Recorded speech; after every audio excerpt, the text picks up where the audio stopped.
Today, you are going to learn how to play 1/2 step higher on the trumpet in 1 week. This is a trumpet lesson on how to play higher notes on the trumpet. The trumpet technique that I'm going to show you today has really helped me improve my range, actually more than a 1/2 step. But we're going to let you guys experience the 1/2 step increase in range in high notes on your trumpet by using this one amazing technique. And thanks to this one amazing technique that I'm going to show you today, I am able to play extremely well in the upper register of the trumpet.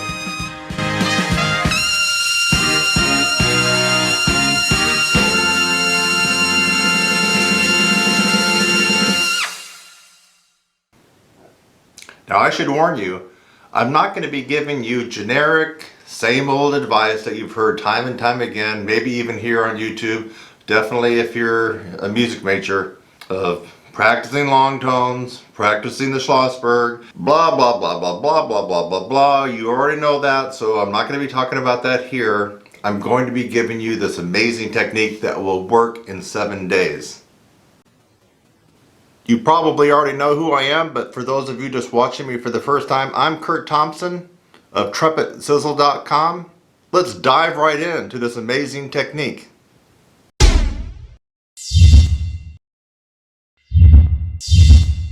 You know, a long time ago I was like you, struggling to increase my range, my accuracy, my power, and the real biggie, the endurance, the ability to last an entire rehearsal or performance. And yes, some of it does work. You know, I tried the long tone thing. In fact, I still play long tones. I still do that, but not as a way to really jack up my range. I mean, I tried that. I had trumpet teachers that told me to lip buzz and mouthpiece buzz 45 minutes a day before I even touched the horn. I tried all that stuff. I didn't really get much out of it, folks. And we're just a few days away from St. Patty's Day, so why not tilt the odds in our favor? I got all green on because this is my lucky day, but it's going to be even your luckier day when you get this extra 1/2 step in range in 1 week. This is not a joke, this is the real deal for improving higher notes on your trumpet in just 1 week. This is quite cool. You just have to do it. Alright, here we go.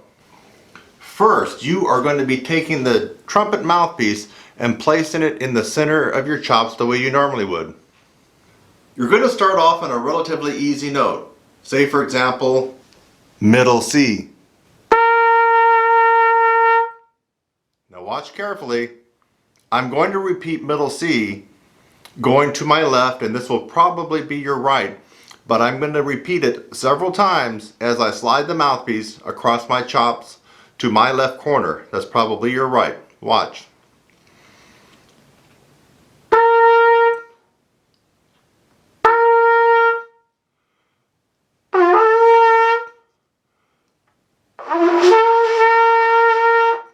Now bring it back to center and go to the other direction. This way.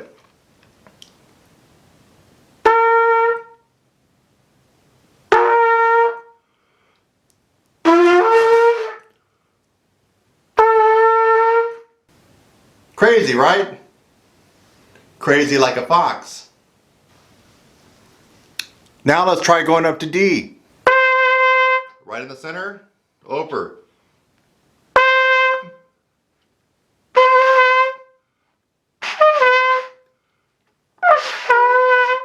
Bring it back to the center and head the other direction.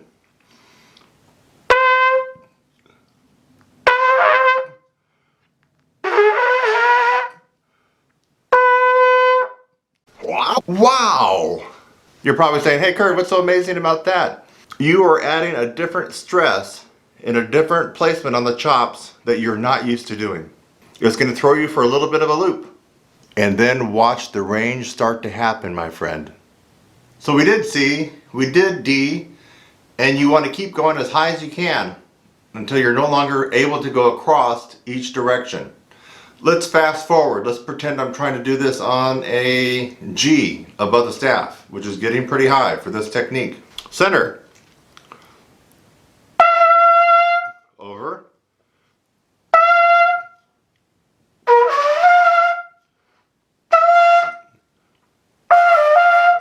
Getting tough. Back center, we're going to go this direction.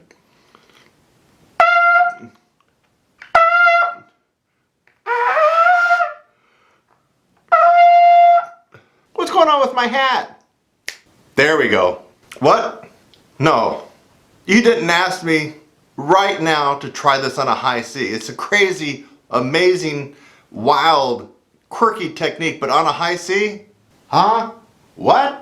Ah, what the F. You want to hear it on a high C? It's going to sound horrible. It's going to sound god-awful. Let's try it.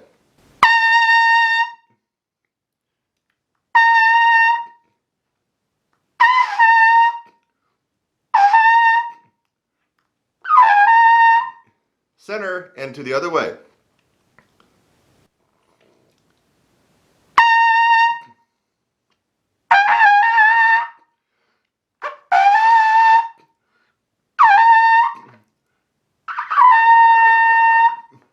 Woo! It was the green hat. The green, the luck of the Irish. The reason I was able to do this on high C. Now, this technique is an amazing technique and you will get 1/2 step in 1 week on your trumpet. This has been a trumpet lesson on how to play higher on trumpet. And actually, it will work for trombone, tuba, French horn, euphonium, baritone. Now, will this amazing, powerful trumpet technique allow you to do this?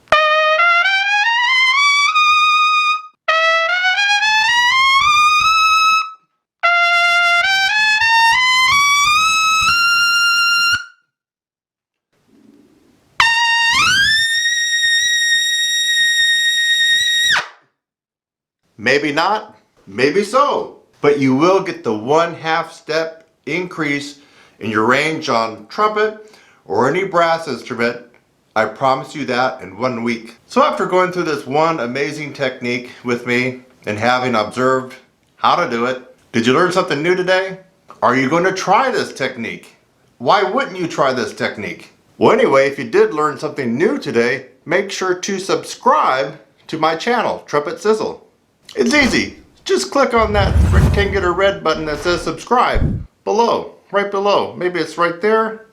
It's right there. Just click on it and you'll be automatically subscribed. I'd also hit that bell notification. That way, every time I upload something you might be interested in, you'll get a notification of it right away. And by the way, if you want exclusive training, courses, tutorials, practice aids, exercises, all for brass players, trumpet, tuba, euphonium, baritone, French horn, cornet, flugelhorn, then head on over to TrumpetSizzle.com. TrumpetSizzle.com.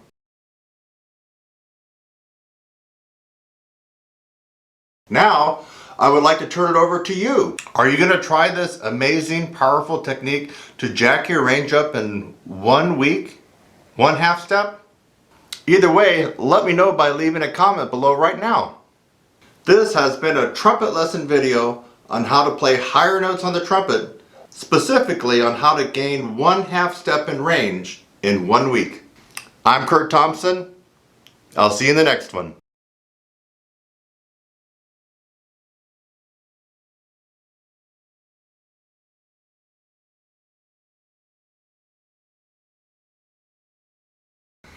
This is a trumpet lesson in how to play higher notes on the trumpet. Listen up, because in this video, I am going to show you how to add 1/2 step to your range in 1 week. This is part 2 of this series on how to play higher on the trumpet in 1 week. The trumpet technique that I'm going to show you today has really helped me improve my range, actually more than a 1/2 step. But we're going to let you guys experience the 1/2 step increase in range in high notes on your trumpet by using this one amazing technique. And thanks to this one amazing technique that I'm going to show you today, I am able to play extremely well in the upper register of the trumpet.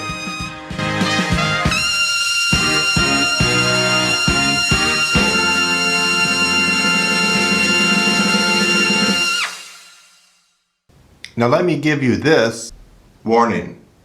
We're not going to be going over the same old that you already know about. Lip slurs,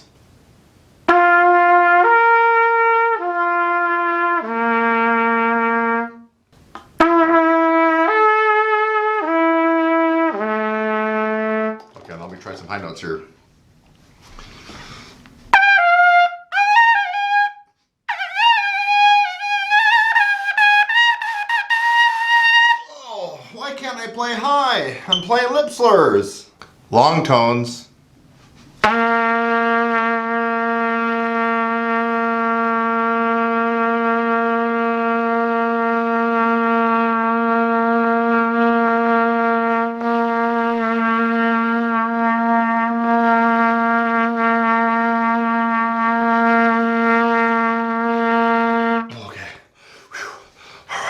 Okay, now I can play high.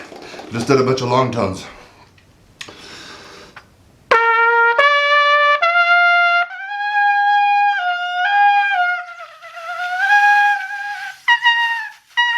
Oh, I still can't play high even doing long tones. So yeah, this is a warning. You're not going to get that same old advice that you've already been given, long tones and lip slurs. It can only take you so far. You are going to get an amazing, unique technique. I'm Kurt Thompson, TrumpetSizzle.com. Let's dive into it right now. So are you one of those trumpet players that want to play higher? Yeah, me too. You're going to love this technique. I'm going to give you the good, the bad, and maybe the ugly of this technique. It's so simple. You're going to be doing Roy Stevens' no pressure system palming. Make your hand like this. Not like this. Not like that. Like this. Give me a high five. Your hand stiff and flat. Now I want you to turn it over. This is my left hand.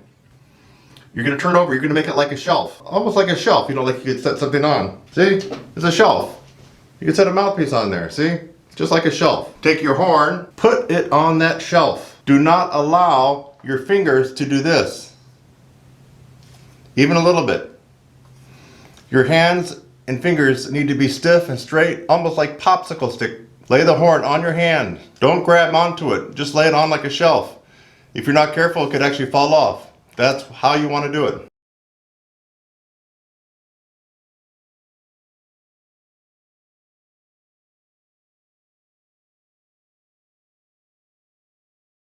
It's just like a shelf. Here we go. I want you to put it up to your lips. Now, here's parallel. You can have a little angle on it, which will help seal the vibration. This is parallel, approximately. Here's an angle. Put it up where you normally would play, and play a low C.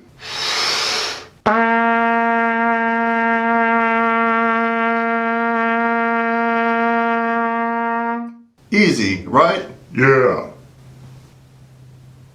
Step 2 in how to play higher on your trumpet for this 1 week technique. On your palm again, and I want you to play 2 notes.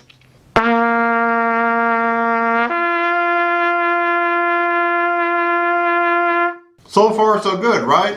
Yeah. Seems like we have an echo in this room. Step 3, you're going to add a note. So far we've done the low C on trumpet. We did the low C to the G on trumpet. Now we're going to add a 3rd note, the C. This has to be slurred, and it has to be about mezzo forte to forte, which means medium loud to loud. Remember, hands like a shelf.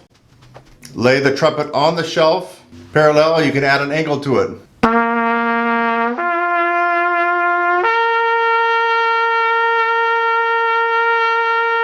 You want to play as high as you possibly can. Now, you're going to keep adding notes until you can't play anymore. Let's add a note. Now we'll be going to E.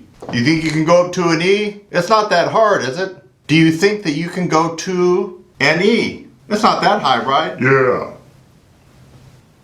Shelf. Horn.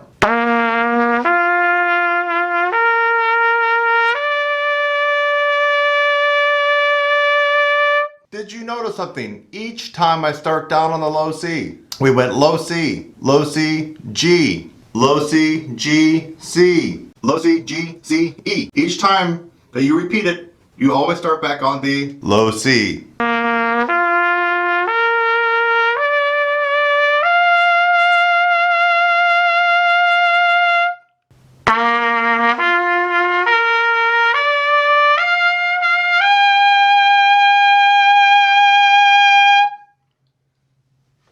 Getting to that high B flat is going to be quite an advanced move for most of you, but some of you may be able to get it.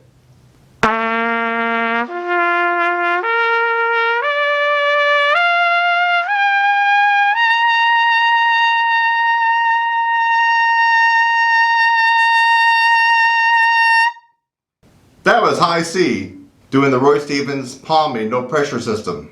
If you can get up to high C like that and it was loud, you really have strong chops. You really have strong chops. Yeah. You want a half step increase in your range? 7 days, my friends. 7 days. Every day.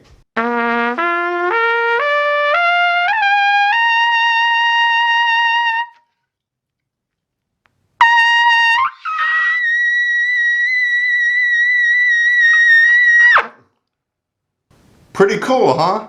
So now I want to turn it over to you. So did you learn something?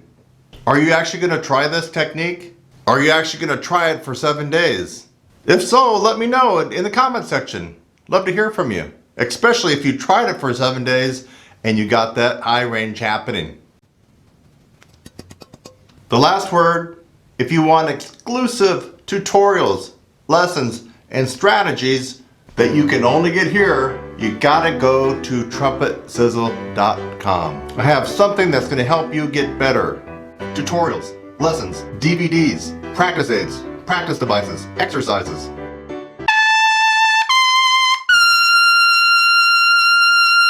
I'll see you in the next one.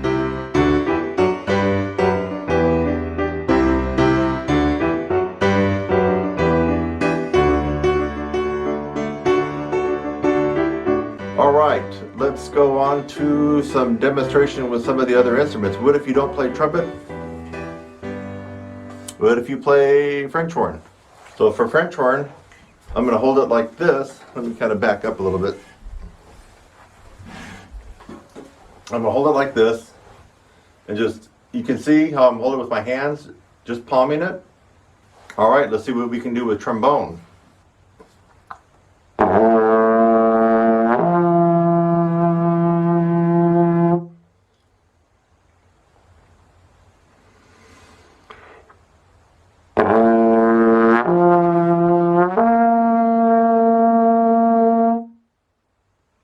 Alright, here's your phoneme, and I got one hand down here, and I'm not going to grip it.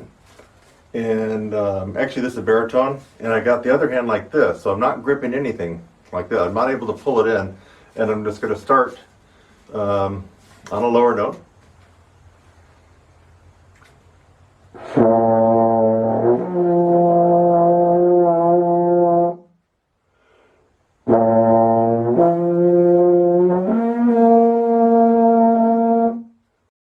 Now this guy you're probably going to have to get a little bit more innovative with. This is too heavy. What is it, like 25 pounds almost, just to try to do what I did with the baritone, which was pretty light. If you could fashion a way to hang it, or with a little bit of rope from somewhere in your house, that would be great. If you have a tuba stand, I'm going to just maybe try to wing it and do it on my chair. Let's just see what happens. So I'm on a chair here. Now let's just see if I can just work it enough, just to show you that this can be done. So it's on the chair. I've got it lean like this, and I'm just going to keep it. I'm going to put my hands up here, so I'm really not going to use any pressure.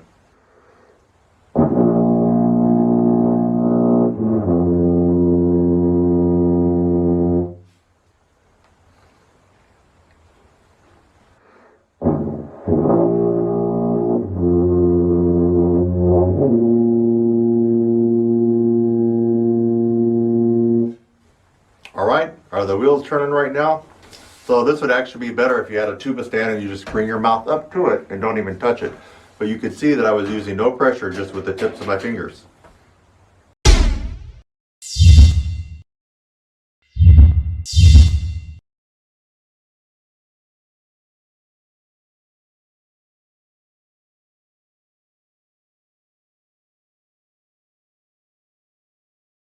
Today, you are going to learn how to play one whole step higher on the trumpet in 1 week. Sound unbelievable?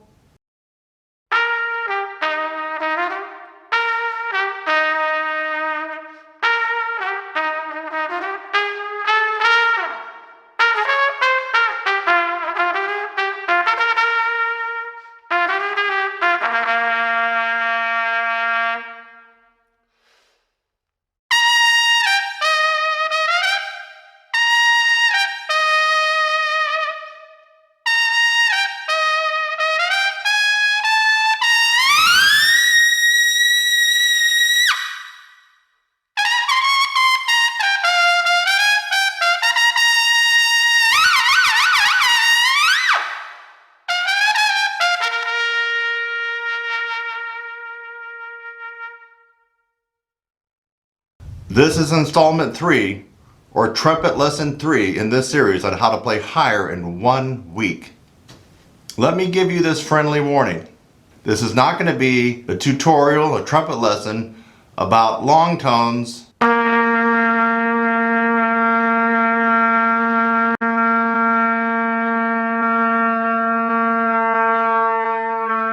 or lip slurs.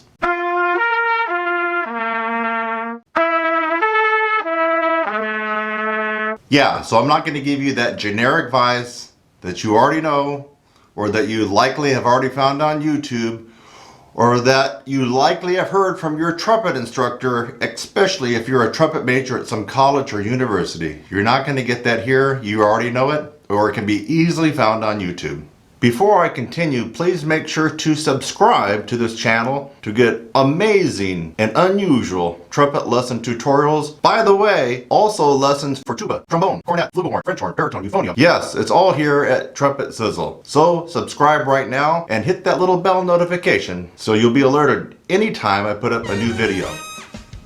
So if you've been following along and watching the other trumpet lessons in this series, you'll notice that each trumpet lesson said you could gain a half step in range in 1 week. But if you listen carefully at the beginning of this video, I told you you could gain an amazing 1 whole step in 1 week.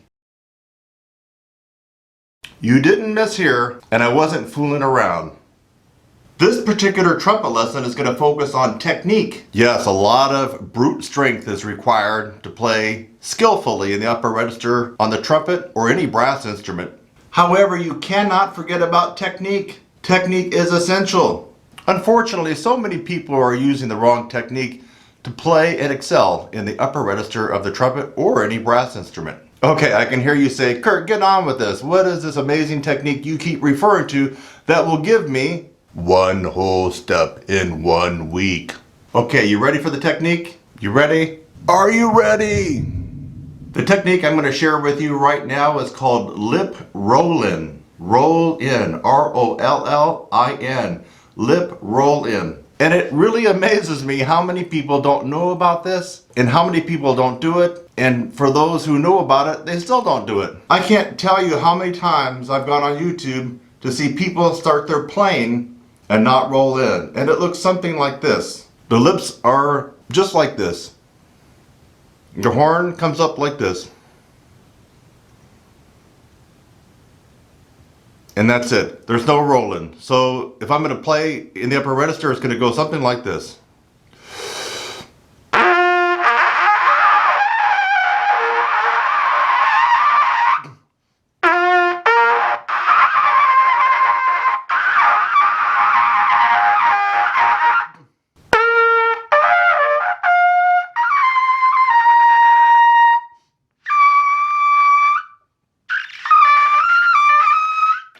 No rolling.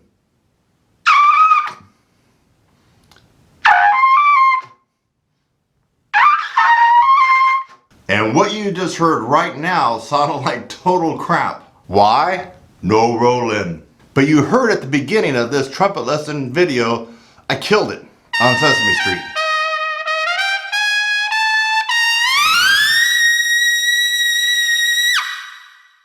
Do you look like this when you play in the upper register of the trumpet?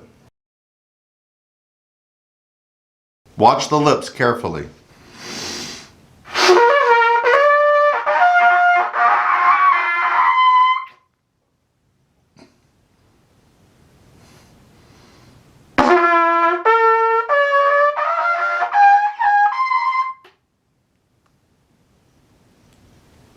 Let me actually roll in and show you the difference so you can hear it and see it.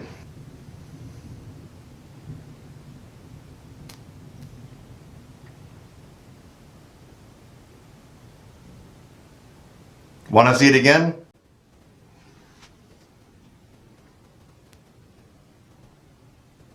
Now, let me go ahead and apply that technique of rolling to playing the horn. Remember, this could be applied to tuba, trombone, French horn, baritone, euphonium, cornet, flugelhorn, E-flat cornet. I put the mouthpiece up to my lips If I'm going to play low, I'm going to keep a low C setting, what I call a low C setting. It could be a low B flat setting if you're playing a bass clef instrument. A low C setting. Jaws drop down low.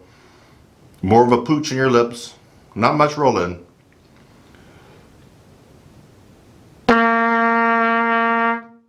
Oh, it kind of probably looks like that in the mouthpiece. Oh, lips apart, teeth apart. With a roll in, a couple of things have to accompany this particular technique. The jaw needs to be up, not down like in the low C. Up, teeth almost touching. Lips up and rolled in.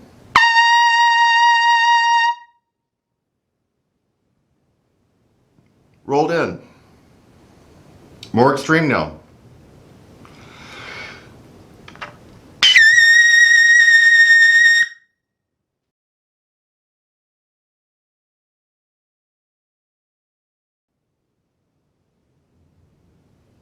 Extremely rolled in. If you can master this technique, you will be able to play one whole step higher in 1 week. Too good to be true? Again, this is not a trumpet lesson about building strength to gain 1/2 step in 1 week. It is a technique, and once you learn this technique, your range will go up 1 whole step. For those of you who are trying to count, that's 2 half steps in 1 week.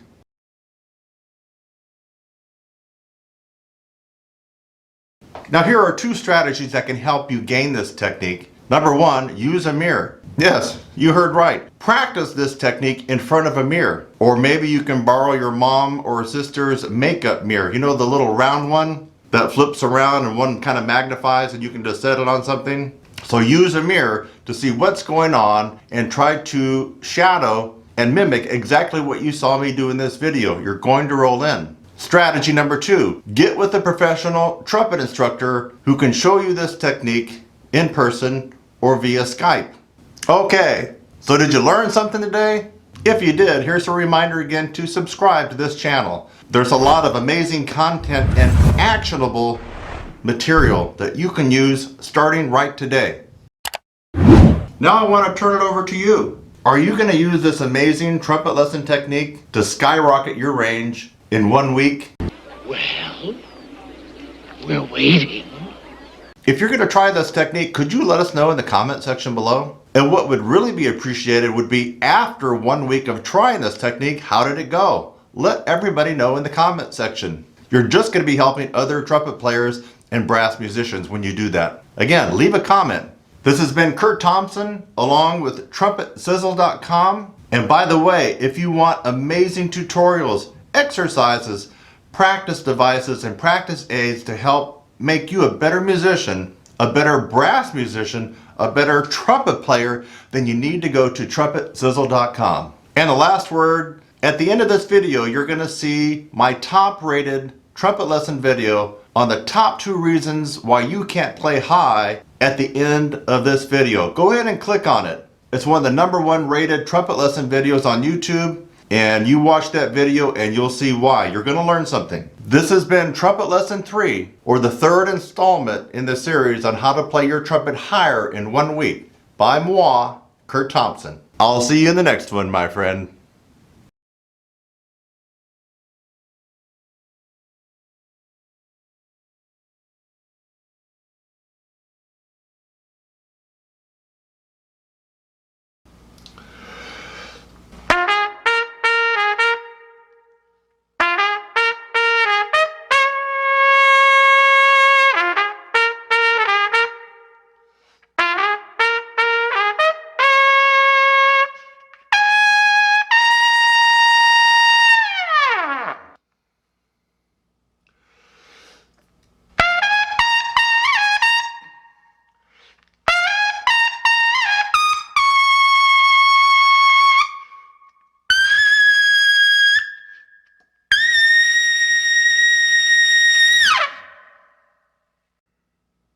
If I had to choose one thing to really explode my progress on any brass instrument, especially during this time where we're all kind of stuck at home, you're not at school, you're not in your rehearsals, you're not in your ensembles, I have one thing that I would recommend that you could do right now. The sizzle pull. The sizzle pull.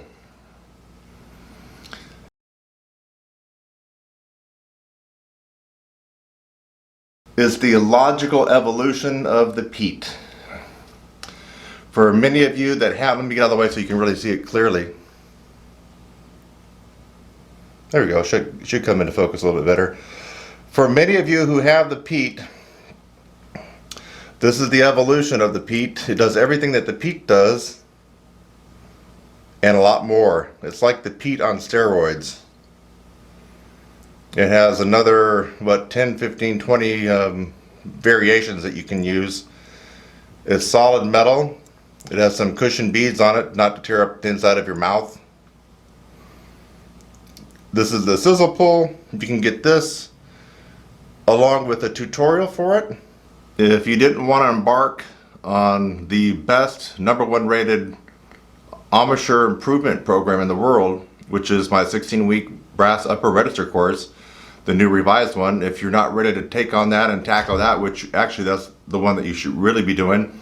But if you just wanted to try something that's easy, not going to take a lot of time, but will give you almost instant results over anything else that you could try. I mean, I've looked at everything that is out there, anything that you can buy anywhere. This will do it. The sizzle pull.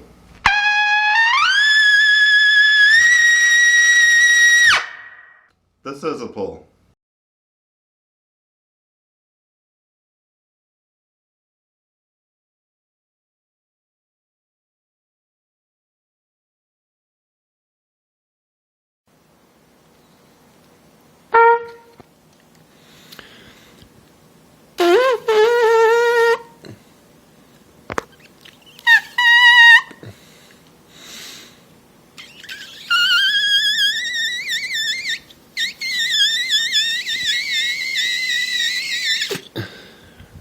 Okay, middle C, high C, and double C buzz.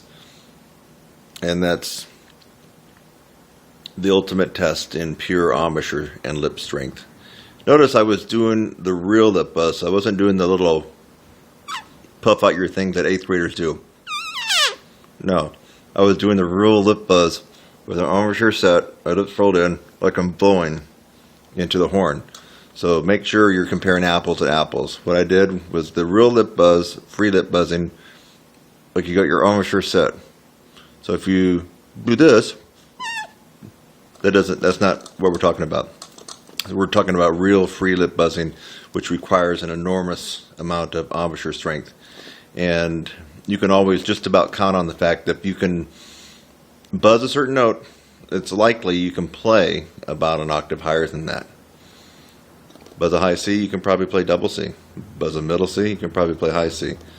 Buzz a double C, like I just did, you can probably play a triple C, which is true. So there is a correlation between your lip buzzing, your strength, and what you do on the trumpet, what you do on any other brasses. It doesn't really matter, tuba, trombone, whatever. So embouchure strength is the most important thing, the most important aspect of brass playing. Take it away and you really have little left. Little left. You might as well just become a singer. I mean, you really do. You don't have the embouchure strength. You can't play. I don't know. Maybe you can play in the low register, and that's about all you're going to get if you absolutely have no strength here whatsoever. Nothing really is going to happen on the horn. You could be Olympic swimmer with great lungs and air. No embouchure strength, and it's going nowhere. So there you have it. And I will continue on with this brass improvement series right here. Hey, today we're going to be talking about chop strength or embouchure strength versus air. And it seems like every other day I'm getting an email from somebody with a counterpoint of view for myself about air. A lot of times you hear me say air is not the main thing that's going to get you your range, and it's not the only thing. And then people think that I don't believe in air at all, and that's not true. But But we really need to figure things out. Now, I love Don Jacoby and his stuff. Bill Adams is wonderful. In fact, I do a little bit of his stuff in my 4-month upper register program, the lead pipe buzzing and stuff like that. So, and then the other yoga breathing techniques. But air, my friend, if you work only on air and think that's the holy grail to ultimate endurance and upper register, you're going to fail. That's just the bottom line. And we're going to find out why today. In fact, I'm going to prove that air is not the holy grail to upper register. It really is lip and embouchure strength. And then the second to that would be how you compress your air. So that is a very important part of being in upper register and playing that way, playing clearly in the upper register. So, and I'm not following a script here, I'm just thinking out loud, but you need to see a good up-close demonstration. That's why I have this camera so close. I want you to notice how much air I'm really taking in to be able to get in the upper register. And if you have half a brain, you're going to figure things out that you got to have the chop strength. You got to have the lip strength. Lip strength is a little different than your embouchure, than the muscles that surround here. Don't believe me? Watch some autopsies. It's pretty gruesome, but you're going to see that the musculature of the face right through here, our embouchure, actually is different tissue than what you have right here. And so this is a little something different here that we want to work on to get stronger. You have to have lip strength to withstand the pressure of the air coming out. So yes, you do need to be able to have great air flow and to be able to really compress the air. That's the most important part.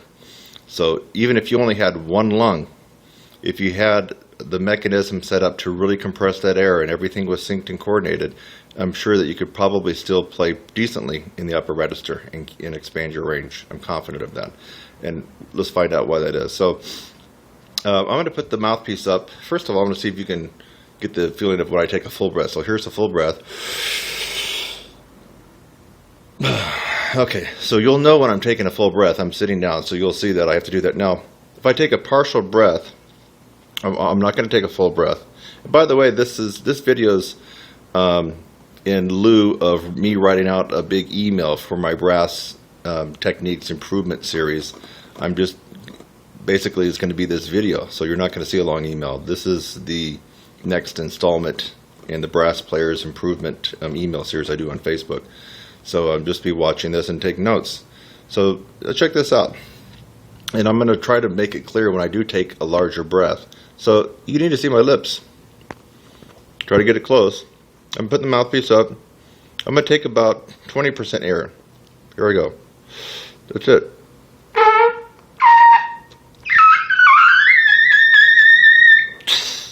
That's only 20%, folks. Now, I didn't exactly have the accuracy that I wanted because I didn't have the airstream pushing it forward. But that's pure embouchure strength. Let's do it again. I'm going to take about the same amount of air, about 20%. Here we go. It's only 20.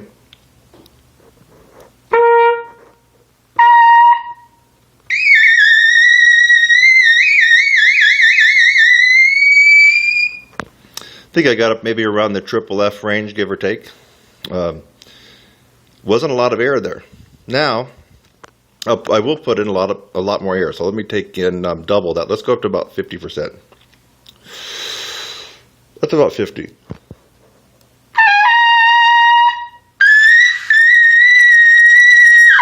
So I'm getting more sound out, and the air that I'm blowing through my chops is more air, more quantity, and it's actually probably a little bit faster, of course.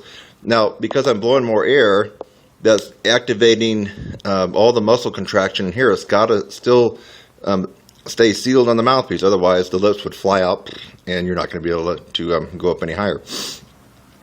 So anyway, that should be really clear. Let's just take another look at that. Not much air. So here we go. That's a big breath. Now let me let it all out.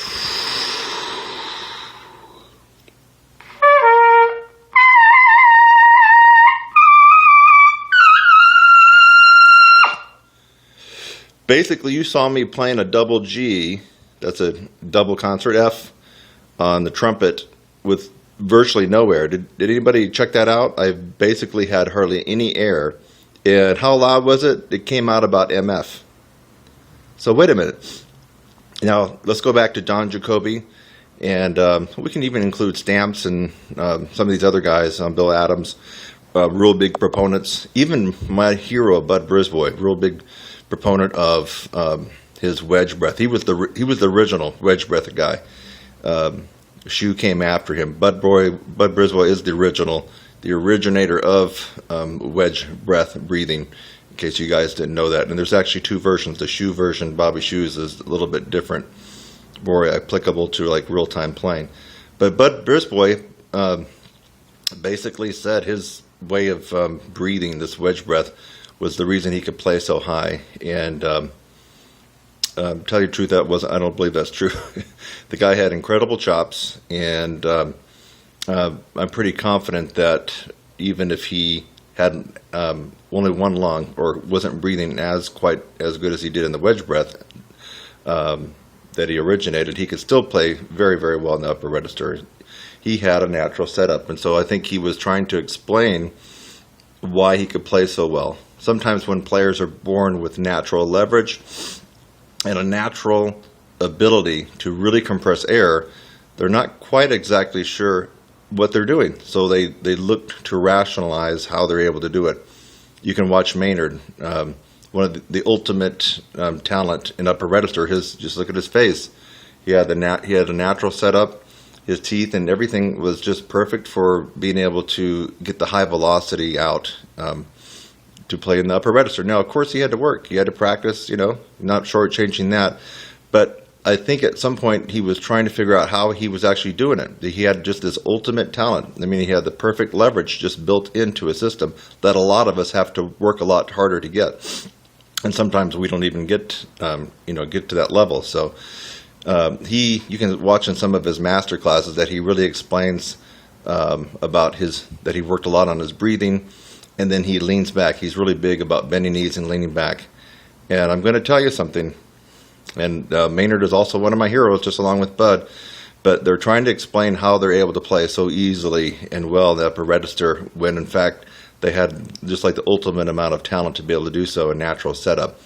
I'm confident that you can take in a big gulp of air and practice yoga, lean back, bend your knees, and you're not going to be sounding like Maynard. And you're not going to really get that much upper register. You're going to have to do something to strengthen this area up here in your face. You have to have the strength up here. There's just no question. And what do a lot of people tell you to do? Do long tones, take stuff up an octave, play in the upper register, and really work on your airflow, and you'll get there. Nope, it doesn't cut it. It doesn't cut it. Now, it might for some people who are already predisposed and have the natural great leverage in their face right here, their tongue. Maybe they got if you have a smaller oral cavity and you're using your tongue arch, you really can speed up the air a lot faster. So there's a lot of things that really go into this to making natural leverage. So yes, the people that have gained a lot of range and can excel very well in the upper and extreme upper register of any brass instrument, if they did the long tones, if they really worked on their breathing, if they played stuff up an octave, they might actually just get to where they wanted it to be and where everybody wants to be, but mainly because they had already a predisposition for natural leverage and a great compression ability just through their genetics. So the rest of us, you're going to have to really be strategic about getting this strength. And unfortunately, for most of us, not one method and not one technique is going to get you there. In other words, you can't just do Bill Adams' method and get there. It's going to work for some people, but will it work for you or me? I don't know. Claude Gordon, love it. And I actually got something out of it, but is it going to work for you? I've been teaching for a long time, and that Claude Gordon doesn't work for everybody. It works for me, and not ultimately, but it did help me out at one point. So I love the Claude Gordon stuff. Roy Stevens, so palming and all that kind of stuff. Will it work for you? It may, and it may not. Reinhardt, all these other methods that are out there. Cat Anderson is probably the toughest method to actually go through. So There's a whole bunch out there. The only question is, will it work for you? And those methods are successful for some people, but not for everybody. Of course, we already know why it's not successful for everybody. It's just fact. If one method was actually successful at producing gorgeous high notes and upper register abilities and endurance, then we would all only use that one method. Think about it. Let's use our brain here. If one method was that successful, you wouldn't be listening to this right now, and I wouldn't be talking about it. Everybody could just do it. So the fact of the matter is, not one method is perfect for everybody. As a result, that's the whole nature of my 4-month upper register course.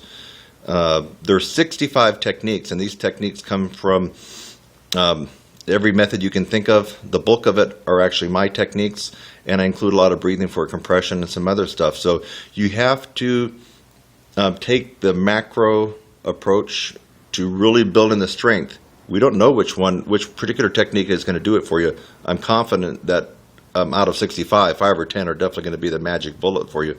But what's the magic bullet for you? Don't know. And whatever it is, it won't be the same for me or the same for the next guy or gal. So you really have to use your intelligence here if you want to improve your upper register. And keep in mind, I don't care what instrument you play. I don't care if you're a college professor or you're a comeback player or you're a hobbyist or you're a pro player, whatever. It doesn't really matter. What matters is you have to keep improving your range. You can't be subtle on your range, wherever it is at today, because the more range you have, what happens? Even if you don't want to play double Cs, classical guys out there, if you can play a double C, what happens here? Boom. The pressure comes off your lips when you're playing in the tessitura that you normally play in, whether it's middle C up to maybe E's. So you don't have to have the desire to play double Cs. It's just if you can play them in your practice, the pressure comes off here. You get a better sound, a bigger sound, and a lot more endurance. So let's take one more look, and then I'm going to wrap it up here. Really, the air is important. And to compress the air, you really have to arch the tongue in your mouth up, like you're saying in or E or T. Your tongue's actually like this. That is doing the arch. Like that. And you're blowing the air from the back of your throat up and over the tongue, and it comes out the aperture. Now that's great. We got to have that air. But if you don't have the super strong embouchure, chops, and the lip able to contract and hold that air into the mouthpiece, all the air is just going to be useless for you. And that's this brass improvement email series. Hope you get a lot out of it. You're seeing a real good close-up of me, maybe too close. Let's take another look at the mouthpiece. So I'm putting the mouthpiece right on my chops and take a small amount of air.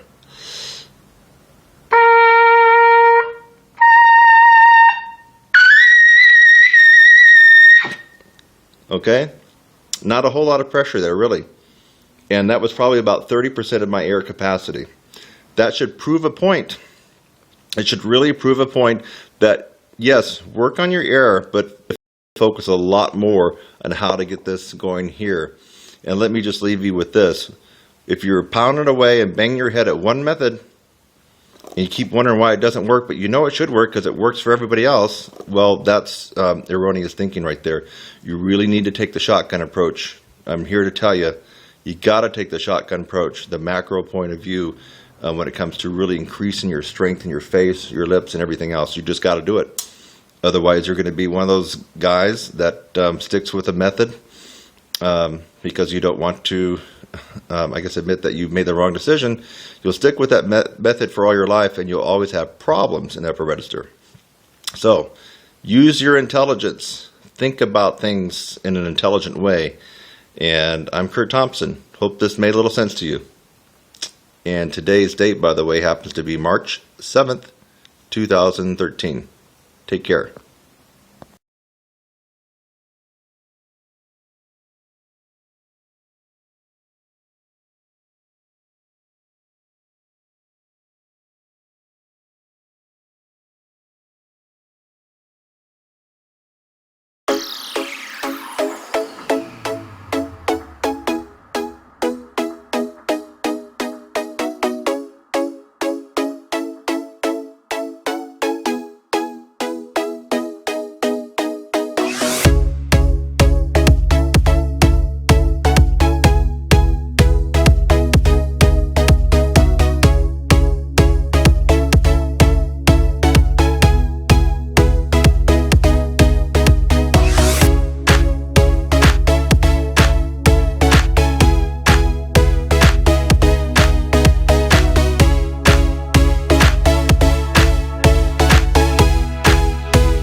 to talk about trumpet high notes, trumpet lessons, and trumpet mouthpieces. Now, a lot of people think that if you can play high, it's because you're playing on a shallow mouthpiece.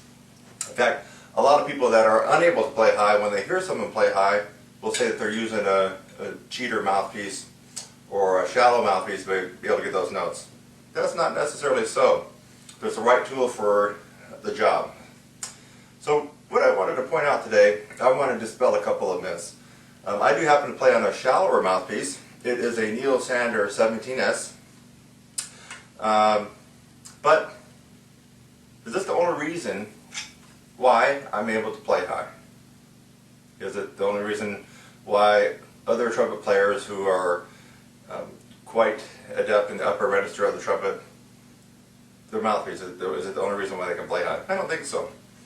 I think that you have to practice the right techniques in the right way for the right amount of time to be able to get your upper register the way you want it. Now, I wanted to go through a couple of mouthpieces that are quite common. Let's pull out, this is the Bach 1.5C. And I'll see if I can get it up there in the camera for you, so you know that I'm really showing you the real deal. Probably can't really see it. Let's see if I can turn it a little bit. There we go. Take my word for it, that's a Bach 1.5C. Now it's a little bit cold. Now, according to a lot of people who can't play high, I shouldn't be able to hit a double C on this one. Now I will tell you that the mouthpiece I play on it for a reason. I like the sound I get, I like the tone, I like the accuracy, I like the volume I get out of it. Otherwise I could just play on any mouthpiece, right? So this one here will probably not sound as good to me and have the projection and some of the other qualities that I love in my Neil Sanders, but will I be able to play a double C on this one like I do on mine? If the people who can't play high that put out this myth that you can only play high with a cheater mouthpiece are right, then I should not be able to play much, maybe beyond a high C on this one. So let's find out. This is a Bach Bach 1.5 C. Now I'll just play a middle C here. No problems there.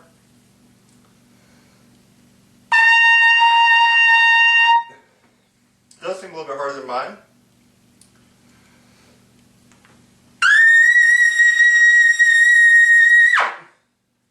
Whoa, wait a minute. That was a double C. It was on a Bach 1.5 C mouthpiece. Well, it looks like I just broke that myth that you have to be able to use a cheater mouthpiece to be able to play high. Now there's a lot of people that play on this one, a lot of symphonic players that poo-poo high notes. So they play on this one. They don't really have to play much more than a high C or a high D in their symphonic and orchestral works, even the professional trumpet players I'm talking about in major symphony orchestras. This is one of their favorite mouthpieces right here. Would I use this on a regular job or a gig for playing Maynard stuff, playing lead? No, I wouldn't, because this makes life more difficult. But you heard it right here, folks. I played a double C on this Bach 1.5 mouthpiece. See if I can show you it again.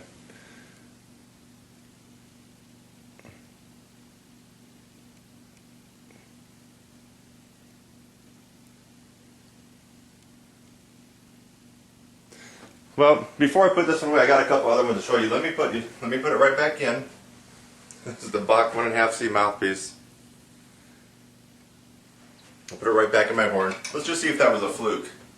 Maybe it's a one-time fluke and I won't be able to get it again.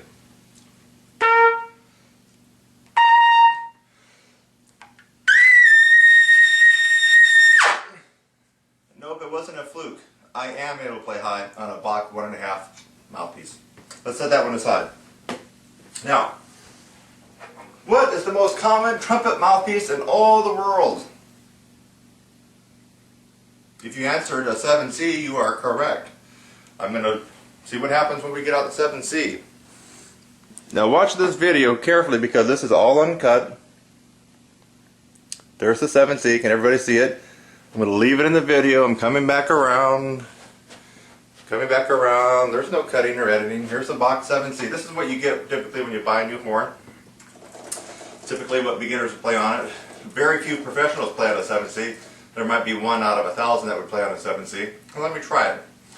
Now, supposedly, I shouldn't be able to play on high on this one either, right?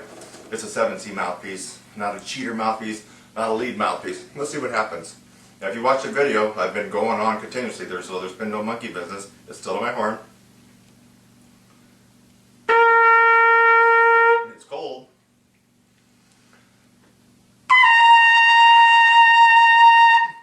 Try to double C there.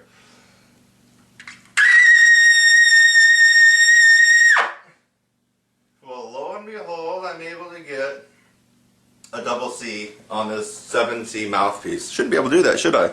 According to the people who can't play high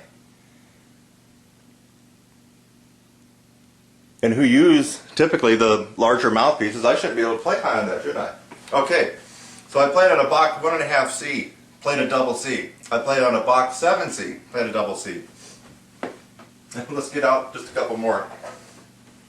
This one here this is a Bach 10.5C. Now this is the mouthpiece that a lot of classical players who really can't play high will actually use in their piccolo. See if I can show it to you. Sorry, it's not coming in clear. There you go. You can see it's there. That's the Bach 10.5C. I'll leave it in the frame so you can see me put it right on my horn. This is the one that a lot of classical players, professional, principal, symphonic players all across the country in the major metropolitan symphony orchestras will pop this in when they got to play something high, or they'll put it in their piccolo. And then they go back to the 1.5C. They'll put the Bach 10.5C in. It's cold, let me warm it up. Middle C. High C.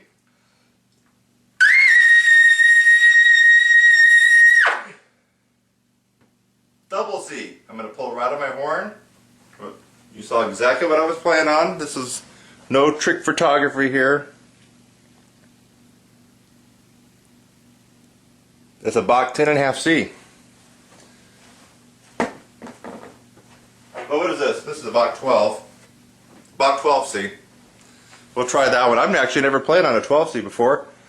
I borrowed a couple of these mouthpieces just for this demonstration. Bach 12C, I have no idea how I would play this one. It is probably a little bit more smaller than the 10.5C, I'm guessing. Middle C. High C.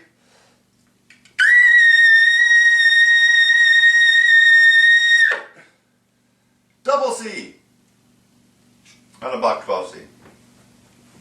Okay, last one. I thought it would be kind of funny. French horn mouthpiece. You know, I have no clue what I'm going to get on this thing.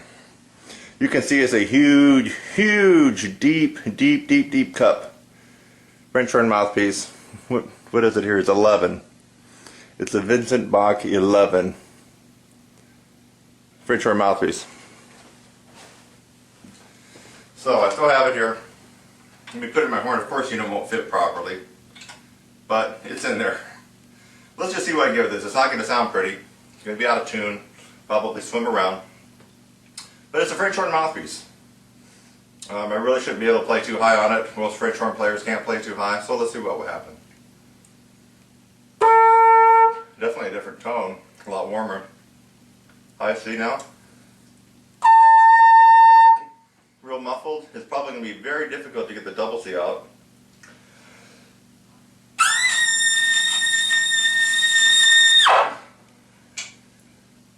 You heard it right there. Got a double C on a French horn mouthpiece in my trumpet. So, let's go back to my mouthpiece. Neil Sanders, 17S. There you go, you can kind of see it there. There we go. Neil Sanders. You can tell it's beat up. This is the very mouthpiece that I played Gabriel, Maynard Ferguson's Gabriel on quite a number of years ago. So if you happen to see my video doing that one, or hear it somewhere. This is the same mouthpiece I used for that one. Now let's go back. You're going to notice that I can, of course, still play the high note. It's just going to have more of a punch, more power. That's your middle C. Here's your high C.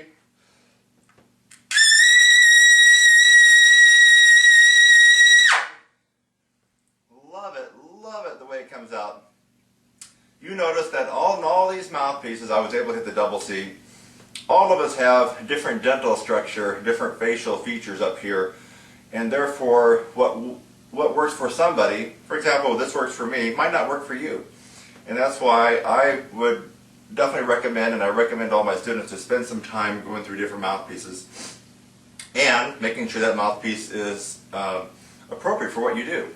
This mouthpiece may not be the perfect mouthpiece for a symphonic player, but it shouldn't be the reason a symphonic player would say that they can't play high because they need a cheater mouthpiece. I've just broken that myth right here.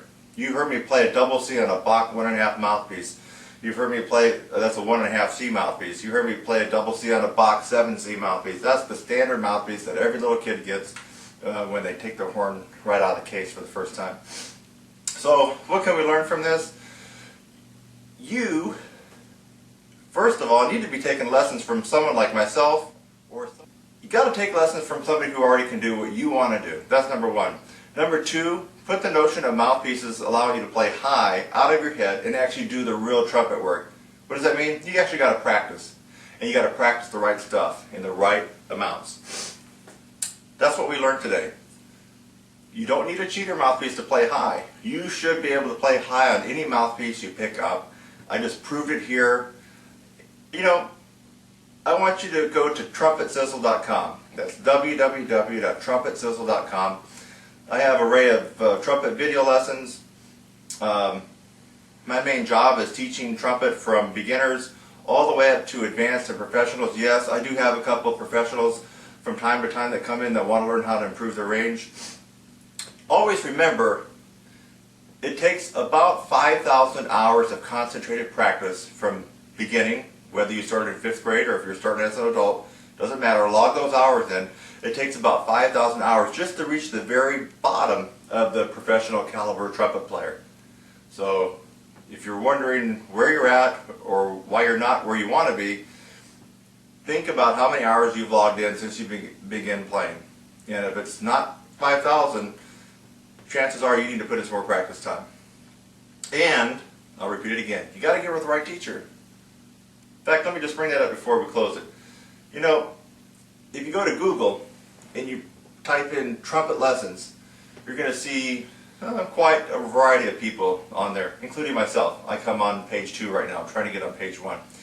But you want to get with a trumpet instructor who not only can tell you how to play high, show you how to play high, but actually has been out there in front of an audience with different bands playing upper register trumpet music. Anyway, what I've noticed is that a lot of these trumpet players that you're going to find that pop up on Google on page 1 right away, if you try to search their name and find out what they've done, what they played, some of them you can't even find a live video of them playing. But their marketing is really good. So I would just caution you that as you're looking for somebody to help you out with your trumpet lessons and improving high range and everything else, you want to get with somebody who can actually play the trumpet, play the way you want to play, and has actually proved it with bands and other live audiences. Go to TrumpetSizzle.com. See you there.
The top 2 reasons you cannot play high. Well, I just demonstrated one of them. This, the meat, the muscle, right?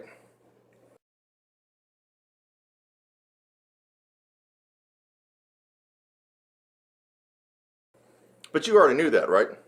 Yeah. You know you got to have chops. You got to build this. Everything. All these muscles, everything. It's all got to be built up strong. So you know that one, but maybe you didn't. Maybe you thought it was talent. Okay? A lot of people think it's just talent. Can't play high. I was just born to play third chair. Just the way it is. Don't get mad about it. Don't beat yourself up over it. You just weren't born with the talent to be able to play high. Actually, some people feel that way. But that is 100% wrong. 100% incorrect. That's your belief system, but it's not reality. Your belief system, but not reality. So the top reason that you can't play high is you haven't gone through the process of training this and the whole mechanism from diaphragm to here to out to the horn. You haven't gone through that process. Now you can look at video, YouTube after YouTube. In fact, I just crossed over the 600 mark on my YouTube channel. Videos available to the public. You can watch them all. You're not going to get that miraculous improvement in range and endurance just by watching videos, even though I'm giving you some good advice and others are giving you good advice. You have to go through the process. The process is systematically applying so many different angles at your chops, your breathing, your tongue, strategically over a period of time, infused with momentum. That's what the process is. And you're not likely to have gone through that process if you're watching this video, or maybe you're just watching it just for giggles. But you have to go through the process. It seems like a lot of teachers that can actually play decently high are not taking their students through the process. And as a result, the students don't end up playing as well as a teacher, and they don't even make that much improvement. It's about the process, not about 1 or 2 techniques or a routine that you're going to do. About the process. So, if you watch my stuff, you will get better, and you are certainly going to play a little bit higher, a little bit better, a bigger sound, a bigger tone, more accuracy, better endurance, yes. But you're not going to get that miracle, amazing, oh my God, I was playing high Z's and D's a few months ago and now I'm zinging out double high G's. Now I can actually do some Broadway shows if I wanted. No, you're not going to get that by watching just individual random videos on how to play trumpet better from anybody. You have to go through the process. I happen to know what that process is, by the way. And according to most of the people that have been working with me, it seems like they know it now too and they can demonstrate it. So let's go on to number 2, or the second reason, the second top reason that you can't play high. That. Tongue and tongue arch. Now, you can still play high without the tongue arch. I'm going to play high right now, leaving my tongue dropped in a low C positioning. And now it's not going to sound good at all.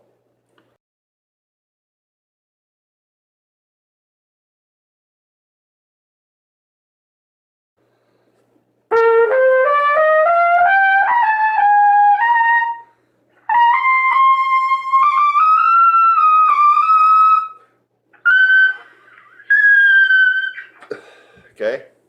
How am I able to still get up there even though it sucked? I had the chops. But having the chops is one part of the equation. If you don't have the tongue arch, my friend, you can have the range. F, G,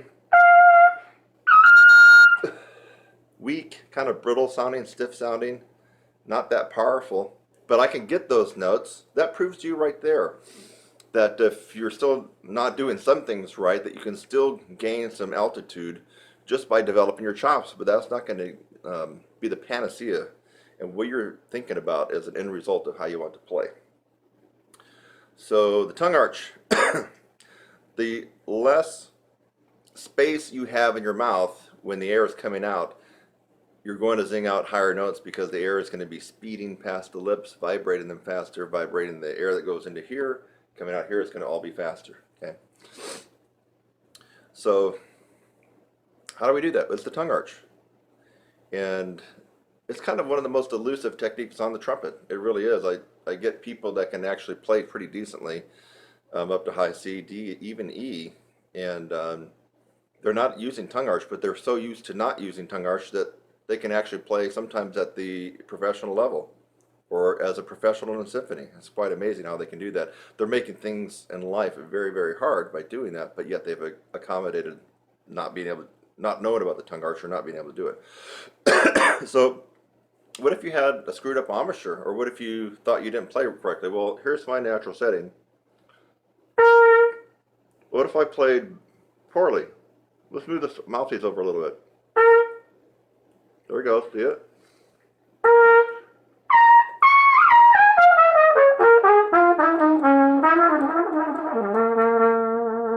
I'm way off my embouchure. In fact, I'm over. What about the other way? Well, now I'm back to center. Move it over. Now I'm really playing not where I want to play.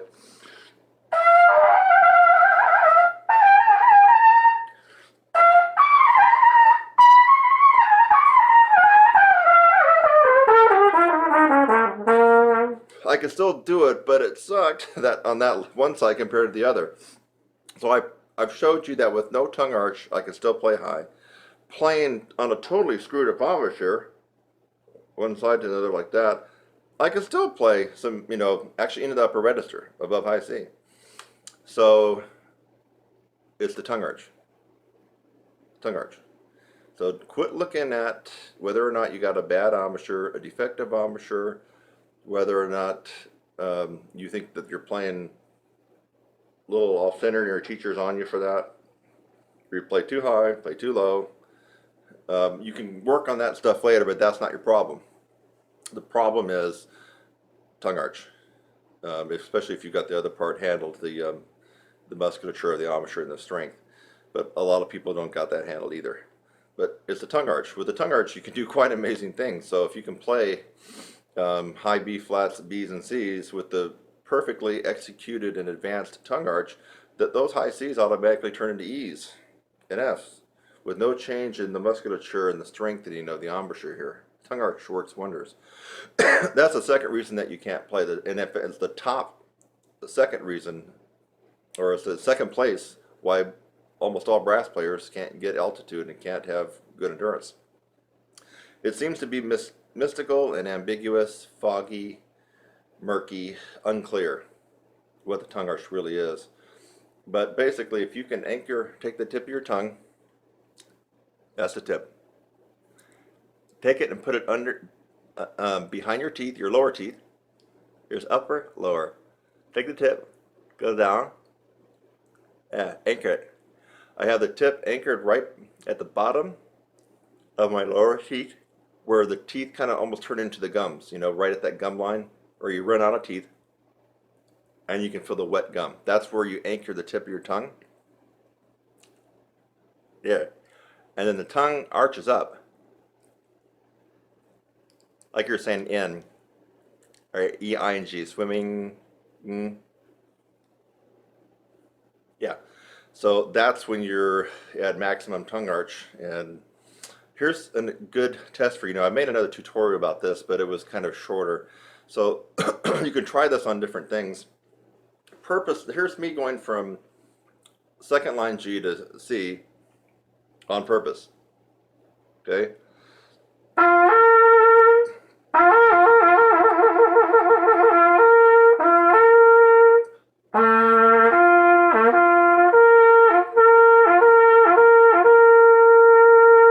Okay, you're seeing movement here. I'm also adding a little extra tension when I'm going up to give it push. The way to really get the feeling of tongue arch, so it's not theory, is actually something real that you're doing, is to purposely try not to get the top note, yet raise your tongue in an arch position.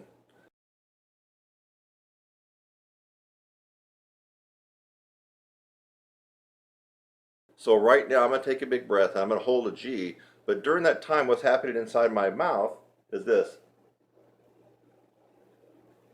My tongue is arching up. You already know that tip is placed behind my teeth. So it's going here, up. And I'm purposely going to try not to get the C. Watch what happens.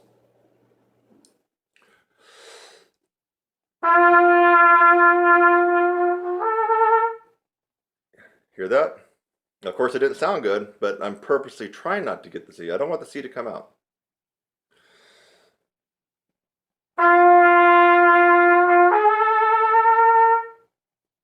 Watch again.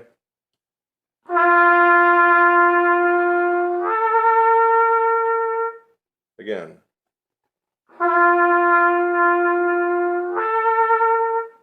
You notice no movement going on here at all, right? And I'm really trying not to let the C to come out. That's your assignment. If you can get that to happen, you've executed the tongue arch quite perfectly. Now, it doesn't stop there. The tongue has to be developed, and you have to be able to hold the tongue arch under a lot of undue pressure when you're above high C. That pressure will flatten down your tongue, and your range will drop. Not because you don't have chops, because you're not maintaining the tongue arch. So the tongue arch, you got to get it, but then you have to develop it to withstand the pressure that will be inside your oral cavity when you're really playing in upper register and beyond. Your tongue arch drops just a micromillimeter and you've lost 2 notes on your range, just like that. That's how easy it is. So watch, let's try it on a different note. Low C.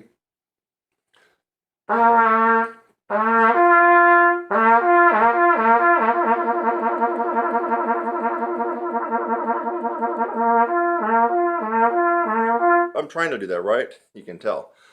What if I take a big breath and purposely stay on that low C? Don't let that G come out.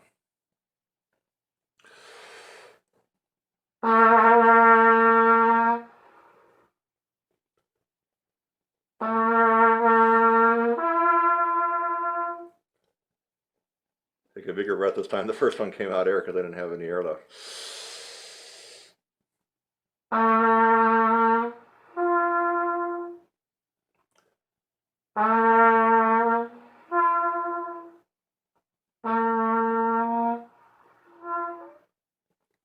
Even low C to G, which is a wider interval, isn't it? It's another note wider, so you're going to fifth.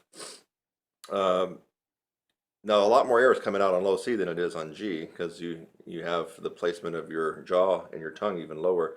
But still, you could hear that something was happening. In fact, the air started to cut off. And on that first one, did you hear that? It was almost no air. I mean, it was just air coming out. But the low C would not come out. So don't think that was a mistake. The low C would not come out anymore. Let me just see if I can go for the air again because that was pretty important. I'm raising the tongue up to the point where the low C will not vibrate anymore.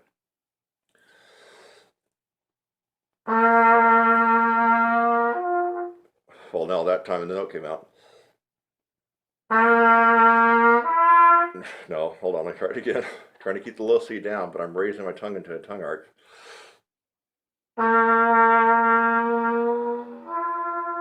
No, it's not going to do it this time. I guess it was kind of a fluke, but still, that was important to realize I'm trying to play the low C, which even beginners can get. So you know something was going on inside here. I mean, if I can't play the low C, something really is bad, and something bad's going to happen. Maybe the end of the world tonight.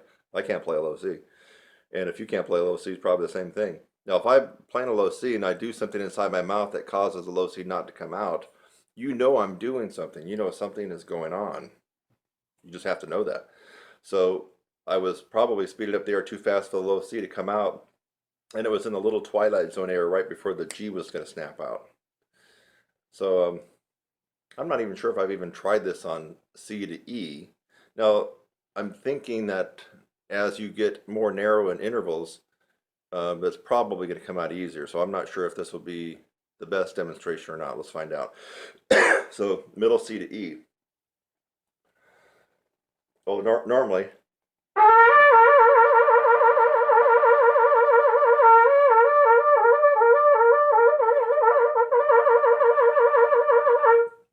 Now, I'm going to try to keep it at middle C and not let the E to come out. Oh no, okay, it gets easier as you go higher, actually.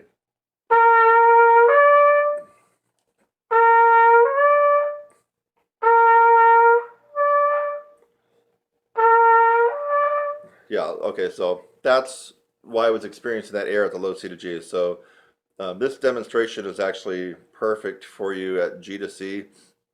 And if you do have range up to about an A to a high C, you might want to try it from middle C to E because it's actually easier. But it might be so easy that you don't really get the feeling of it. So you've heard me do 3 different ones. G to C is commonly what I show students. Low C to G is going to be harder, and C to E is going to be easier. So you got 3 different intervals that you can slur to using the tongue arch. And remember, you're trying not to let the top note come out. You're trying not to let the top note come out. That's what you're trying to do. But you're arching up, you're trying to arch the tongue as high as it will arch, but with the goal of not getting that top note. Because if you have the goal to get the top note, then you might add a little bit more pressure here. You might blow harder. You're going to be doing some things unconsciously that you've just already trained yourself to do to get the note to come out. That's why it's important to really, it might go against your ego, but really do not let that top note come out. Just keep arching the note up and hope it doesn't come out. And when the top note does come out, if it does for you, then you know that you've got the tongue arch decently perfected, but just not strengthened. I mean, the tongue arch, you either get it or you don't, right? There's not really a gray area. You got it perfected, you can do it, or you don't have it at all. There's not really a middle ground. You either got it or you don't. After that point, it's about developing your tongue and the tongue arch to really be refined and just amazingly versatile when you're playing. That's where I come in. Have you ever heard that I got a website called TrumpetSizzler.com, and then I teach a lot of people, especially a lot of advanced and professional players that want to get better with endurance and range? Well, if you haven't heard about it, you're just hearing it now. I actually do that. That's kind of actually what I'm good at. And I'm good at some other things too, but I kind of have this natural knack for helping people out with that. So if you'd like to learn more, you can definitely look at more videos here. And if you're watching this, why not go ahead and subscribe? You can support me. You're going to get an instant email when I put up new videos like this. And I don't know, I think that you're going to learn something and become a better player. But if you really want to take the horse by the reins and run with it, you got to do something, and that's called going through the process, which I alluded to earlier in the video.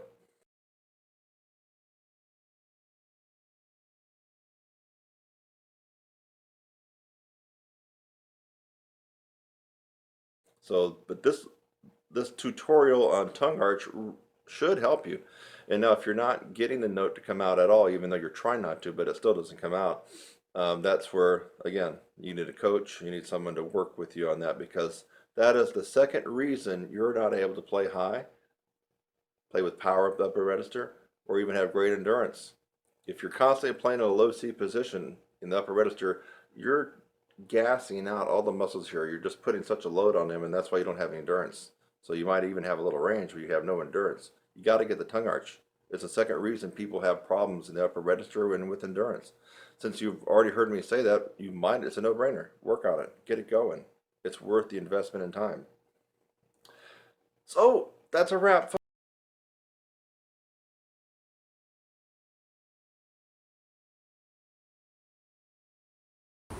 Hey guys and gals, I've been using a cool little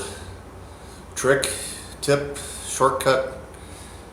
Again, this is not a substitute for the process or for enrolling in lessons, and specifically we're enrolling in some of my pedagogical specific courses like upper register, technique, lead trumpet playing, breathing.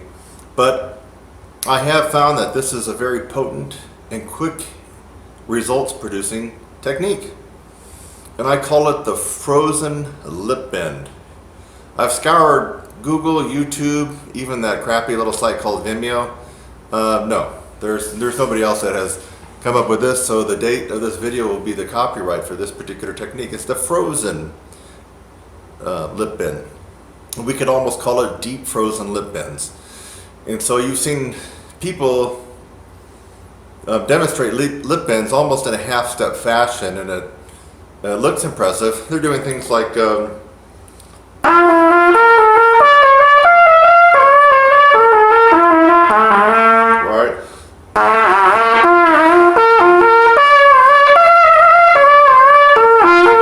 Well, that wasn't a lip bend.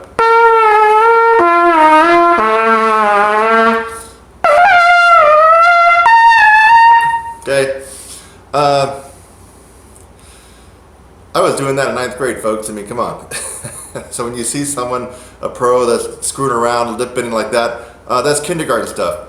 You want to go up to the heavyweight league with the big boys, then you do deep lip bends on any brass instrument. Not this little half-step bullshit jargon that's not going to get you anything. So here we go. I like to play the F sharp in the G progression down. So play the F sharp. Now no valve. Soft and increase dynamics.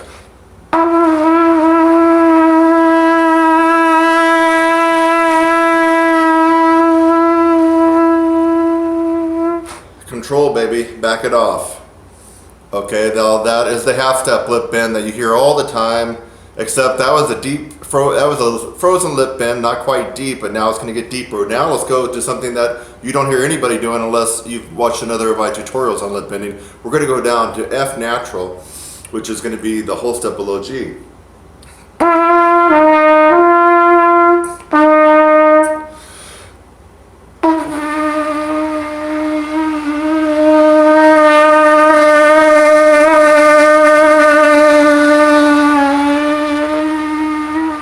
Control that baby all the way back to triple pianissimo, baby. All right, this is the big boy league, and you might not even be able to do what I just did, but that doesn't mean that you couldn't do it with a little bit of practice with trying this. This takes incredible, resilient, flexible, strong, powerful chops to be able to accommodate what I'm showing you now with this technique, the deep frozen lip bend. Let's go even deeper. Now, you'd never hear anybody, I haven't heard anybody lip bend down to an E in this part of the range of the horn and the trumpet. So G to, now we're going down a minor third.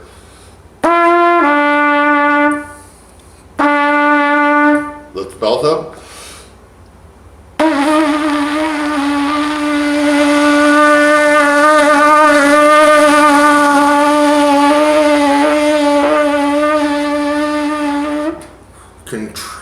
Incredible amount of control there and finesse to be able to accommodate that.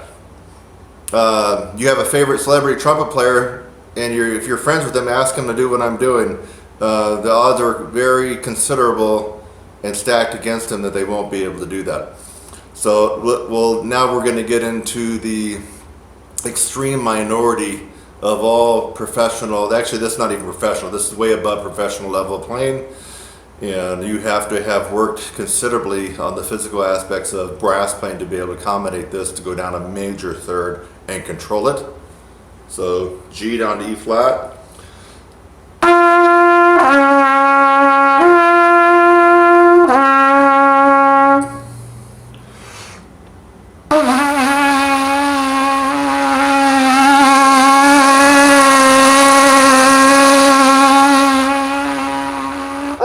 Down to quadruple piano, ladies and gentlemen.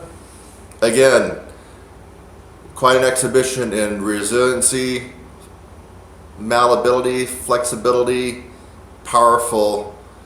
What other kind of adjectives can I come up with this? It's just, you really have to have excelled way above the typical professional commercial or orchestral player to be able to do this.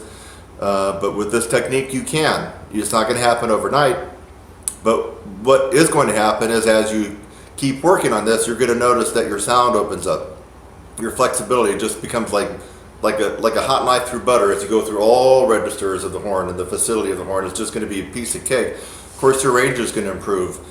I think that this would be especially good for orchestral players because I have a feeling that you're going to be able to open up and get that more brassy resonance on the mid and lower middle register of the horn, which is where a lot of this orchestral music is played, especially if you're not principal trumpet. So this could be very beneficial if you totally don't like the commercial and jazz idiom of playing and you're more into the classical. This could really benefit you in this particular register. Now let's go to no man's land. We're going to go down to perfect fourth. Man, this is like super deep. This is like the 12-foot deep into the pool where the high dive is. So here we go.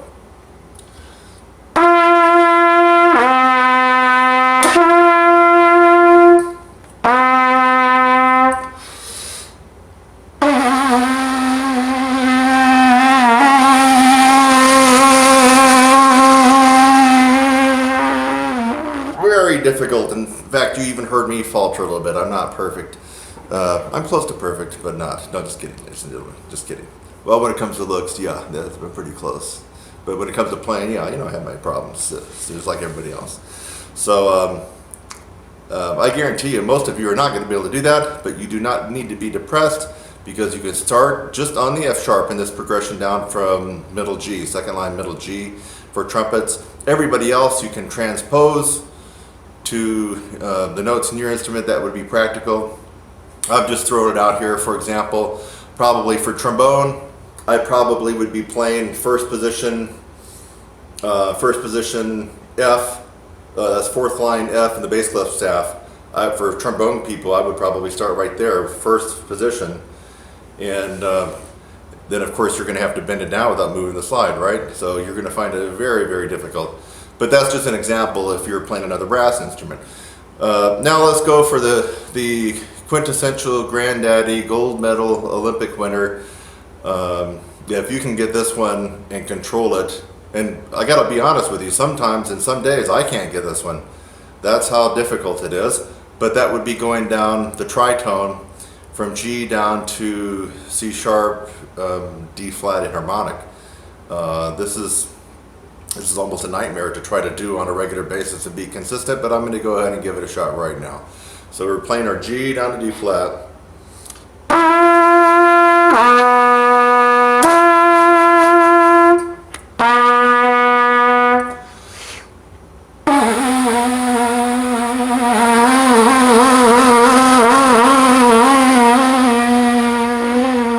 Oh, almost didn't get it. Folks, that was rough and tough and tumble. If you can do that and control it, you just certainly have to have chops. I would almost bet without hearing you playing anything else that you probably have a good core to your sound, amazing dynamics in all registers, and just great facility all over the horn, whatever brass instrument it is. So this was Kurt Thompson with another amazing proprietary and unique tip, trick, and technique for brass players that you've never heard before, and the date of this video will be its copyright. No one else has done the deep frozen lip bend. Try it, you'll like it, comment below. I'll see you in the next one.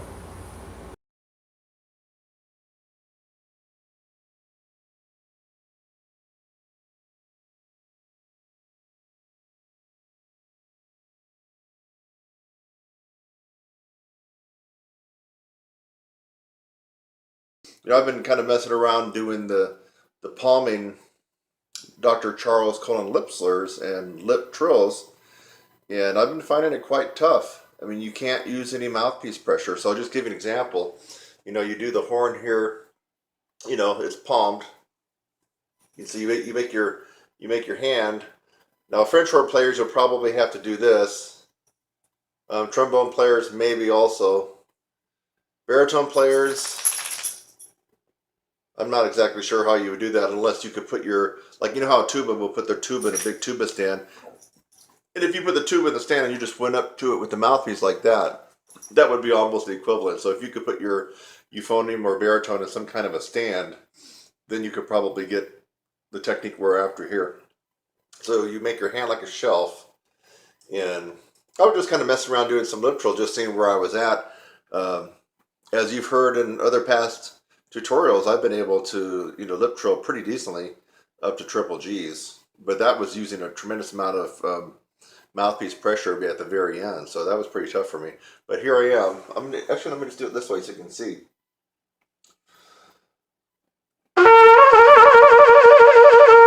That's C to E easy.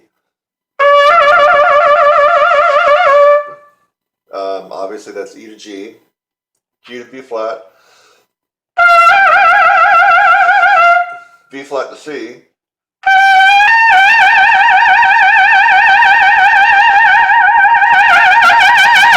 okay, so that was B flat to high C. Now, also I'm doing these rather loud. I would say that was just pushing probably forte. You're not going to get too much out of your lip trills in the Charles Conan book if you're playing them pianissimo or piano. I recommend all my students that were at least at the MF mark. MF to F is good. Probably fortissimo is not good. You're going to be blowing so loud, you're going to be defeating the purpose of the technique. So keep these around MF to F. So that was B flat to high C. So palming. Now look how I got it. I don't know if you can see. I'm only using the weight of the horn. I'm not doing this. I'm not grabbing and pulling. There we go. Let's try to go a little higher.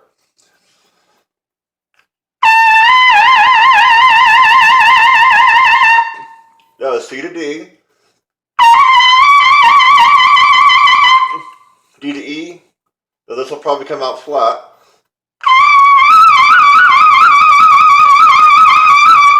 And then, geez, I don't even know if I can make this last one.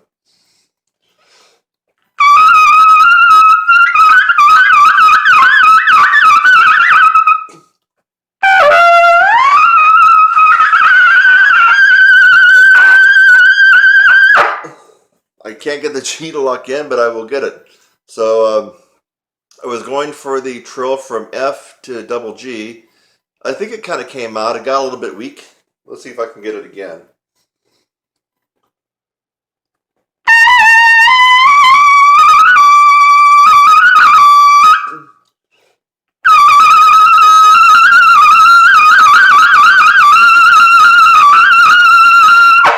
Whew, barely.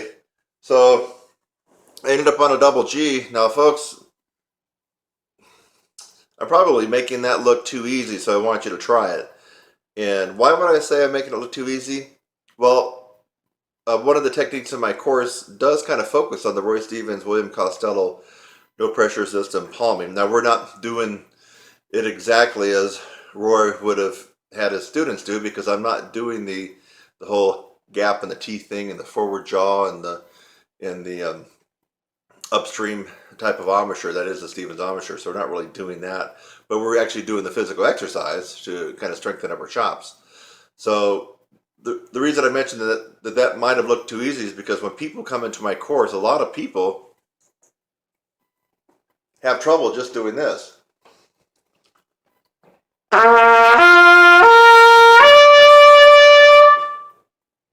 Just going to the E. Now that's just a slur going up.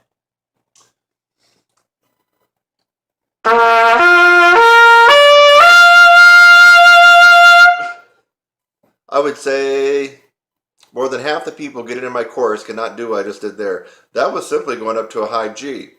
Low C, G, C, E, G. And to go up the next one, now we're going to whittle out almost all people that start my course.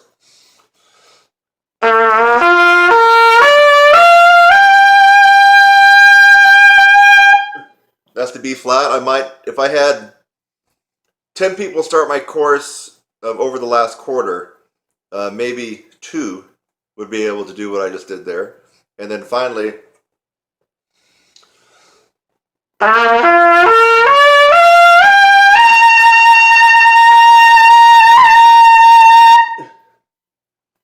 don't know, if I had 10 people start my course over the live course now, the one that they're seeing me every week live, either via Skype or on the phone, maybe one would be able to do what I just did right there. And that's just a maybe. So take this technique to heart in this drill, and it's a good challenge. I mean, we're all brass players, and it seems like brass players, and especially trumpet players, like a good challenge in the competition and a challenge ourselves. And wow, can you think of a better challenge than this? Yeah, because I mean, come on. If I got on normally,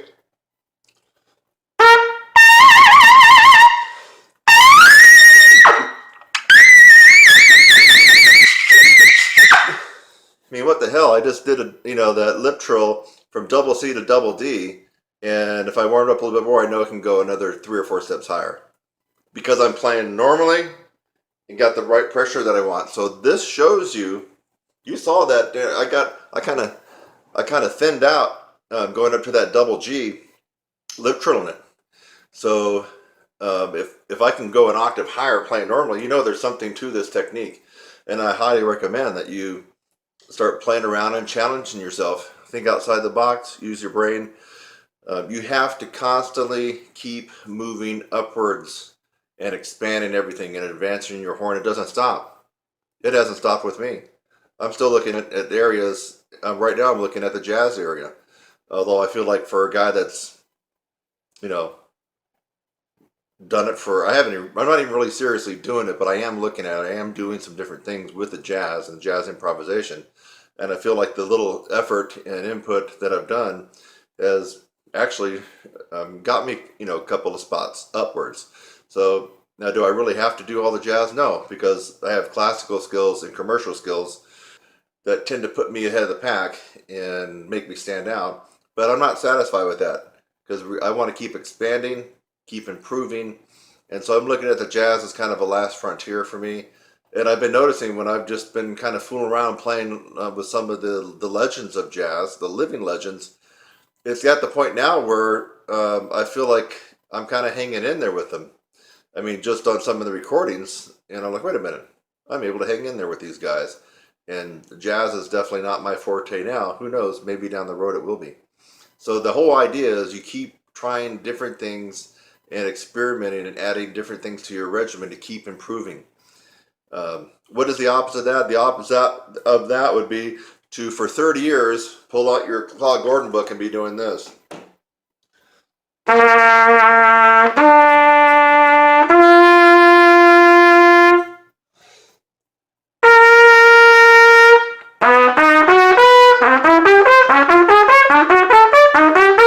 and on and up. I mean, if you're doing that for 30 years and you're doing nothing else, I can guarantee you just aren't that far along, my friend.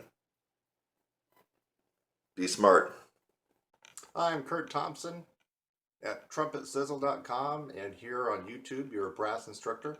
I'm a professional trumpet player and teacher, and I want to ask you a question. Would you like to learn how to skyrocket your range, improve your endurance, and reduce mouthpiece pressure? At the very least, you should discover that improving range and endurance is a process.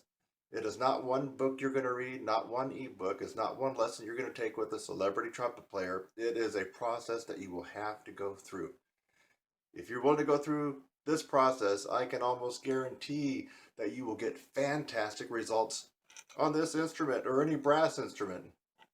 And for right now, I would just like for you to subscribe to my channel. Look down below and click the subscribe link. I would love to have you as a subscriber on my channel, Your Brass Instructor. I'm Kurt Thompson. I'll see you in the next one.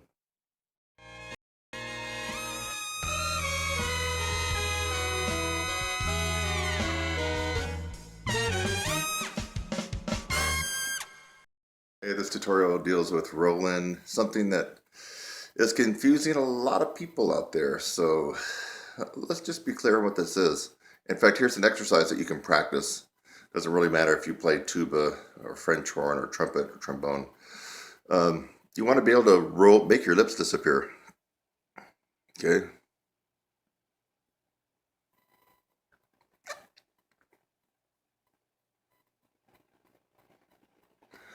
That's a double C Roland position.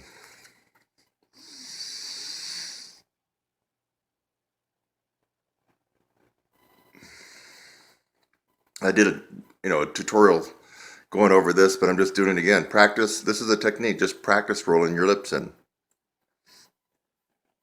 If you can't do that, you're not going to be able to play in the upper register that well or with a lot of ease. You got to be able to roll in.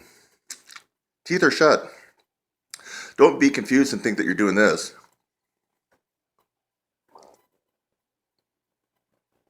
That the lip is over the teeth. And here too. No, we're right here.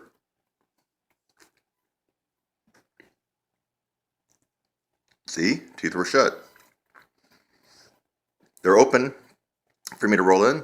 Open, roll in. Now they're over the teeth. I shut the teeth. So, a technique for you that would be a value is to make sure you're getting the roll in. And if you can't do it this way, you're not going to be able to do it on the horn in real time. So this is kind of a bike with training wheels right now. You're not using the horn, you're just practicing the roll in. Double C, that's a double C roll in right there. High C probably be, well for me anyway, would be probably high C. Double C. Hope you enjoy this close-up of my lips. I'm Kurt Thompson at TrumpetSizzle.com, and here on YouTube, you're a brass instructor. I'm a professional trumpet player and teacher, and I want to ask you a question. Would you like to learn how to skyrocket your range, improve your endurance, and reduce mouthpiece pressure? At the very least, you should discover that improving range and endurance is a process. It is not one book you're going to read, not one ebook. It's not one lesson you're going to take with a celebrity trumpet player. It is a process that you will have to go through. If you're willing to go through this process, I can almost guarantee that you will get fantastic results on this instrument or any brass instrument. And for right now, I would just like for you to subscribe to my channel. Look down below and click the subscribe link. I would love to have you as a subscriber on my channel, Your Brass Instructor. I'm Kurt Thompson. I'll see you in the next one.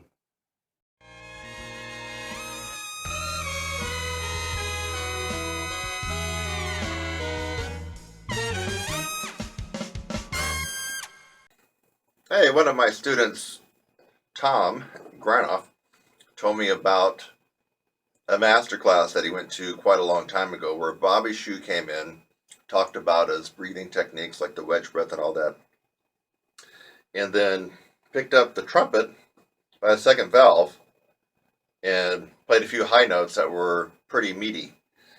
And so I thought I would try to see if I can demonstrate the Bobby Shue. I would just call this probably the Bobby Shue no pressure high note test. So you can do this after you watch this. You can try it right out if you're in a practice room. So what I was told by Tom is that I guess Bobby just grabbed the middle valve like that and proceeded to play a couple. My valve's starting to unwind. Proceeded to play a couple of notes. So I'm going to try it here. Just a couple of notes.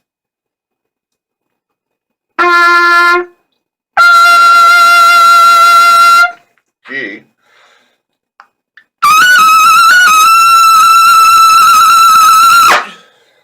So that was a pretty loud double G just by doing the Bobby Shue method of holding on to the middle valve.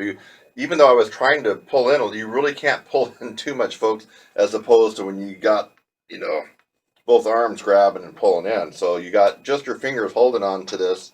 Part of it's holding the weight of the horn from dropping. So anyway, that's the Bobby Shue no pressure high note test. You saw it here probably for the first time because I just found out about it from Tom Granoff. Thanks, Tom. Thanks again for watching this video. I hope that you got something out of it. Sometimes I make a video just to make you laugh. A lot of times I make a video to educate you on something and maybe even help solve a problem. So I hope something like that occurred for you in this video. And while you're at it, again, subscribe, click on my website link, and go on to the next video. It's lovely out here. Have a great day.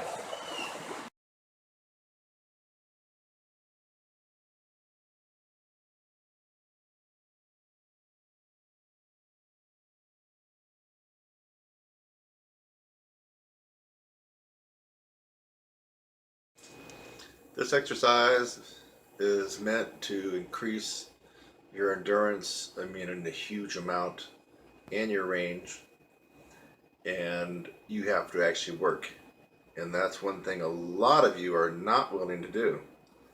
So what you're going to see is me doing the Cat Anderson whisper quiet middle C for 5 minutes. Trust me. You do that for 30 days in a row and you're going to notice something big time happens to your endurance, and you'll probably get a half step pop in your range. That's not a bad trade-off for doing your 5 minutes of practice a day. So let's see if we can put this. Hold on, I got to fix the phone here first. Yeah, so I have this set at 5 minutes. I was just trying to adjust the screen so it won't go off. And this was set at like 30 seconds just to go to sleep. So let's do it for 5 minutes. In fact, once you know what I'm doing, why don't you get out your horn and go right along with me, and let's kick some butt together. Okay? So let's start the countdown. By the way, if this note sounds pretty on your horn, you are doing it the wrong way, my friend. Listen to how I do it. This note does not lock in, and the closing your teeth stuff is optional in my opinion. I'm going to just do it normally without my teeth shut. But it's going to be at the threshold of where the tone quits. The tone should be kind of bad on this one. The pitch should waver around because you're never locking it in. You're playing at about 4 Ps. Here we go. 5 minutes.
All right, cat.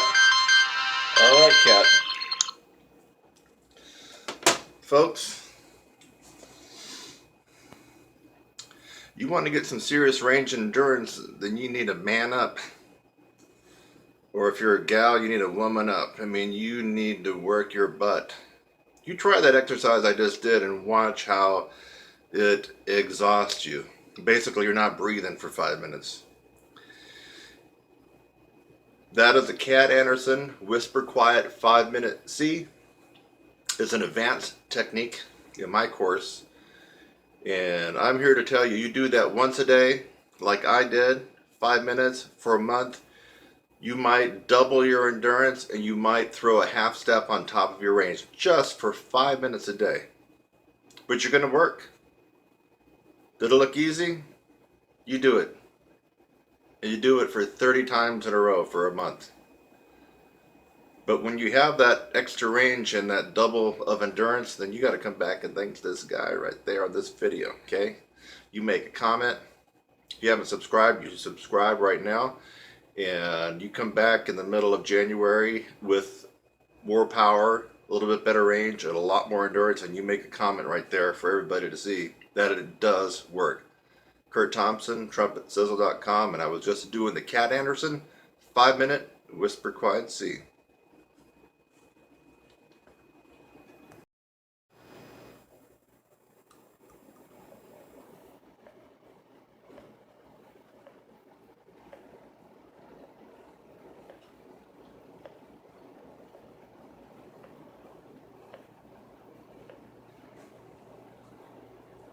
Say hello to my little friend.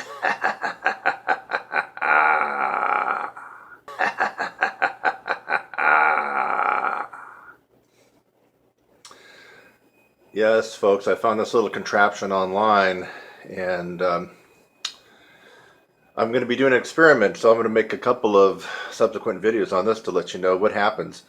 I'm actually doing this just to increase my power and volume. I don't know if you figured this out. I don't really need to increase my range, and I definitely don't need to increase my endurance. But power, I'm all for being the most dominant, powerful brass player anytime, any place, anywhere, baby. And let's just see what this does. I just did like, 10 reps of that, and feel a little something going on. Now, this is an isometric activity, kind of, because you actually have a device. So, I mean, you're actually doing, an exercise where isometric means you're kind of like tensing muscles against themselves. Kind of like if you just kind of grip your fist, go like that, that's kind of isometrical. Where if you had something that you were squeezing, that would be just more of a regular type of calisthenic exercise. So, for those of you who follow my stuff, I think you might get a kick out of what happens. I like to give things a decent amount of time, so I'm going to give this little contraption here about a month to see what happens and see if I notice when I get ready to blow. In fact, I might get out my old trusty decibel meter. Remember that one from a couple years ago? And the threshold of pain, if you remember watching that one and the new one I just put out, the threshold of pain for your ears is 130 decibels. Now, if you watched that one from a couple years ago, which I just recently kind of edited, I got my double A up to 126.5. Folks, now that's trained whistleblowing loud. And then I included a couple examples where, I buried the band with that note. What I would like to see is if this guy can get me up to that 130 mark on my double A. Yes, that would be cool. That means anybody that I don't like would experience the threshold of pain at 130 decibels on my double A. Yes, it will become a legitimate weapon of vengeance. And you too can be able to exact revenge on people that rub you the wrong freaking way. So, for those of you who play trumpet, watch my progress on this little contraption. And by the way, I'm Thinking that even if you don't play trumpet, guys, this could be a wonderful Christmas gift for your girlfriend or wife. You know what I'm talking about, baby? Yes, so even if she doesn't play trumpet or is not a musician, you still may want to order this for her. Get my drift? Let's exit with a little bit more exercise here. Ready?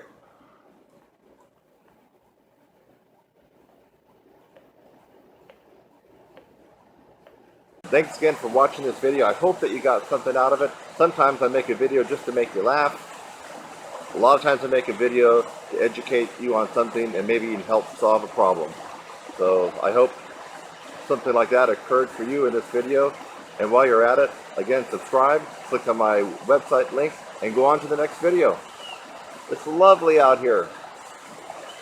Have a great day.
How about, let's see if I can get my double A up into the 120 range as well.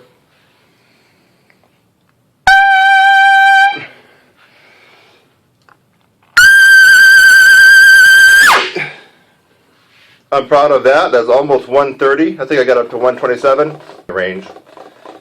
It's a wonderful little tool. You got to get one of these decimal meters and you can kind of critique yourself on how much power you really have.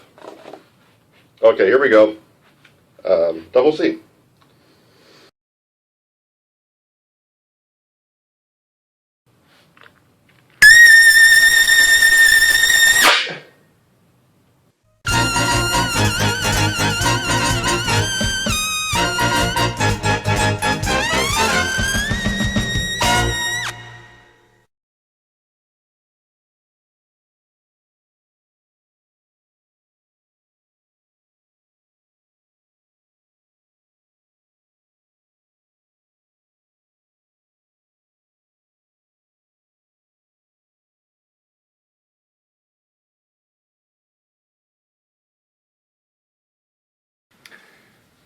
Lip buzzing is a poison, so you really have to be careful.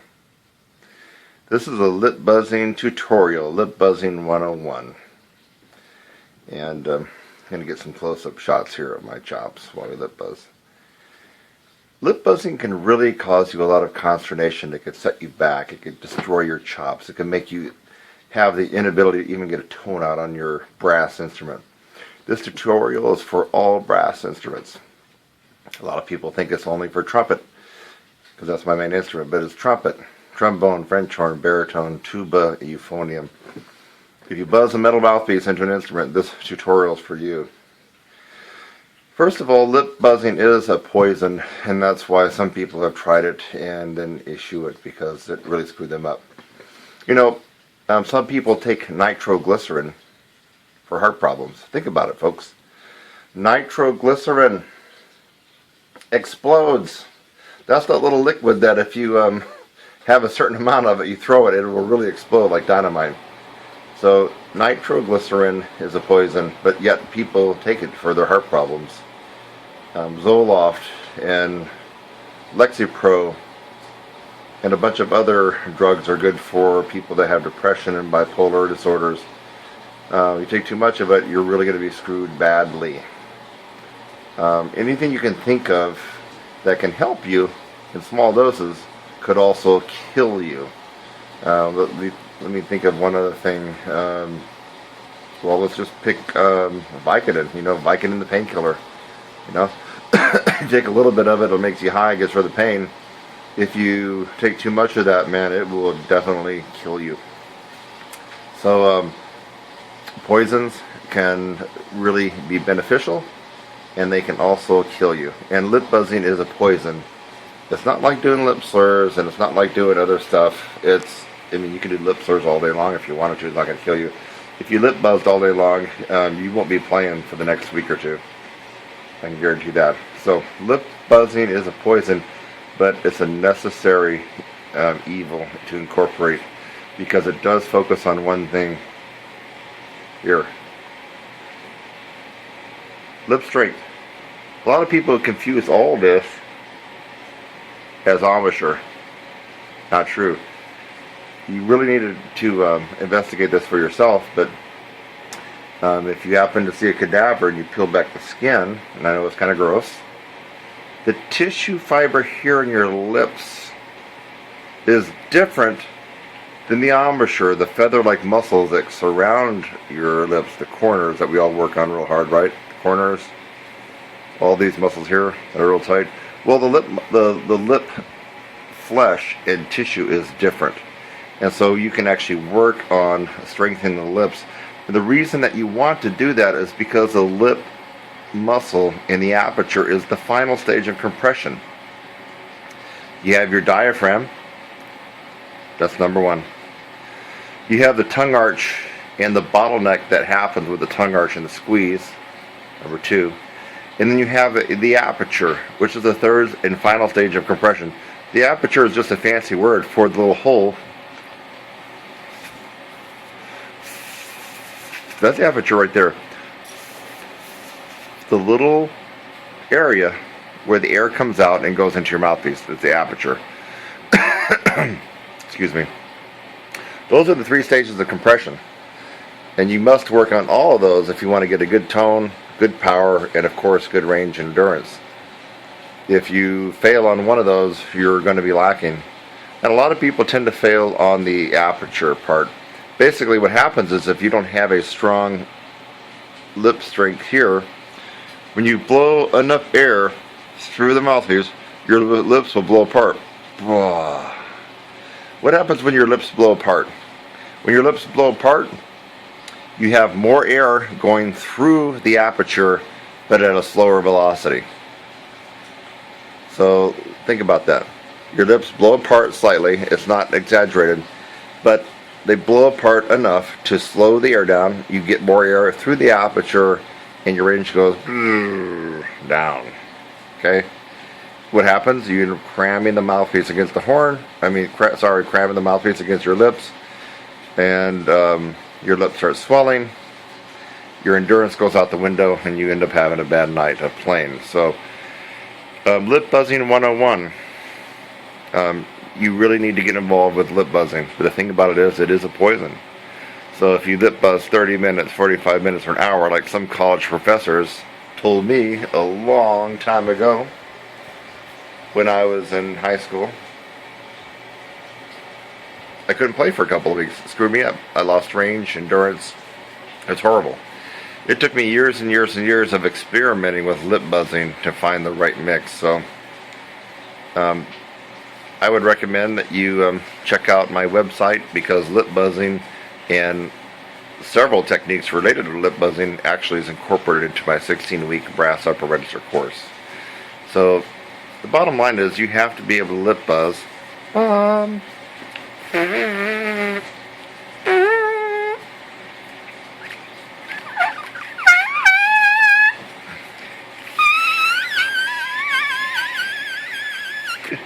Almost a double C there. That wasn't warmed up. You have to have the strength in your lips to buzz without the horn to really magnify your range and endurance and really increase the compression that happens in your aperture. So this is Lip Buzzing 101 tutorial, just basically telling you why and the hows, and hopefully that you'll pursue it further.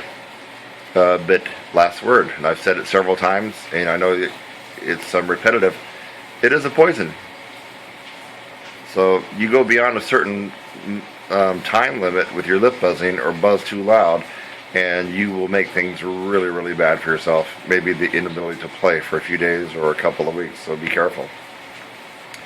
If you want to know more about lip buzzing and how to incorporate it in your practice and the different various techniques that you can employ in your practice to help that last stage of compression, then go ahead and click on the link you see below. You have to click on the description and open it up, and you'll see my link there. Go there and you can email me, or simply email me at kurt@trumpetsizzle.com. KURT@trumpetsizzle.com.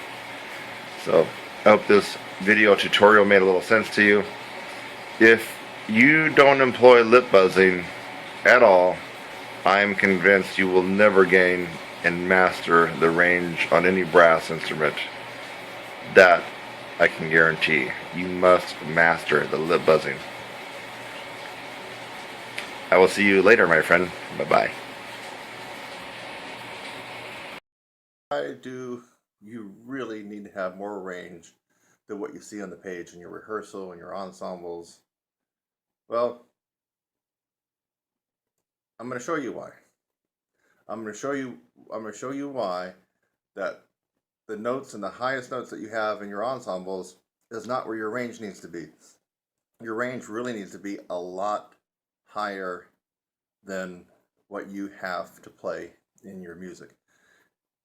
And the reason is you need to have a cushion of 3 to 4 notes of range above and beyond what you are required to play in your ensembles, from orchestral to concertos to lead trumpet to rock, and I'm about ready to demonstrate a couple of those right now. Having more range simply allows you to play a wide variety of music without killing yourself. And here's a really awesome piece that I love. I've played before and I plan on playing it again. Concerto in La Bemol, or otherwise known as Vivaldi Concerto in A flat for piccolo trumpet. Now, I don't happen to have a piccolo handy, so I'm going to use my big horn, which means I'm going to be using my piccolo fingerings on the big horn, because this is a transposition that I'm doing, and of course some of the notes may be a little bit out of tune on the big horn. But I'm just going to go down to one note before, let's see, where are we? Maybe near the very end. Like one note before number 3. That's the second line from the bottom of this first movement, Allegro.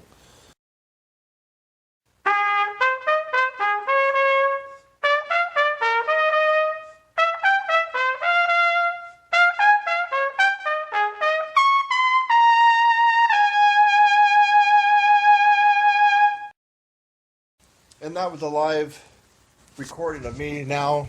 No dubbing, no punching out, no punching in, no nothing. And that just gives you an example. I did that on my big B-flat trumpet. So, classical music requires chops, requires range. And if your range is an E-flat on trumpet or a concert D-flat, and that's it, you won't be able to play this particular piece because you'll be killing yourself with the pressure. So that's why we have to have more range than what we really need when we're looking at a piece of music. To play this piece and make it sound good and easy and with a gorgeous tone, you can't have just a concert D flat range. You really need a concert G flat or concert G, really, to have that big cushion from what you have to play on the page to what you have in your practice room on your face.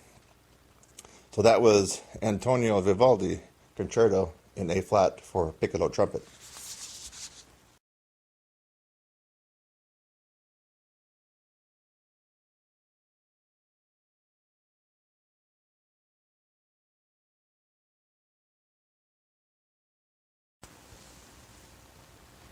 Here we're looking at near the very end of the first movement of the Humble Concerto.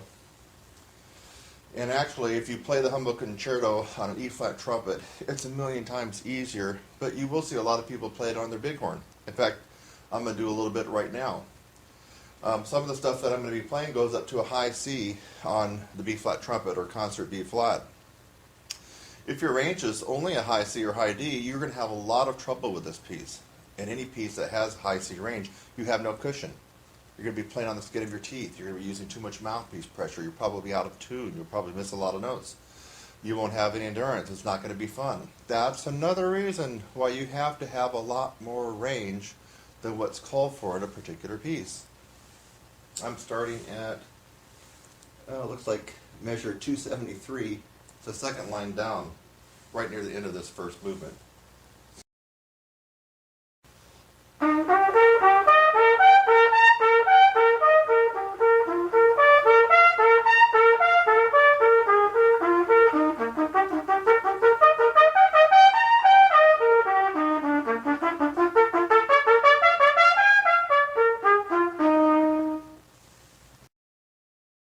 And that was just a little excerpt from the very end of the first movement of the Hummel.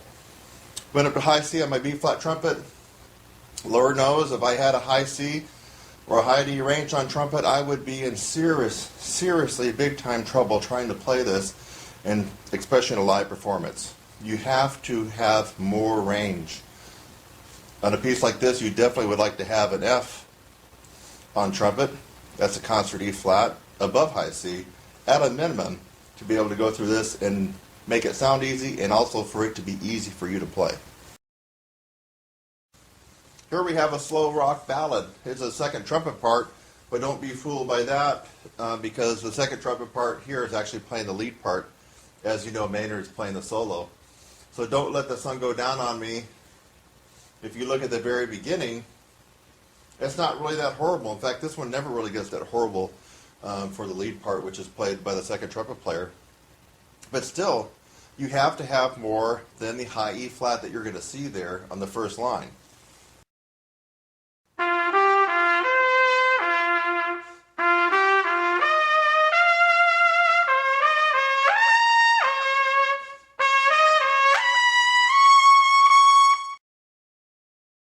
That was the first line and a note.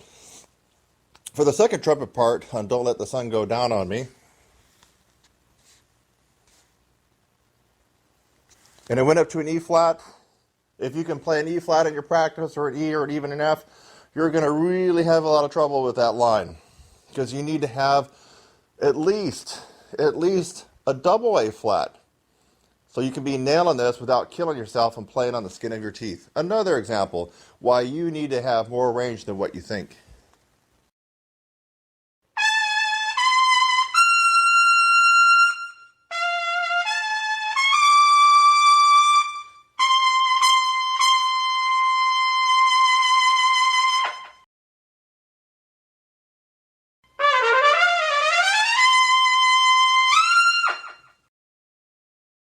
That's a little lick in Birdland right after measure S. And then, of course, you got the beginning. Hey, we're looking at the first part of the first trumpet part for Spinning Wheel. And, you know, you have two measures of rest. This is a rock piece, obviously rock, funk, whatever you want to call it.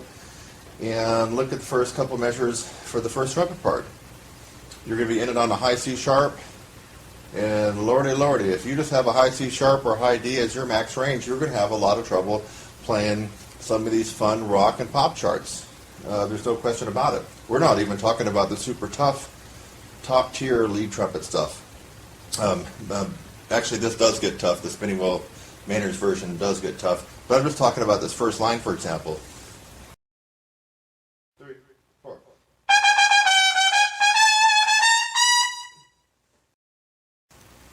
To put some meat on the bone and have some sizzle, you have to have a lot more than a high C sharp or high D on your B flat trumpet to be able to play stuff like this. You really do. Otherwise, you're going to kill yourself. You're going to be out of tune. You're going to be wondering why you're using too much mouthpiece pressure. You're going to be having endurance problems. Another reason why you need to have more range than what you actually have to play when you're looking at a piece of music. So I just did that the first couple of measures there just to show that you do have to have more range than just what's on the page. Otherwise, you're going to run into problems. Demonstration and explanation why you really have to have more range than what you think. It's amazing how many students I get in my course and they'll tell me that they have a high D or a high E flat, and when I ask them, well, what typically do you have to play in your big band or your rock band or your orchestra or your community Broadway shows? And when they tell me high C's and D's, I just kind of cringe because that's tough, folks. To have a high D max range and you're playing up to high D in your ensembles, I mean, that's a recipe for disaster and pain and torture and bad endurance problems, everything. You got to get your range up. I hope that some of the examples I provided, even to you classical players, I provided an example of the Hummel and also the Vivaldi Concerto. I mean, it really makes sense. You have to get your range way well above what you are required to play in your daily performance and rehearsals. I'm running some very good Black Friday specials that are going to conclude this evening. I'm going to try to get this up. If I don't get it up in time, I'll put a note below. Look below, and I've had a couple people request that I extend it until tomorrow on Monday. So depending on when I get this video up, if it doesn't come up until mid-evening, that doesn't give a lot of people time to react to this particular video. In which case, look down the notes, and I might extend it until tomorrow. But really, my programs, I'm cutting some of them almost in half just for this weekend, just to get you involved so you can see what all the buzz is about, why people are getting good results.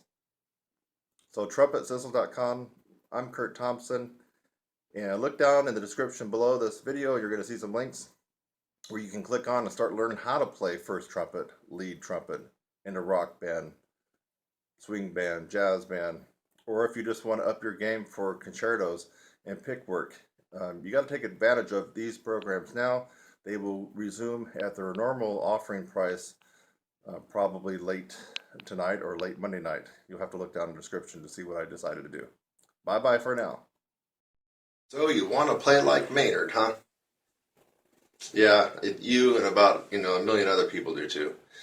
So we're going to talk a little bit about the desire to play like Maynard, and then the reality, and some people's very close attempts to play and sound like Maynard, and some people's attempts to sound like Maynard thinking that they do, but they really don't. And we're talking about some of Maynard's most famous lead trumpet players.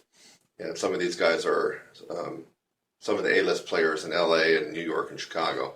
We're going to find out what the difference is. First of all, if you're listening to this and you don't have your range up to a pretty good level, I would stop this video and immediately go to my website, TrumpetSizzle.com, and get enrolled in the 16-week upper register program. You're wasting your time. Maynard is about having the acumen and the facility and the power in the upper register. And if you don't have that, then this video is just a waste of your time. It might motivate you to get busy and start working on your range. But frankly, I'm talking to people that either have already developed their range or thinking about playing lead, or they already play lead, or they've already even tried to play some Maynard before in rehearsal or at a concert. We're going to be talking about some of the things that cause people to not sound like Maynard. In fact, I guess it was about a year ago, I had some hater idiot that said that you sound like Maynard, but why don't you play your own way? Why don't you be yourself? Why don't you do your own thing? Why are you trying to copy Maynard? And my response to this individual, without all the explicatives, like F you and mother effer and, all that kind of stuff, was pretty much this. Maynard is a style. He's not only an individual and a player, but he created a style. So that would be like asking some organist on Easter morning or in the holiday season, what in the world are you thinking? You're trying to copy, Handel. Why? Why don't you just do your own thing? Hey, what are you thinking? You're sounding like Bach. Hey, what are you thinking? That symphony's, No, it sounds like Beethoven. What are you thinking? Why don't you just play your own way? It is because some of us musicians like the style of a particular composer, era, or individual.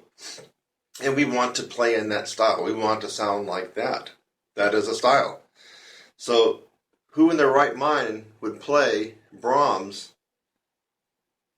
and try to sound like Scott Joplin? Right? Ridiculous.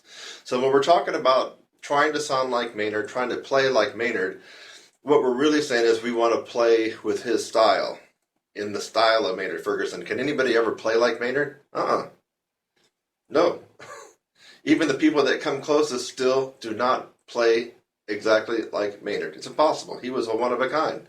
So no matter how hard you try to copy Maynard, the best that can happen to you is you become better because you have some of the essence of his playing in yours, but you will never be a Maynard clone. Nobody is. Let's get that out of the way. So when we're trying to play in a particular style, we can call player Maynard Ferguson a style.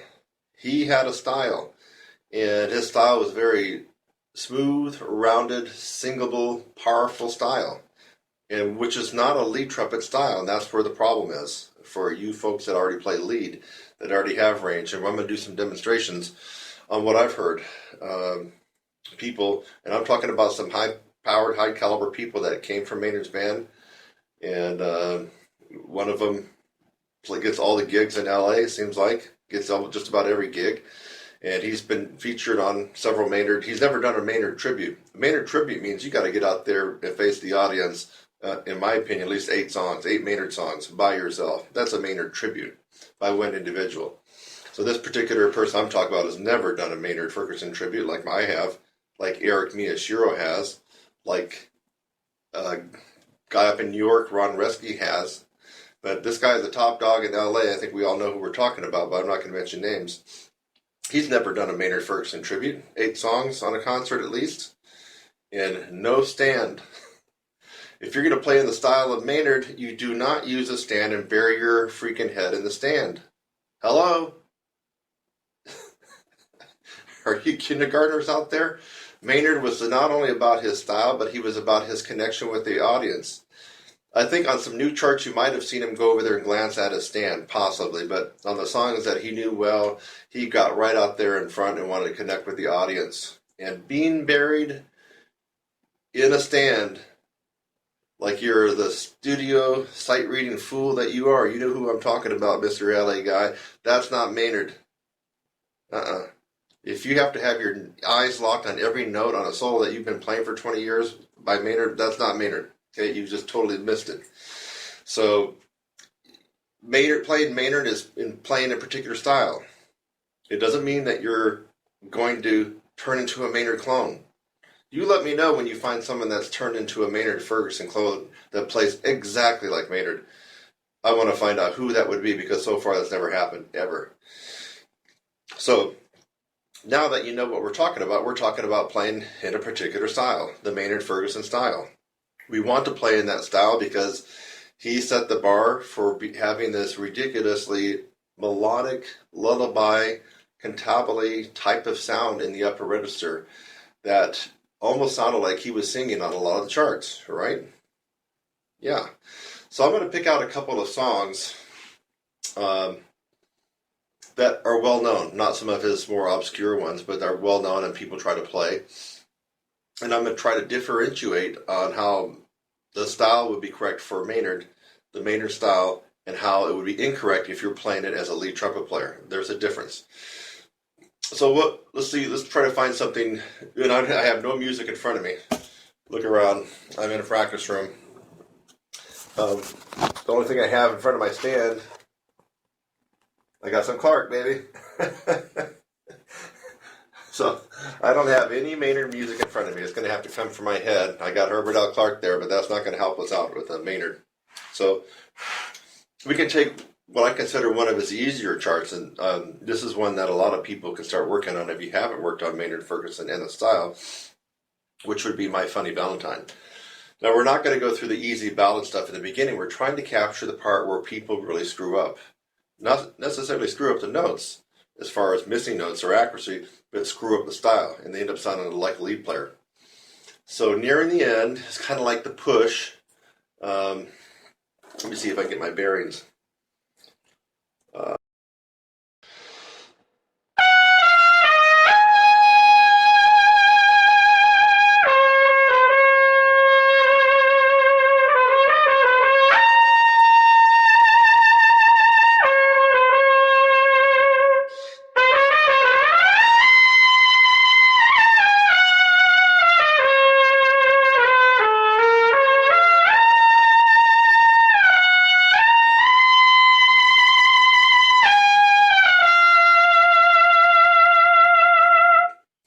Okay, that's a very sweet singable part in My Funny Valentine near the end that Maynard just sounds wonderful on. And I've actually gotten pretty close of capturing the Maynard style myself on that particular section. And that's when people actually work with me and learn the Maynard, we work on that one of the first ones. It doesn't go too terribly high. Now,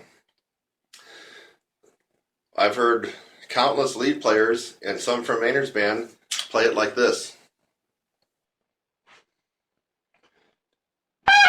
Sorry.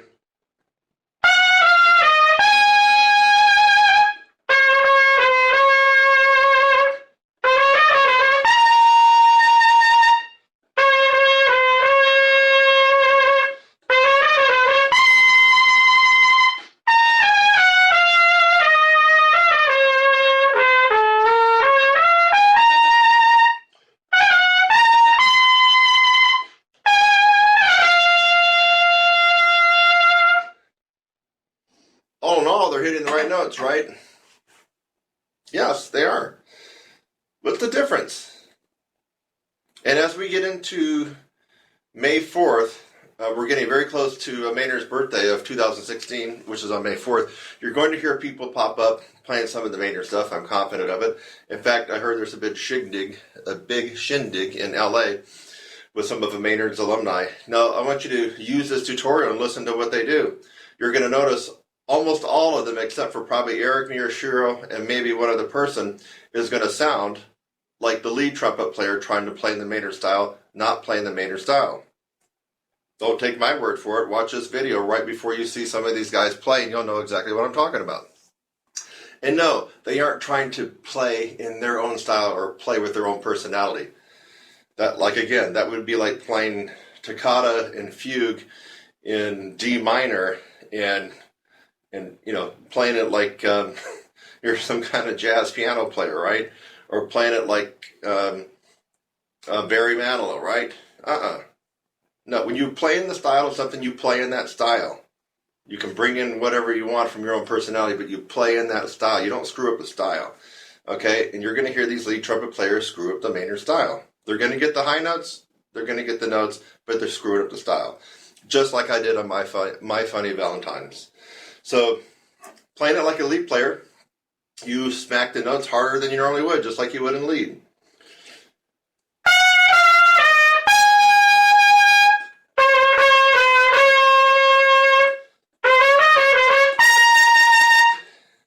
That's a lead player mentality. Lead playing the Maynard Ferguson solo. No, you've just totally screwed up the entire style, my lead playing friend. So that's one example about why even people that are the top professional level lead players cannot seem to play like Maynard and play in that style. They're playing like a lead player, right? Lead player.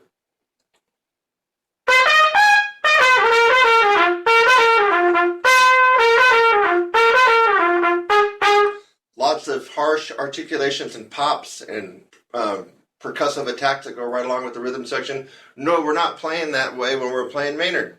Lead trumpet player. Turn on a light bulb. Think. Let's go on to a harder example now. What would be harder? Okay, a lot of people try to attempt this particular song, and most crash and burn on it, but the ones that actually get through it are not sounding like Maynard. So, again, I don't have the music in front of me, and I'm having to do this off the cuff. I'm just trying to get the song in my head. Let me see if I can get it.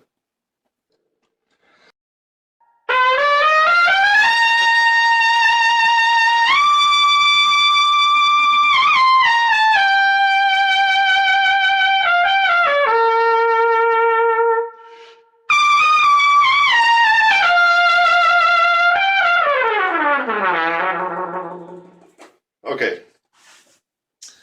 If you don't recognize that, that's from the Big Push, kind of in the middle of the piece of Danny Boy, from way, way, way on back. Way, way, way back. I believe that probably was in the 60s. Or maybe, you know what? It might have even been in, could have been the 50s too, when he first started getting that one going. Well, you hear a lot of people trying that one. You can go on YouTube right now and see a lot of people doing that one. Will it sound like I just did? Mm-mm. Mm-mm. So, the lead player approach on this one, who hasn't thought about the Maynard Ferguson style, which is a style, is going to play it something like this.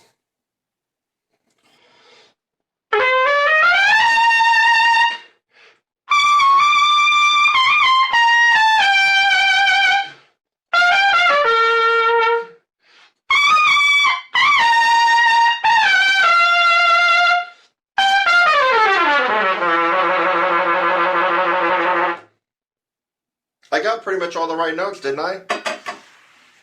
Yeah, for the most part. But it sucks if you're trying to play it in the Maynard style. That's a lead trumpet style that I just did there.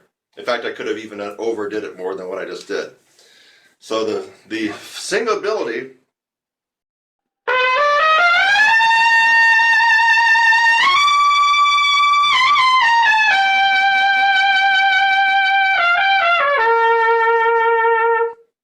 in the Maynard style makes the solo.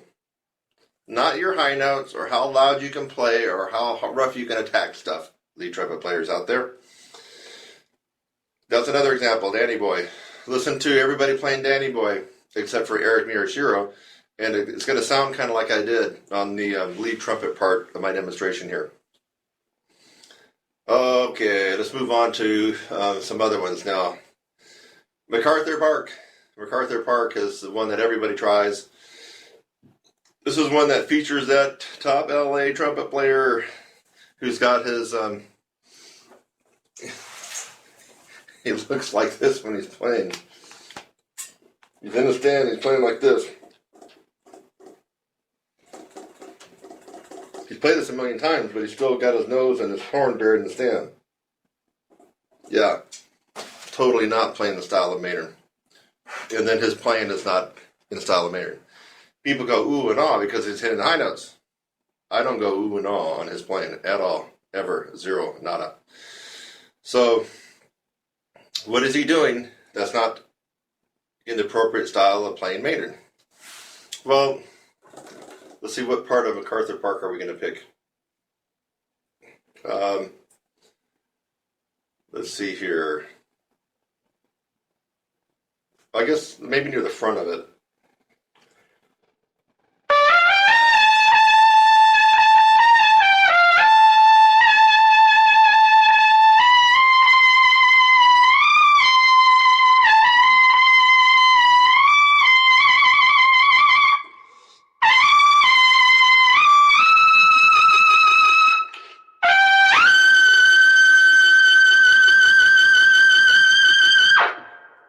Okay, quite smooth, quite flowing, quite connected, right? Go back and listen to Maynard do that and listen to what I just did. It's about the same thing, right? Except when you watch some of his live stuff and he's getting a little bit funky. And sometimes he does when he's doing some of the live stuff, like the Maynard Ferguson stuff. Okay, so now how would you screw up the Maynard style on that one? and make it sound more like a lead trumpet player playing that particular song and not playing correctly in the Maynard Ferguson style, you would do it like this.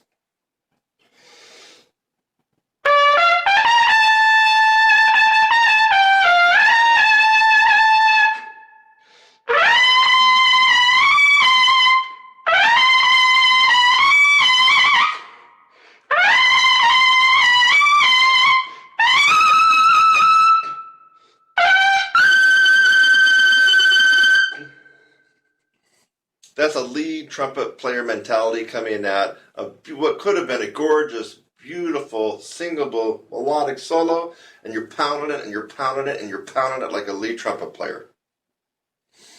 Almost like the whole agenda is just to get the high notes popping out loud.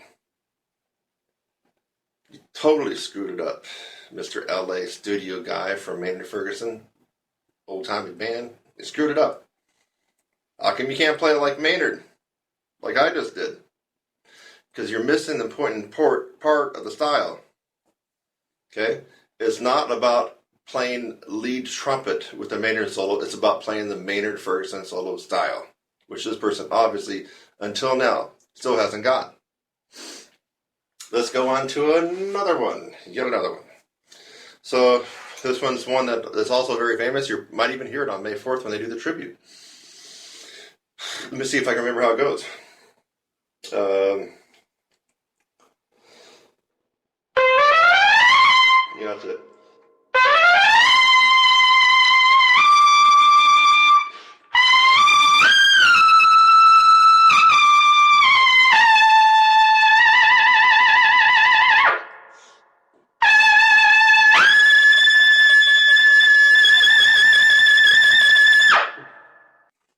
Okay. Now, in all fairness, the Gonna Fly Now theme and the Rocky theme does have a little bit more punch, percussive, articulated tacks than, say, some of the other ballad solos that we were talking about earlier.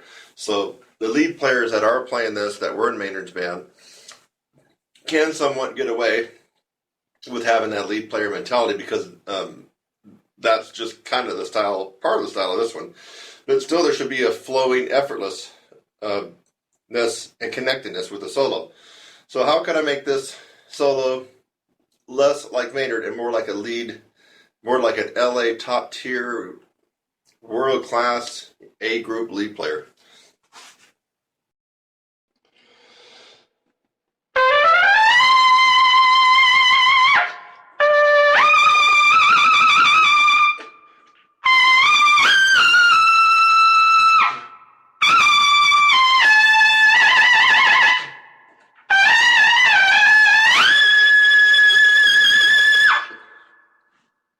You could tell the difference in that it was a choppy, lots of taking air breaks and stuff like that to make sure you're getting the high notes, as opposed to the nice, smooth, singable style that should be in that particular piece. But like I said before, it is a rock disco piece, so there is going to be more punch to it than the typical Maynard Ferguson style.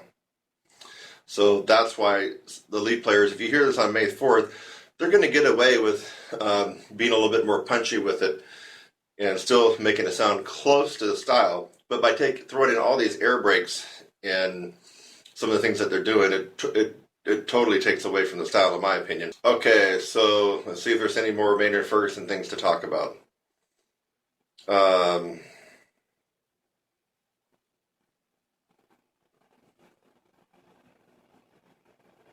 But maybe the Gospel John thing, right?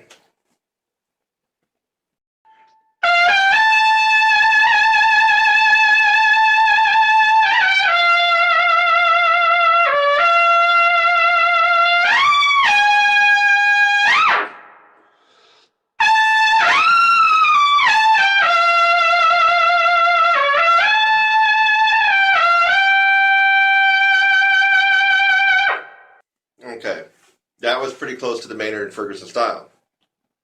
If you're a lead trumpet player playing that, just thinking it's all about the high notes, you're going to end up sounding like this.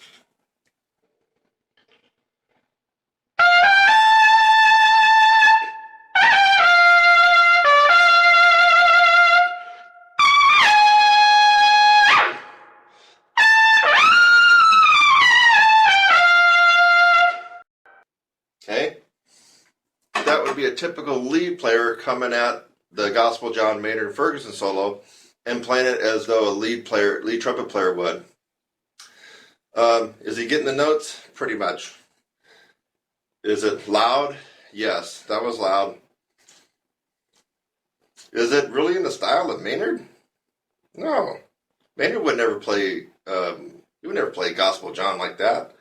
That's how a lead trumpet player would approach that solo, and not Maynard Ferguson. So anyway, I hope I've turned on the light bulb for you lead trumpet players that have thought about playing Maynard, or you already have, and then you go back and look, and you're thinking there's something missing in my performance. Why? I just don't sound like Maynard. I just don't got that style. What's going on? So just forgive yourself, because you'll never be Maynard, but you can sound and get the style like Maynard, because that's what we're after. Again, if we're going to play Fur Elise, da da da da da da dee da da, right, by Beethoven, we're not going to play it at da da da da da da da da da. Those would be the right notes, but the wrong freaking style, because we're trying to play in the style of Beethoven, and here we're trying to play in the style of Maynard Ferguson. You're trying to play in the style of Maynard Ferguson, by God, play in the style of Maynard Ferguson, and not some lead trumpet player that's chopping it up with a big old hacksaw. Okay, that's my tutorial on playing in the style of Maynard Ferguson and trying to play like him, versus just going for the high notes as a professional lead trumpet player and being satisfied and all smug with yourself that you got the high notes. No, you missed it. And then this stand, if you got the stand in front of you and you're playing a Maynard Ferguson tribute or solo and you got your eyes buried in that stand, you have so freaking missed the point of Maynard and the connectedness that Maynard had with his audience. You just totally missed it. Watch on May 4th, if there's a tribute concert, watch how many people that played with Maynard, bink, missed it. Missed it. Maynard never came out hunched, with his eyes and his horn buried in the stand, playing a solo. Never did that. I mean, come on, folks. So if you're trying to play Maynard, rewind this video and watch over and over and over again, and you just might be able to get some of this into your playing and sound better. For those of you who have the range and have some lead but would like to start venturing out playing Maynard Ferguson stuff, I'm telling you, it is the hardest part that you can do on the horn. Playing Maynard Ferguson or another written high note solo, whether it be Doc Severinsen or Bill Chase, really doesn't matter. When you are playing the written high note solo, folks, there's nothing else. There's no other harder music for you to play. And I know this for a fact. I got a video I'm going to put up where I made my living playing the Carnival of Venice all summer long, 5 shows a day.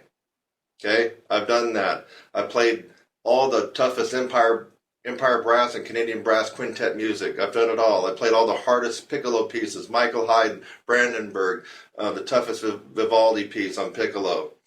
I've warmed up on the Hindemith. I played the Hummel and the Haydn. I've done the Tomasi. I played Alan Vizuti's Cascades. I've done it all. And then I played the hardest lead trumpet parts known to man. What's the hardest thing? None of that. The hardest thing is to stand up, pick up your horn, walk out in front of the band. It's you in the mic or you in the audience, and to play that known written high note solo that everybody knows. So second book jazz players, there's no finger wiggling your way out of this one, my friends. There's no taking the horn off and listening to the rhythm section do a little something while you're resting your chops. When you play the written high note solo, it's game on. It's you play to the end. You make it or you don't. It is the hardest. I've done it all. It is the hardest.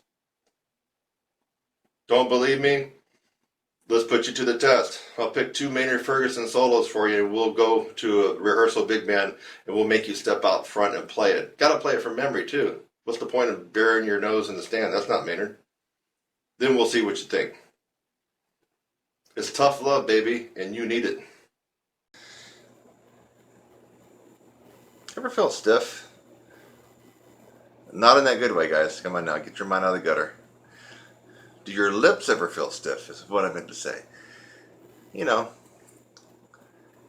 you know that you felt better before, the day before, a couple days before that, but you're playing today and you're missing a couple notes, and even lip slurs, just normal thing. It happens to everybody. I think it happens to every player on the planet, whether they will admit it or not. Even the best players in the world. You know what happened to Maynard, because you can watch some of his live performances where he actually was having some trouble. So yes, your lips do get stiff from time to time. You lose your flexibility from time to time. And have you ever noticed that on some mornings and some afternoons you're playing and you got this kind of fuzz and you're airing your sound? And let's just pretend that you're not even a guy that, or a gal, that cares about playing above high C, and so you're not playing in that extreme register. But you got this fuzz in your sound, so it's obviously not from playing too high and playing too loud. And it bothers you. It bothers me. Well, I teach my students a plethora of many remedies for this particular situation. And one of them is weird. One of them's crazy. And one of them you just won't believe.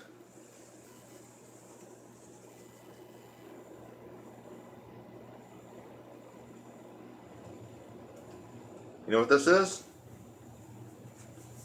Who can tell me what this is? Take a wild guess. No. No, it's not that. It's not a shepherd's crook or, a modern shepherd's crook. It's not a telescope. Well, kind of. Yeah, it could be a telescope. No, it's not any kind of weapon. Maybe you're thinking of it, but you can't spit it out on your tongue. What is this? Still can't get it?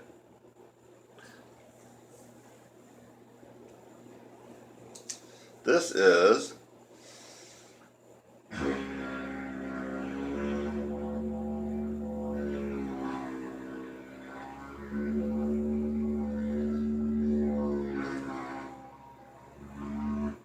a didgeridoo.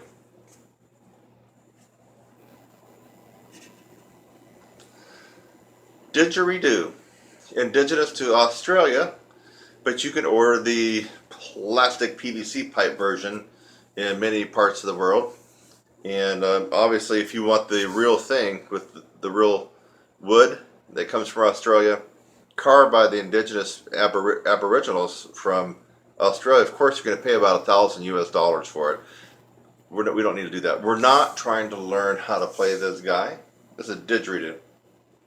We're not going to learn to circular breathe, and we're not going to learn to play this instrument correctly. We are going to use it as a tool to dissipate tension, brittleness, and stiffness in your lips, your chops, and to help get rid of that fuzz and extra air that's in your tone that you know is not normally there, but on some special occasions it is. And usually it tends to be when you've played too much, or had a gig that went overboard,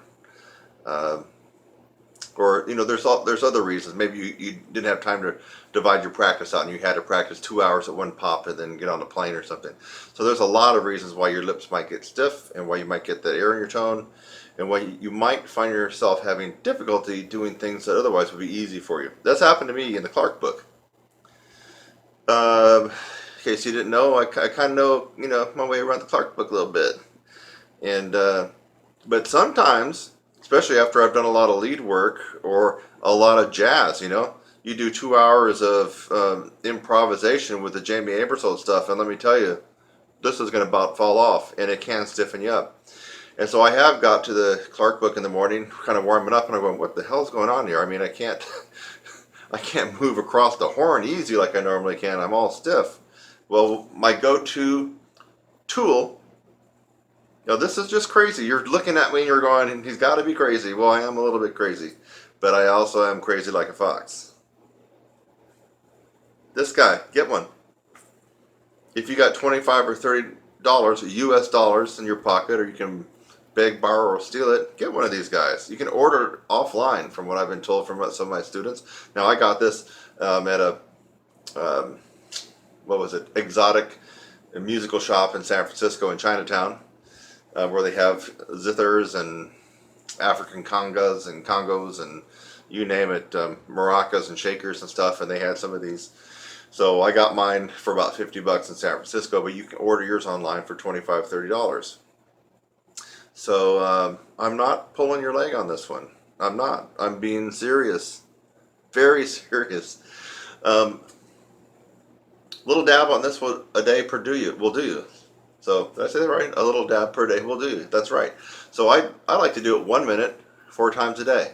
Now some days I don't do it. I don't have the time. But definitely if I feel something sneaking up on me, like my lips are starting to stiffen up, I'm playing all of a sudden, where's that air coming from? I will get this guy out and make sure I do it 1 minute 4 times a day. Do not use your normal embouchure.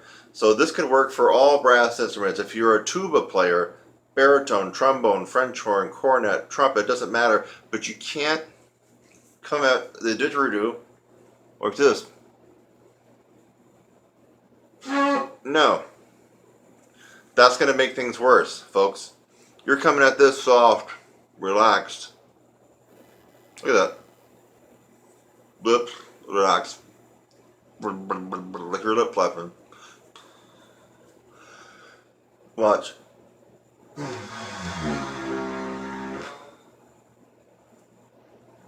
You've seen me enough. That ain't my normal embouchure, right?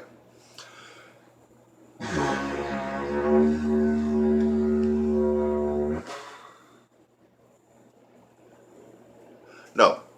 So, pay heed. Do not use your normal embouchure, and don't get goofy and cocky and try to think that you're going to invent some kind of new way to build high notes or range by blowing hard on this and using your normal embouchure. You will destroy your chops. I'm not kidding you. Some brass players actually, or brass teachers, will actually have you tear down your chops if you have a really screwed up embouchure. And the way they do that, especially for high brass players, is to give you a big tuba mouthpiece or a baritone mouthpiece and just have you buzz on that mouthpiece, totally obliterate your chops and the sensation and the feeling of where your normal embouchure was. So you don't want to be playing this guy in any kind of embouchure. We're just doing it.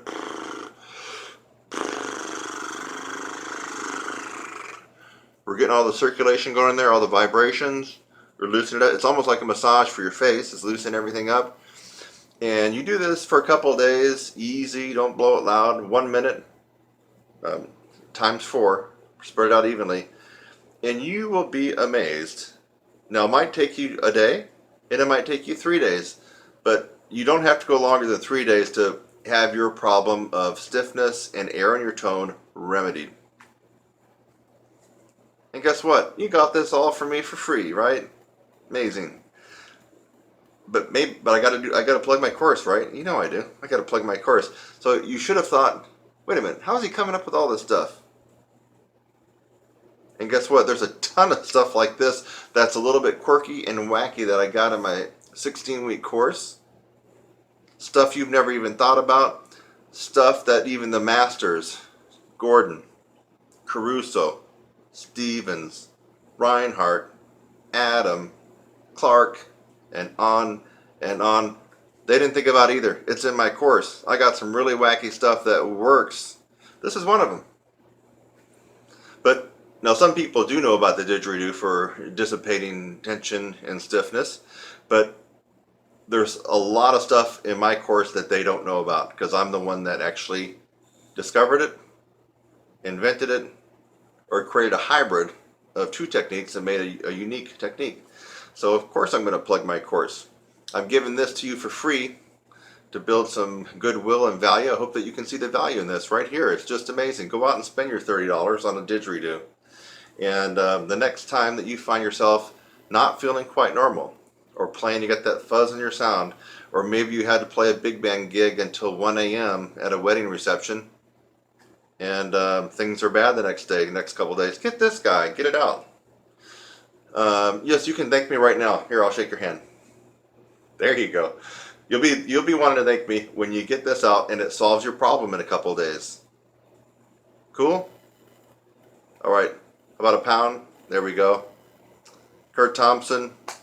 You should have my site memorized by now, but it's trumpetsizzle.com. Trumpet sizzle, all one word. Trumpetsizzle.com. Go there. You're going to be surprised at all the stuff that I got there waiting for you. Tongue controlled embouchure, TCE. Spit buzz, Jerome Callet. And I know I'm leaving out, I think, a couple of German people. Sorry about that, German folks. I think there's a very influential German trumpet player. His name is just escaping me right now. He might not have actually taught it, but I think he was employing the TCE, and he sounded pretty spectacular. I can't think of his name right offhand. I believe the guy I'm thinking of died at an early age of early 40s due to alcoholism. But he was a pretty good player, and I believe he's associated with the TCE, tongue controlled embouchure. So if the TCE is the holy grail to playing brass and trumpet, why isn't everybody doing that? Forget Claude Gordon, forget Stamps, Maggio, Reinhardt, Stevens, Adam, Caruso, on and on and on. They're just balanced embouchure, pops, everything else that you've ever heard of. Forget it all. Why not do tongue-controlled embouchure? The reason is because the tongue-controlled embouchure really doesn't take you through the process, in my opinion. And you need to go through that process. It's kind of a radical, different approach to playing a brass instrument that could work for somebody who's tried other possibilities. That's how I'm going to say it. So I don't recommend anybody go out and start doing their spit buzz and the tongue controlled embouchure and changing their embouchure to that. But I do recommend the tongue controlled embouchure and checking it out if you've tried everything else. I mean, this hasn't happened yet, but if you go through my course and it still didn't kick your butt and make you where you wanted to be at physical wise, then try the tongue controlled embouchure. But I haven't actually had to point anybody in that direction, because the people that go through my course go through the process and they come out very strong and usually getting what they're after. But I would recommend the TCE if you've tried other things and have failed or fallen flat on. It seems to work for some people. I can't remember the guy's name now. You're really going to hate me on butchering these names. I think Mac, he's even a friend of mine on Facebook. Mac Gallahan. Sorry if I'm not getting that exactly right. I believe he uses that and with tremendous success. But again, I don't see it being the holy grail to brass and trumpet playing. I really don't. I've tried it myself. I tried switching my embouchure over to it. You know, there uses no tongue arch, and the spit buzz, and it's kind of weird. You're kind of using part of your tongue as your lip. It's just, I'm not going to go into it all right now, but it didn't work for me at all, and I don't think it's going to work for most players. But I think it will work possibly if you've tried everything else. I mean, this is a good last resort routine and technique to get into.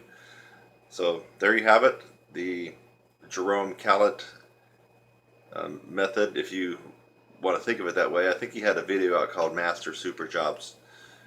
And otherwise, it's tongue controlled embouchure. I don't think Jerome Callet invented that. I mean, I believe it might have been invented in Germany or over there in Europe. So that's my story, and I'm sticking to it on the tongue controlled embouchure. Hi, I'm Kurt Thompson, and welcome to my channel. That's youtube.com/your brass instructor. Thanks for just watching the video that you did. Maybe it's the first one that you've watched, or maybe you've watched tons of my videos. In fact, as of June 2016, as a brass player and trumpet player, I have the most tutorials free on the planet. I have over 600 videos on my YouTube channel currently, all free. So again, thanks again for watching this video. I hope that you got something out of it. Sometimes I make a video just to make you laugh. A lot of times I make a video to educate you on something and maybe even help solve a problem. So I hope something like that occurred for you in this video. And while you're at it, again, subscribe, click on my website link, and go on to the next video. It's lovely out here. Have a great day.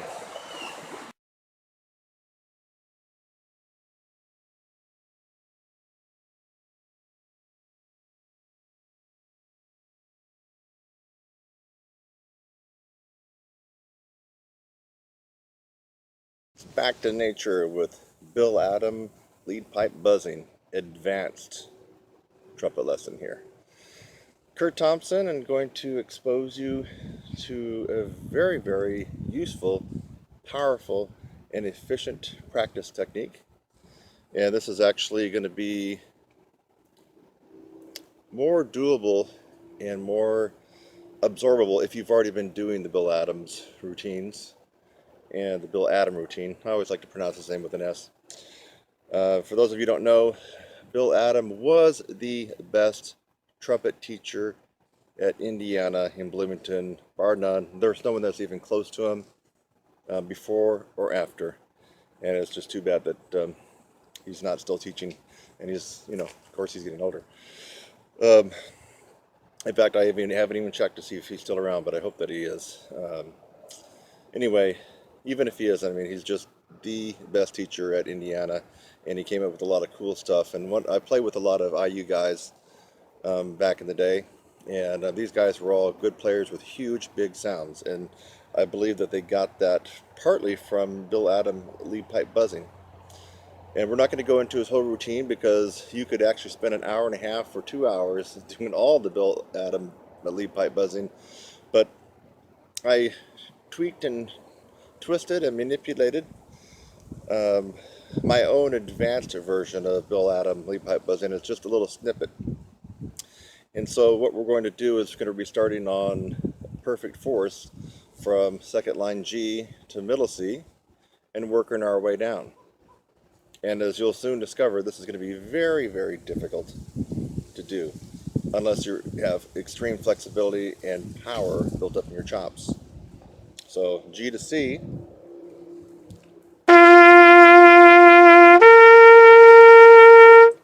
Okay, a little flat. Now I'm pulling out the lead pipe, or the tuning slide, so I'll be blowing just through the lead pipe.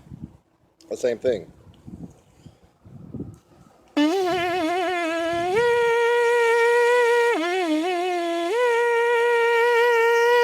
So you can see that I'm actually blowing out through here and not through the whole horn. And you probably could tell by the tone quality. Okay, let's work our way down. Now, most of you probably can get that one. That was G to C. How about F sharp to B?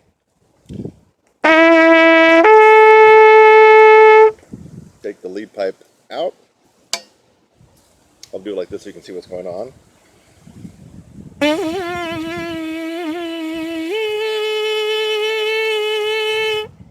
Okay, you probably are noticing it's getting extremely hard, and it's going to get about impossible in the next one or two for you. So it's going to feel that way.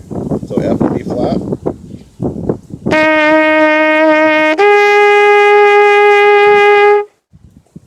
Pull this guy out. F to B flat.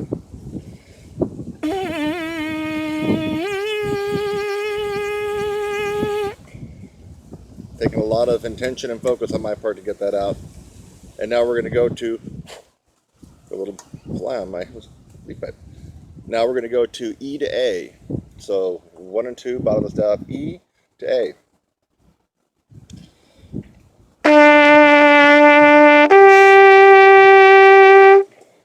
Take out this guy.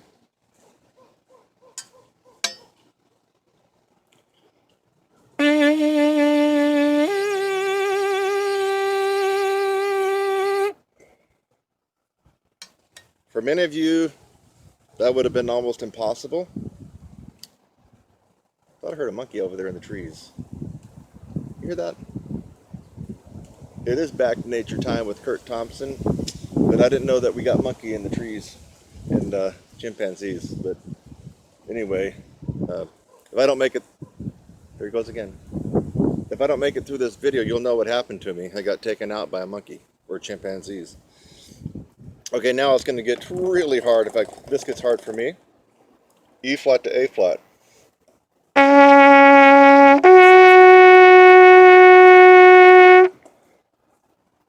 Pull this guy out.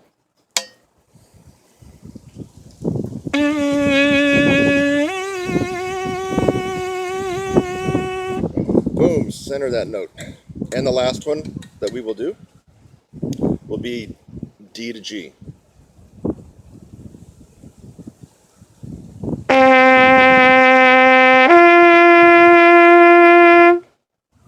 Pull that one more time.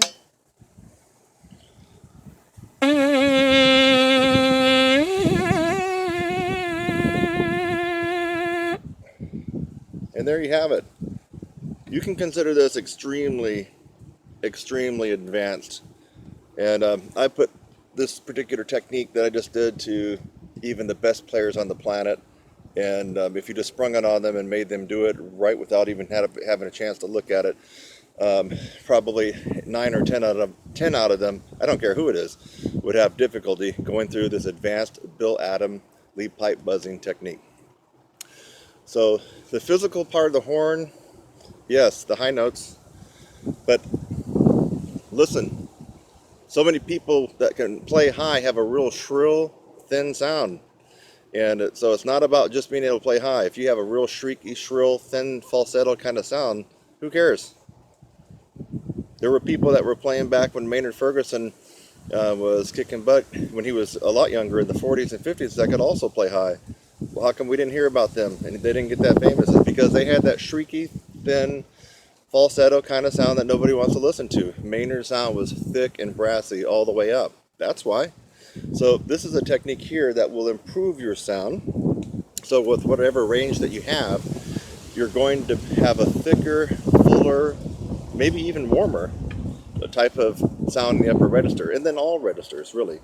Now, if what I just did today on the horn seemed almost impossible to you, there's usually just one reason why that would be. It's simply a lack of embouchure strength. Not really talent here. It's a lack of embouchure strength. So you don't need to feel like you don't have the talent. You actually got what it takes, but you have to have someone show you the right way to do it in the most efficient way to do it.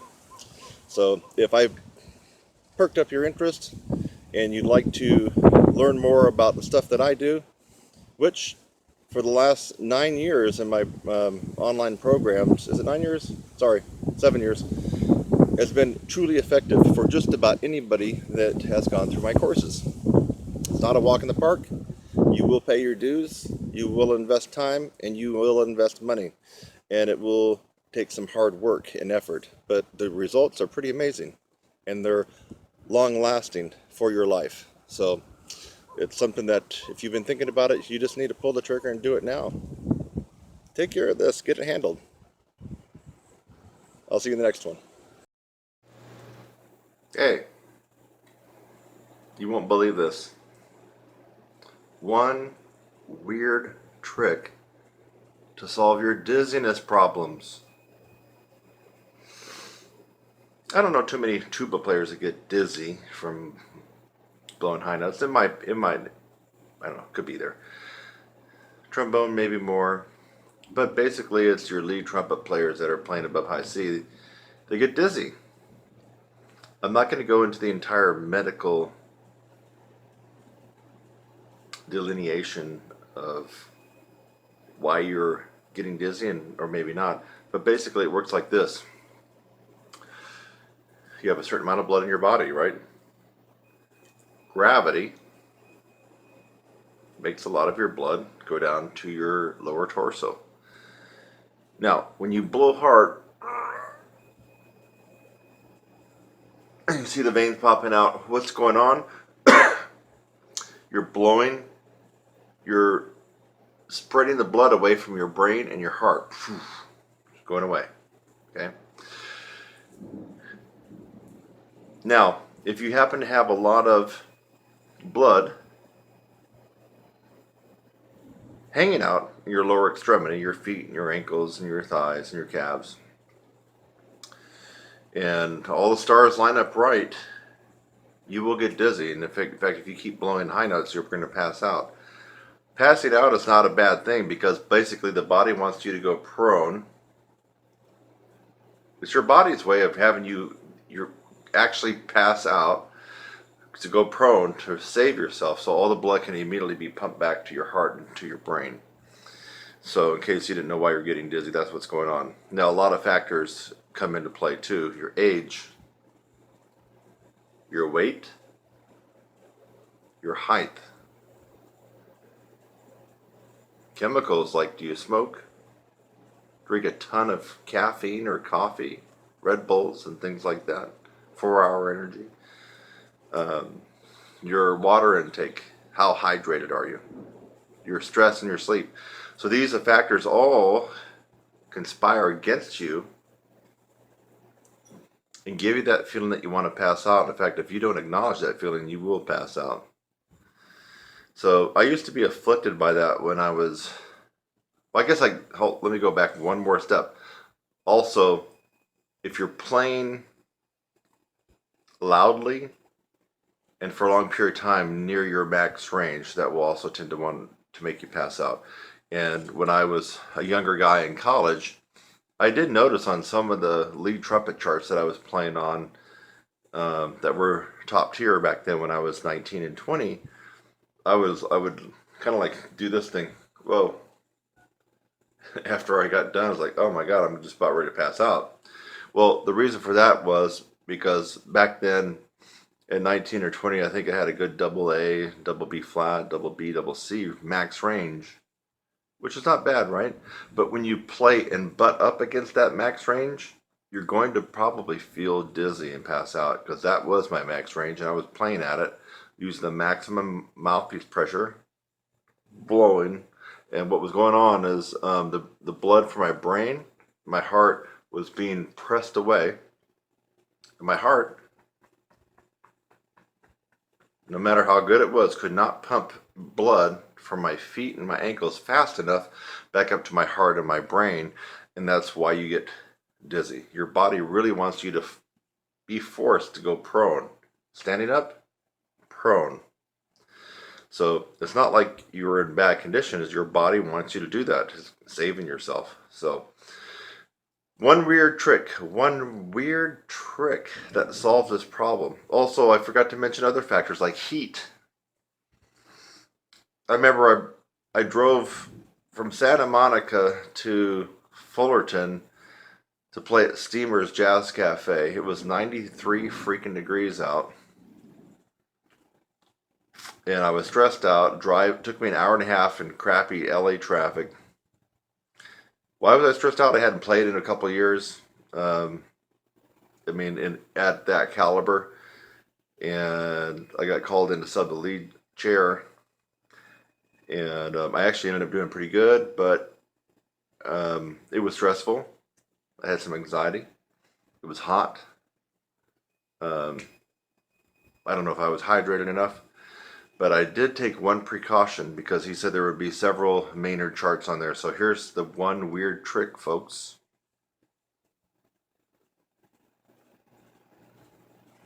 Compression socks, baby. They look like women's nylon hose, right? But these guys are medical grade 30, I believe it's 30 milligrams of compression. When they go on really, really tight. There's two of them. On that particular day, just because I knew that I hadn't played, I played in a couple bands before, but it was easy for me. Old-timey white tie, wood choppers, ball kind of stuff. I don't really count that as, for me, playing. It was okay playing. But this particular band had a lot of pros in it, and they were going to be playing some really tough charts. And I wanted to go there mainly to be recorded and be able to put those up on my YouTube channel and other sites, and I've done that. And you can see me playing some different stuff on YouTube with that particular group. I think the guy's name was Don Kubik. He's also a friend of mine on Facebook from like 4 or 5 years ago. But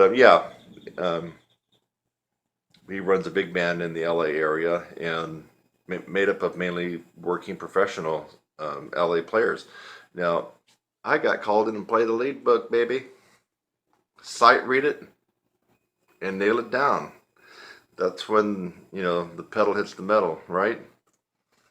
And because of the temperature, because of my stress, anxiety, because of what I knew was coming for me, I wanted to make sure that I could go through the whole book and hopefully my chops would hold up.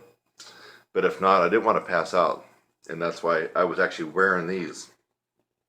So that particular day, what I ended up doing is right before I got in the car and got in that hour and a half of traffic from Santa Monica to Steamer's Jazz Cafe in Fullerton, which is Orange County, I got on my bed and I put my legs up on the wall like this. So if you can imagine me, I'm laying down and my heels are hitting the wall like that. And I'm letting all the blood drain back down to my torso. And after about 15 minutes, because due to gravity, that's when I put these guys on. And that's when I, dress with my black pants and my attire for playing. So what this does, it grips and is so tight that it does not allow a lot of blood flow back to your lower extremities. And it enables your heart to keep pumping blood at a closer rate and a closer distance from where your heart is and where your brain is. And as a result of that, that is the one weird trick, my brass playing friends. Get yourself some compression socks. Now they make all kinds. They make it looks like socks, like ankle socks, socks that go to your calves. These are actually thigh high. They go up to your mid thigh, and they actually make compression pants that go up to your waist. And I first got turned on to this by ultra marathon and triathlete competitors. Believe it or not, if you see them wearing all black tights when they're running, now that costs a lot more than this. But those are compression tights, and so what that does is it gives them a lot better endurance. Their heart is not working so hard to pump blood from their feet back up here, because those compression tights from their ankles all the way up to their waist is forcing the blood to stay more in their mid-torso. And so I got turned on to this idea that if that works that way, what would it do for people who have a tendency to pass out? So there's no sight out there telling you that this is working for the trumpet players and trombone players that are playing extreme high lead stuff and getting dizzy. You heard it here. Let me toot my horn on that one. You heard it here right now. I'm the one that discovered that. It's a quirky idea. It's a quirky, weird tip and trick and technique, but it works. And you know what I'm talking about. If you get dizzy, it's a horrible, impotent feeling, isn't it? Impotent. You got the chops to blaze away on that note, but dang it, you can't because you're going to do this. And that's a very impotent feeling. To know that you got this and you got this, but you can't do it that much because you're going to go, you're going to fall out. Now, with this one weird trick, and it is weird, baby. Compression hose, compression socks. Get them online, because when I first checked this out, I bought them at CVS. Man, it was like 80 bucks for these. I returned them when I found out I can get them online for about a third. These were about 28 bucks. So, yeah, you can go to CVS or Walgreens or Walmart or whatnot, and you're going to pay about, it is expensive. You're going to pay about 70 or 80 bucks for thigh high, 30 milligram compression, medical grade socks. Don't do that. Save your bucks, go online, order them, the same damn thing, and just wait a little bit, and you're going to save yourself 50 bucks. You might as well put that $50 and buy a nice trumpet lesson for me. There you go. Yeah, that'd be better use of your money than giving it to Walgreens. You got to give it to starving and low-income teachers, right? You got to give something back. There you go. So Try it. If you're a lead trumpet player, or you're just a guy playing around but you can't have that much fun playing because you're getting dizzy, try this one weird trick and prove me wrong. You won't be able to. This is the real deal. Compression medical grade socks. These are 30 milligrams. They come in all ratings from, I think, as low as 15 milligrams up to 50. I would recommend somewhere in the 25 to 30 milligram range. 50 is for people that have had vein surgery and people that really have a horrible, horrible problem with, let's see if I can remember what the term is. Vasal. No, I'm not going to remember what it is. It's a, dang it, I wish I could remember that name of that term.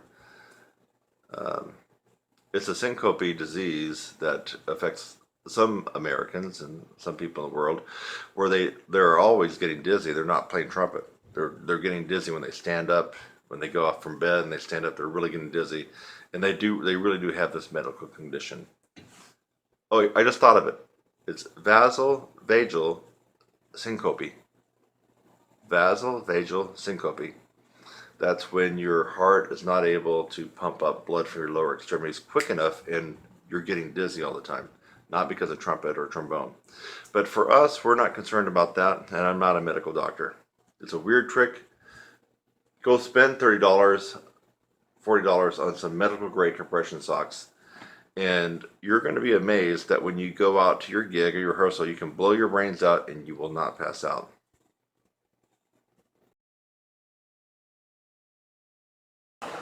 Hi, I'm Kurt Thompson, and welcome to my channel. That's youtube.com/your brass instructor. Thanks for just watching the video that you did. Maybe it's the first one that you've watched, or maybe you've watched tons of my videos. In fact, as of June 2016, as a brass player and trumpet player, I have the most tutorials free on the planet. I have over 600 videos on my YouTube channel currently, all free.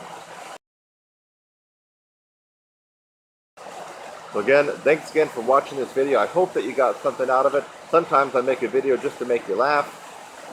A lot of times I make a video to educate you on something and maybe even help solve a problem. So I hope something like that occurred for you in this video. And while you're at it, again, subscribe, click on my website link, and go on to the next video. It's lovely out here.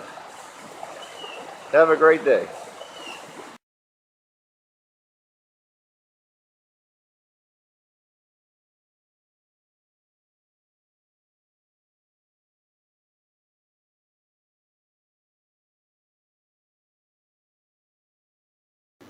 Hey, I'm here going to talk about tongue arch a little bit.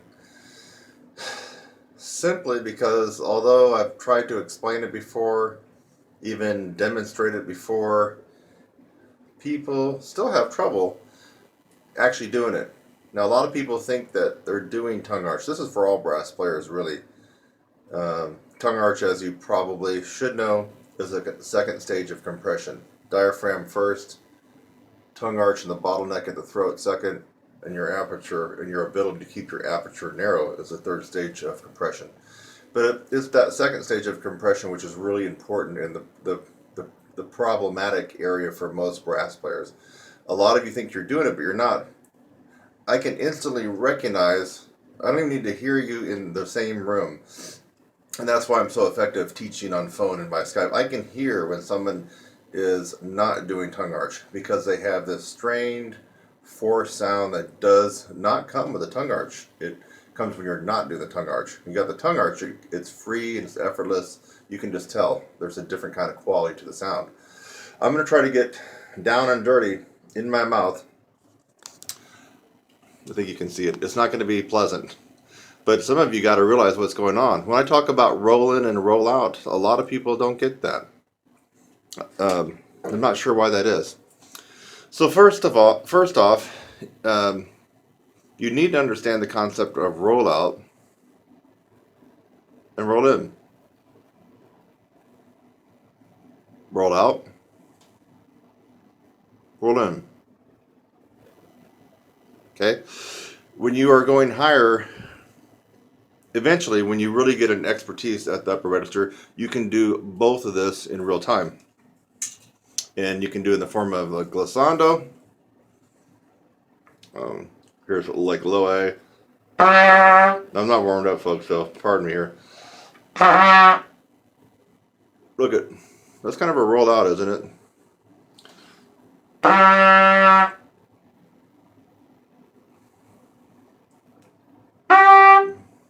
More roll in, right? Even more roll in.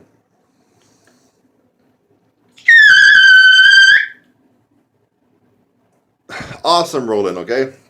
So I went from here. Sorry, it's flat. Not much roll in. In real time. A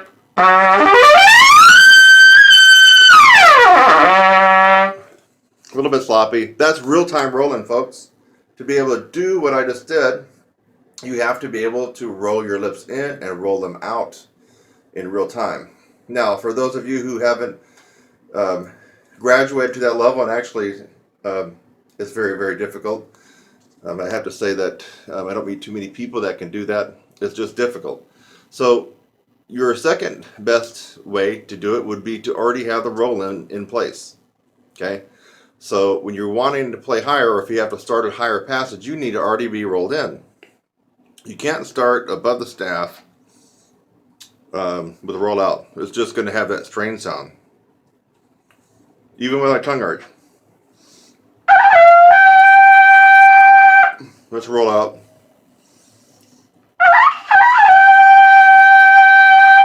Recognize that sound? I certainly do.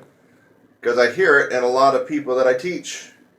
And most of the time when they get done with me, they don't make that sound anymore. Because they've learned proper tongue arch and roll in. So you can't start a passage. Let's go back real quick.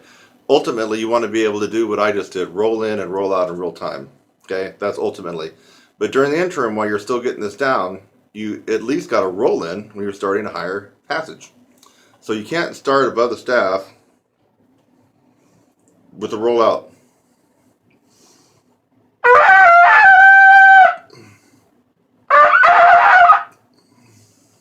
You got to start with a roll in. Roll them in.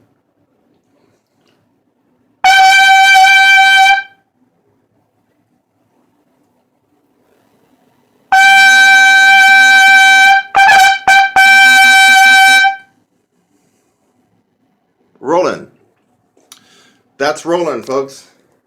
Seems like a lot of people don't get that. I hardly ever get on the forums anymore for obvious reasons, but when I've gotten on there, it seems like every other topic is about roll in and roll out. So people are still having tons and tons of problems with roll in and roll out. So get the roll in down. Now when you get the roll in down, you roll in your lips as much as possible, and you're trying to put as much lip tissue into the mouthpiece as possible to play higher. So I'm rolling in. Let's say I want to go, let's just like ridiculously higher. I got to really roll in. I am a dry lip player, by the way, but sorry. I'm just trying to get my roll in without scraping up my lips too much. Roll in. Now I'm going to put some pressure and put as much lips in the mouthpiece as I can.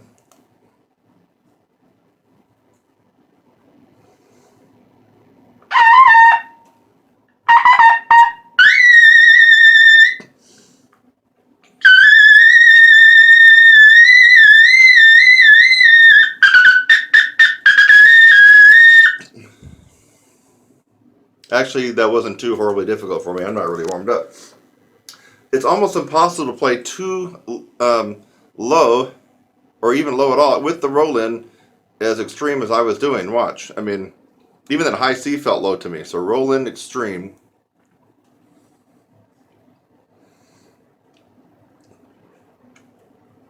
I mean, I'm having trouble getting the high C out practically because I've rolled in so much and I got so much lip tissue that it really narrows down the aperture. Now I'll roll out a little bit. A little bit more.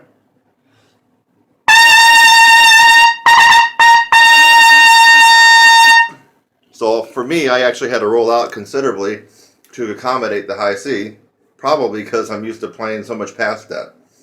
And for you, you're going to have to feel where you are on the instrument.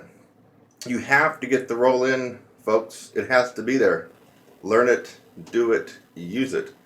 Now, if you got the roll in without the tongue arch, remember in the beginning I was doing the roll out on the high A, but with the tongue arch. What happens if you have the roll in with no tongue arch? Other people sound like this. So you got the roll in part down, but they don't have a tongue arch.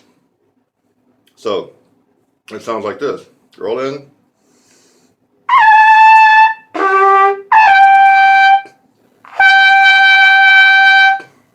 And roll in.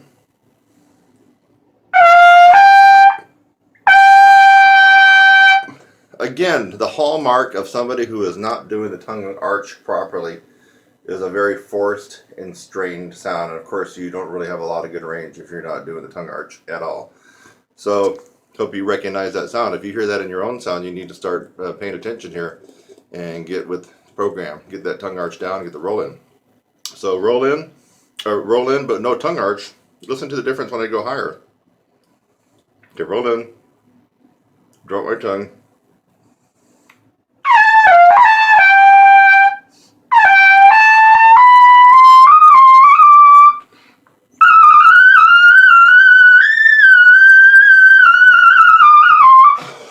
Sounds like crap, doesn't it? It's got that forced, strained, quivering, wavering tone that people get when they're not using tongue arch. So put the tongue arch back on, and I don't know if you can tell this, but I'm one-arming this myself, which is not easy to play and do this at the same time. So I'm actually holding the camera. With tongue arch.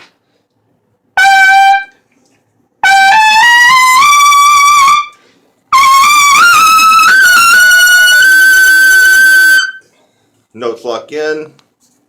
In fact, that almost hurt my ears, folks. That was louder than, okay? This was loud. So, and I was one arm banded on that double A scale, right? So now let's go back to what's going on inside your mouth. Low C positioning. Ah. Ah. There you go. You can see my tongue. Ah. So for low C. Ah. I'm going to freeze my tongue when I get done playing with no tongue arch. Low C. Notice there's hardly any roll in. It's just more of a roll out.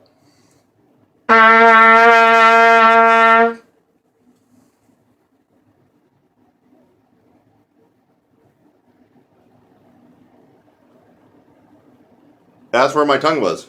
Flat with that kind of dip into it. Let's see what happens if you do the tongue arch. Now the tongue arch should be with your tip of your tongue right there. Behind your teeth. Here. Okay, now you got the first part of the tongue arch. Now the tongue arches up. That is your tongue arch when your teeth are shut.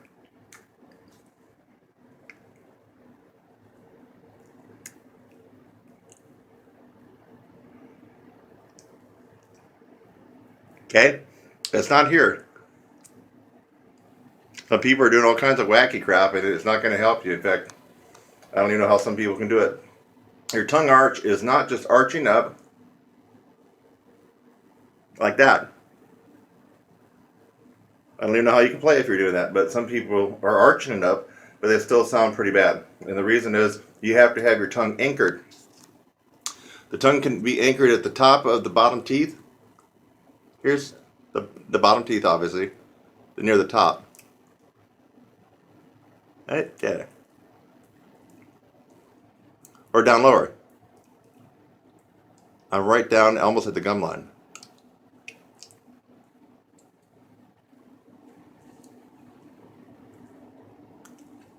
You getting this, folks? Uts. Ah. Why are we doing this? Because no air is coming around the sides of your tongue. Only the air can come up and over the tongue and come down and come out your aperture. That's why just building lip strength and chops is not the be all to everything, because you have to have this air sped up at the second stage of compression. The air is coming up here. Now you've already got the first stage down. We're not going to talk about that right now with the diaphragm. But basically it's a bottled up high compressed air. So that's diaphragm. The air is coming up through your throat. It comes in and immediately it should meet the resistance of your tongue. Resistance meaning you reduce the space in your mouth. Ah, E. Now it has to travel up and down. When it comes down right there. It comes out your aperture. You got to get that, folks. If you don't get that, you can actually go through my 4-month program and build up chops of steel. And yes, have gain in range and endurance, but you haven't hit that sweet spot. You're still going to be struggling with mouthpiece pressure, even though you have strengthened all this up. You have strengthened up a lot of things during my course, or if you take somebody else's course. But if you don't get the tongue arch, you're really missing that sweet spot that a lot of people that excel in the upper register are enjoying. It just makes life a lot easier and more efficient. So you got to get that down. You need to invest whatever time it takes for you to get the feel down for yourself. Ah. That's low C for me. Ah. Ah. Ah. Ah. Ah.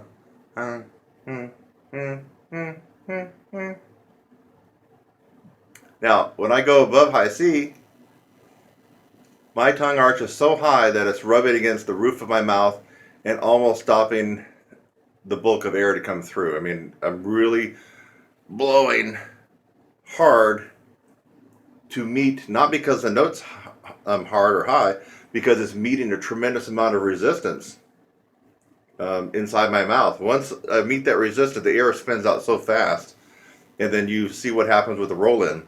Everything links and syncs up to be able to get those high notes out with the least amount of effort and the most amount of efficiency. So, again, low C. I'll freeze it.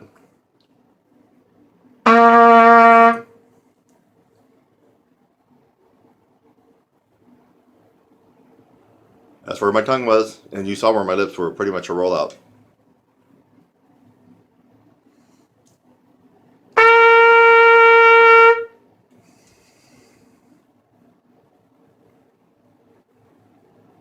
Tongue still low, but it is higher than it was with the low C, and my jaw is up. Low C, the middle C is more up. So I think your jaw dropping down when you go lower. I'm exaggerating. Up. And it goes up as high as you can get it when you're really going into the upper register and the extreme upper register. So high C.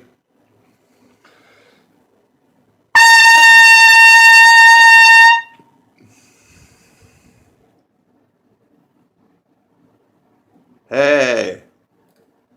You see the beginning of my tongue arch? So I didn't even have a full tongue arch for my high C. Don't need it. I guess I'm just a little bit lucky. I just don't need it after doing it for all these years, because I also have this to rely on.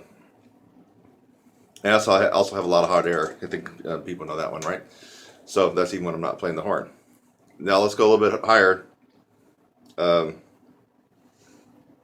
Roll in.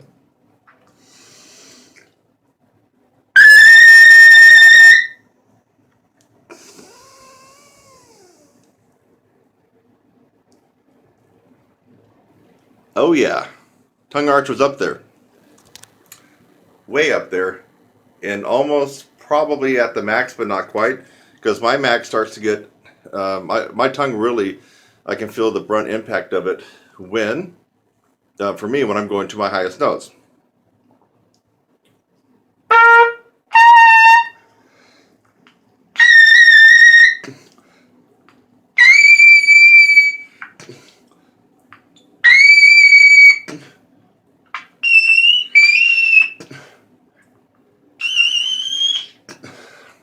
Got the B out, not the triple C. once I'm at, for me, triple A, triple B, and triple C, my tongue is like, it's just shaking, it's just grinding as hard as it can to lift up and close off the air at the roof because it's trying to make just a little pinprick of a space for the air to come through extremely fast and then come down. And then after that, it's up for my lips to be able to continue grip into the mouthpiece and hold that narrow aperture. As soon as you have a millimeter flinch where your lips can't do that, all of a sudden you drop. You could drop a fifth when you're up that high.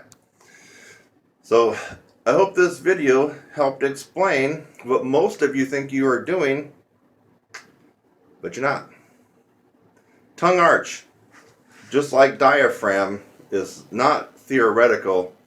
It's something that you really employ. You really employ. So tongue arch, take a good look.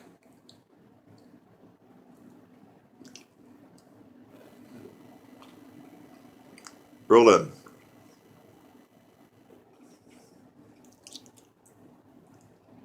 Tongue arch. It's not pleasant to look at, but so many people have problems with that you just need a little tough, unpleasant love in this video. So we talked about roll in, roll out. I got up close and personal. Roll in. Sorry, roll out. Roll in. Roll out. Roll in. You need to understand that concept, and you actually need to be able to apply it. That means really do it. Not something you're thinking about. You are really doing the roll in and roll out. You are really doing the tongue arch and then flattening the tongue back out when you go lower. You are really moving your jaw up and down depending on what register you're playing in. These are things you're really doing, and if you're not really doing, but you're just thinking about them, you really are having problems, and you're not sounding the way that you likely could. So this is all about technique and feel. It's like riding a bike. There's a technique to it, but also there's a feel that you got to learn, right? So technique and feel. This is not about lifting weights and getting stronger, making your chops stronger. This is all about applying technique to what you've actually done, the conditioning of your embouchure and your lips. You apply this technique to it, and you're going to have that wow experience. So now, for those of you who thought that you could just watch this video and sail on into the silvery seas with no more problems, no. Upper register and endurance is the most challenging technique on the instrument, bar none. Bar none. So I gave you some really good advice on this one to help you, but you still need to get involved in a process. So many people, when I say so many people, it just gets ridiculous. I mean, every time I log onto Facebook, can you help me with the high note tip? Can you help me with this? Can you show me this? I mean, well, first of all, it's my job, and people sometimes pay me for doing that. But second of all, no, I can't just show you a quick little tip, because one quick little tip is not going to help you attain your goals. And the reason is because most people don't understand improving your upper register and endurance is a process that you must go through. It is a process that you must go through. And you need to have somebody show you the correct process and the right timeline to accommodate your goals. And a couple of techniques, a routine from some guru, meaning one technique from one routine, or some tips and tricks just ain't going to cut it. You're just not going to get what you want. So I've shown you some pretty good techniques here, which is a part of it, but there's no shortcuts. You have to go through the process. You got it, my friends? I hope you do, and I hope this helped. Bye for now. It's Kurt Thompson, and you haven't forgotten my website, have you? TrumpetSizzle.com.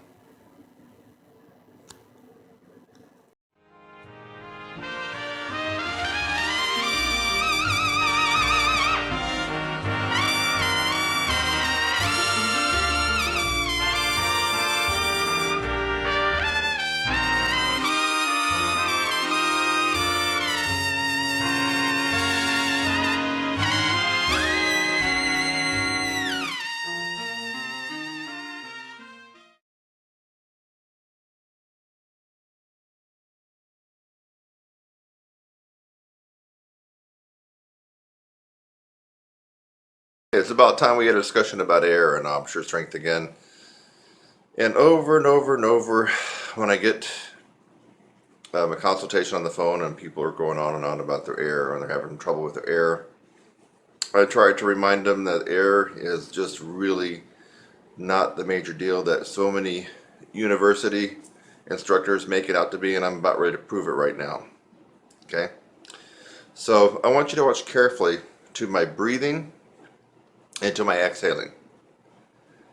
I'm not even going to try to take a normal full breath. I'm just going to take a full breath, and that means when I say a normal full breath for me, that would involve throwing my tummy out to make the diaphragm drop down and pull more air into my lungs, and I'm not even going to do that.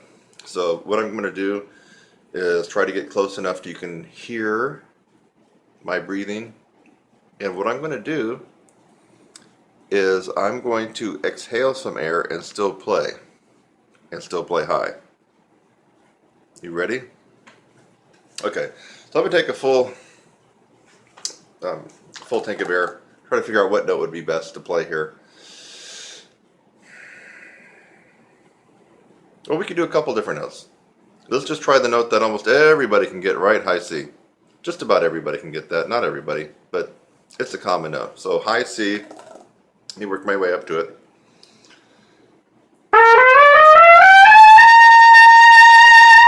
Right there is about forte, really, folks. So I'm gonna take a big breath.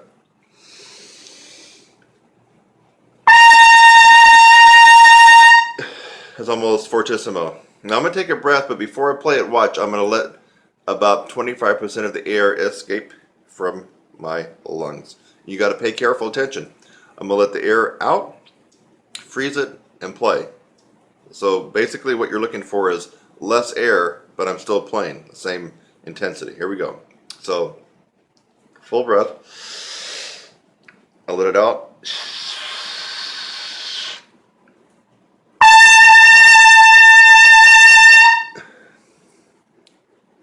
Loud, powerful, full. Now let about 25% of the air out, okay? Let's say I really was horrible at breathing and taking in the right amount of air and using the proper breath for our instrument. Let me let out 50% of it. 50%. So here we go. Same thing, but listen for the hiss and listen for no inhale. There's going to be no inhale. I'll take a full breath. I'm going to let out 50%, freeze, and play. That's what you're listening for. You're not going to hear me inhale because I'm going to be playing. Here we go.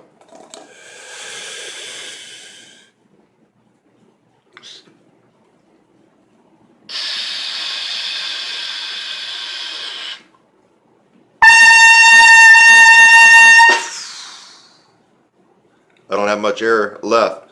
I think I actually let too much air out that time. Still, a significant loud round high C. If you were in the room, you probably have to plug your ears. It's pretty loud. Let's go crazy. How about I let almost all the air out of my lungs? Let's say 75%. And when I get done playing, I'm going to finish exhaling so you can realize how much or how little air is left in my lungs. So here we go. It's all about air. You got to listen to it. Big breath.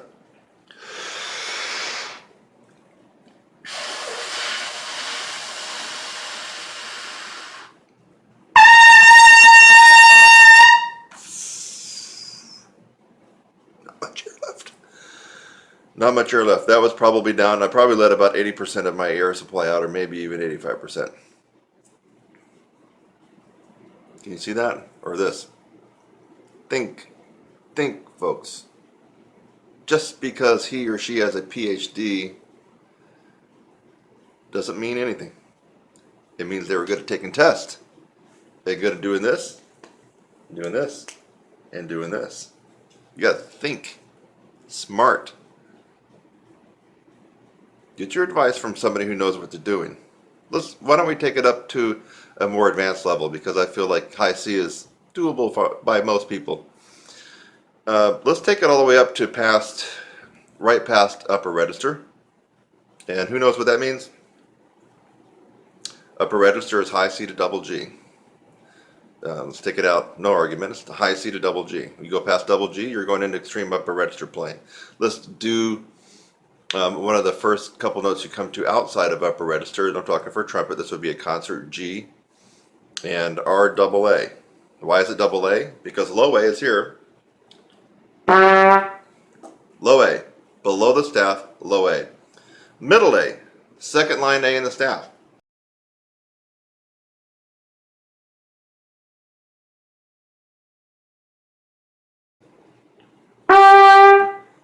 High A is right above the staff. Now if we double that, we come up with double high A. It seems that there's an argument on whether that's high A. It's double high A. Hello? We're not playing piano, folks. Are we playing piano? I don't care about piano. I care about this. I don't care if it's a transposing instrument either. We're playing this instrument. That's a low A. Middle A. High A. And double high A. Okay? We got that straight so far? University professors out there? Get it? Alright, good. Now, same trick. It's not really a trick, it's just a feat of embouchure strength. What really is going on here is embouchure strength, folks. I don't care how much you breathe, really. I mean, breathing is part of the compression, and I will advocate that in our course, but if you have one lung and asthma, you can still play lead trumpet. You can still play piccolo trumpet. You can still do the Maurice Andre stuff. Don't let anybody fool you and tell you otherwise. It's not your air, it's this. You don't got this, you're screwed. Let's do the same test on the double A. Full breath. A little tester note.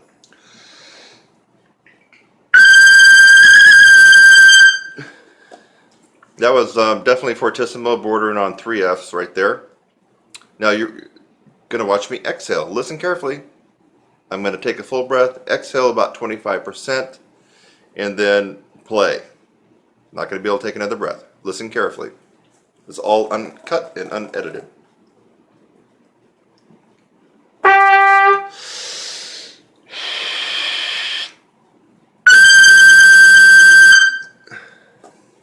Big, full, piercing round. That would have cut through just about most big bands. Guaranteed. Okay, let's up the ante. I'm going to let out 50% of my air. If I let out 50% of my air, folks, I'd be down to probably the physical attributes of a 6th or 7th grader playing this instrument, because I am an adult male and I have a large body and big lungs. But if I let out 50% of the air in my lungs, I'd be down to a 6th or 7th grader as far as anatomy goes, physical anatomy. Here we go. Listen for the exhale and listen for nothing after but me playing. So there's no more inhale after that.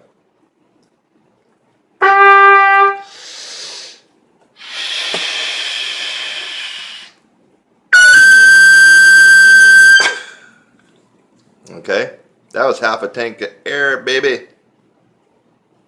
How could I do that? It's not magic. This. Don't rationalize the way other people, especially instructors, will have you rationalize you don't got range because you're not breathing correctly. I'm breathing about as uncorrectly as somebody could right now, and still blistering, peeling paint with my double A. Let's go crazy. And I'm going to let out just about almost all my air and see if I can still squeeze out that double A. Pay careful attention and listen. You might want to have your headphones on and put this on speakers. You need to listen that once I exhale, there's no sound. There's no sound of me sneaking air in. I'm down on air in my lungs, not much. Let's try it again. Double A one more time, but this time with only about 25% of my air capacity.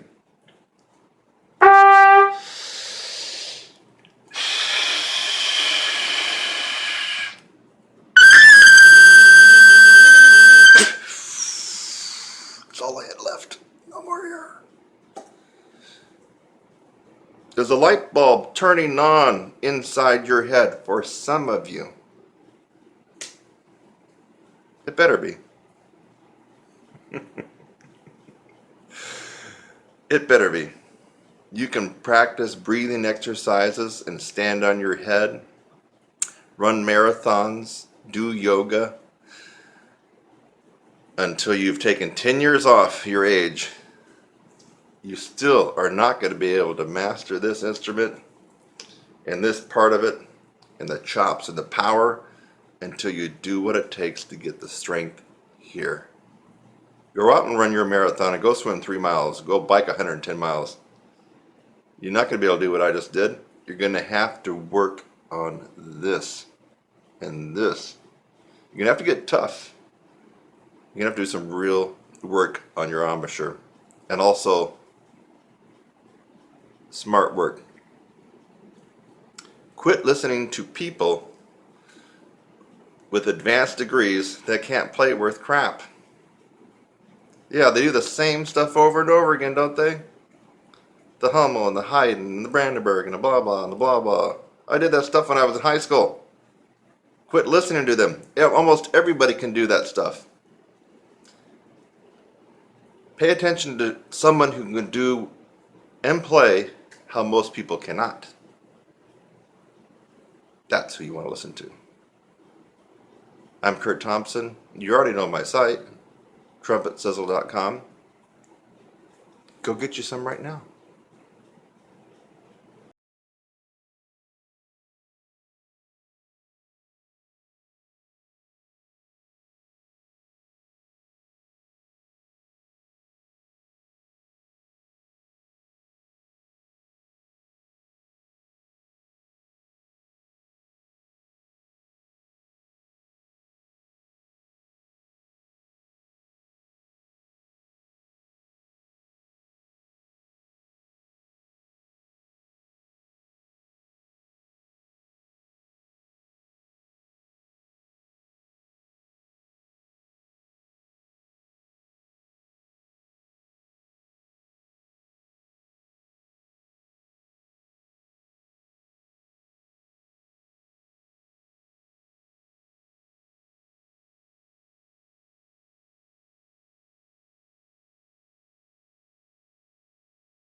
Kurt Thompson here, debunking more myths. And the air myth,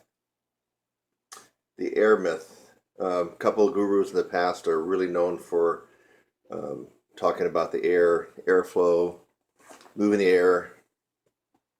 And I buy into some of that, really do, for especially playing in the low register and the middle register. Quantity of this air that they're talking about, really breathing from the diaphragm and all the way up and letting the air come out and help you sing up in the upper register, that is a myth, folks. And let's talk about the physics so you can understand when your university professor tells you it's all about the air. I actually had a French horn, Dr. Olson from Austin Peay State University. I remember when I was trying to get past upper register in college, first couple of years, and get into the extreme upper register so I could do some of the Maynard. My trumpet professor there, who was a great trumpet guy, he didn't really have that much of an upper register, and at least in my opinion. And so I took a couple lessons with Dr. Olson, who was all about air. He told me the reason that I couldn't play in the extreme upper register of the instrument is because of my lack of air. And I really needed to work on airflow. And anyway, I did a lot of his exercise. He was a French horn and faculty member, tenured at Austin Peay State University, Dr. Olson. Ken Olson, I think is his name.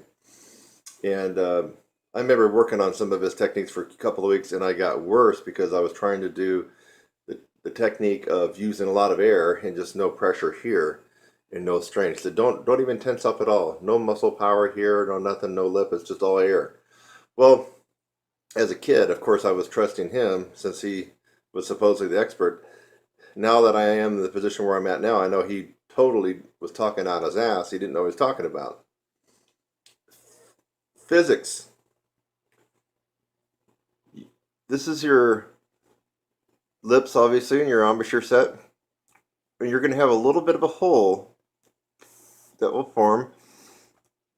See, it's like a crack. It's not really a hole, but we call it the aperture.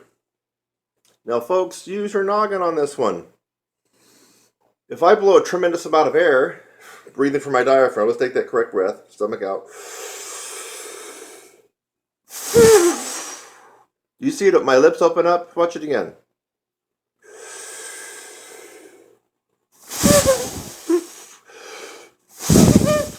My lips are opening up significantly. Why are they doing that?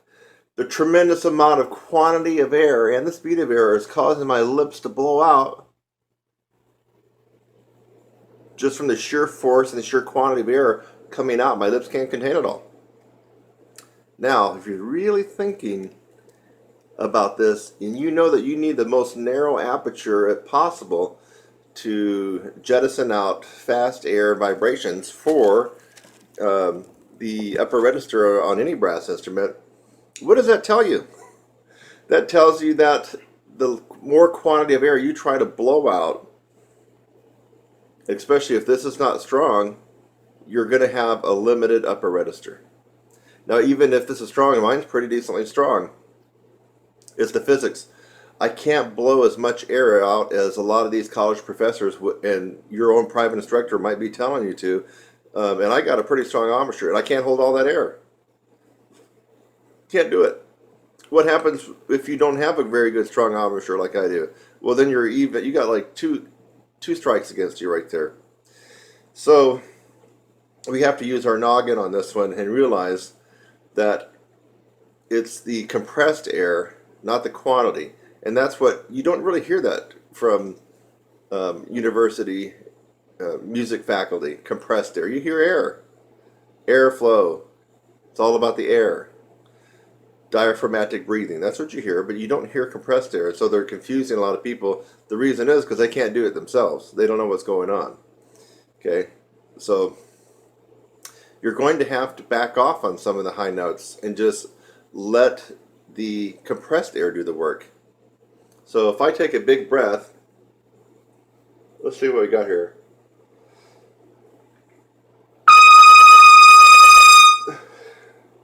That was a concert E flat F.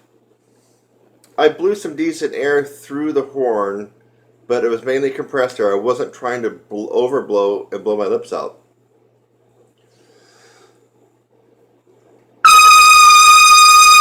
Now if I try to go more,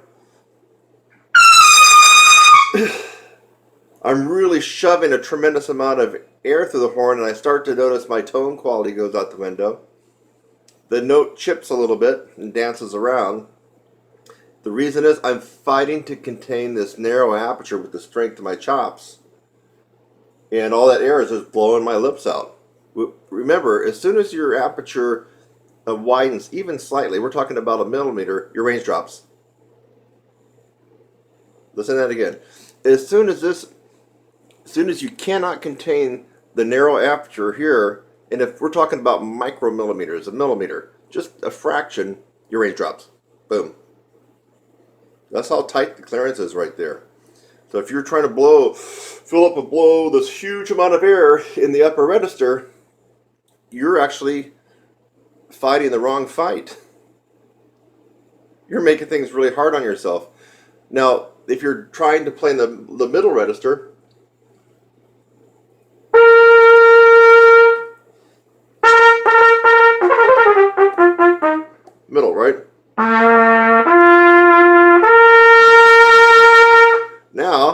at my aperture. Fruge. Earn right there for a middle C.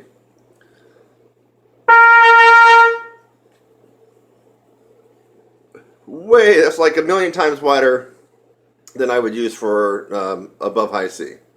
So because my aperture is already wider, and of course I got my low C tongue position, there's no compression going on there really, except for the natural compression from the diaphragm and maybe the bottleneck in your throat, but there's no tongue arch.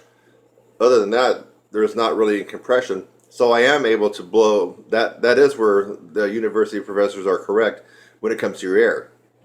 So when you're in the middle and low register, they are correct about that. Then it is a lot about air more than anything else. So if you can think of in terms of trumpet speak, let's say the middle of the staff, middle C, which is third space C in the treble clef staff, maybe D, maybe E, but now you're getting to the top of the staff, but right around there, C, D, E, and down. Now all that air advice you've been getting from your instructors and your college instructors and your university professors, that is good advice. That is good advice, because you do need to have worked on a lot of air and breathing techniques for that. But it's counterintuitive. I know it seems counterintuitive that you need a lot more air and have to huff and puff, but you're actually working against yourself as you go higher. You actually have to use less quantity of air.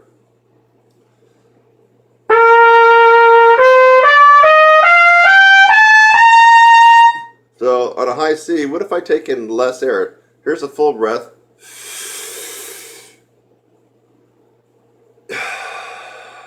What if I take in half a breath for the high C?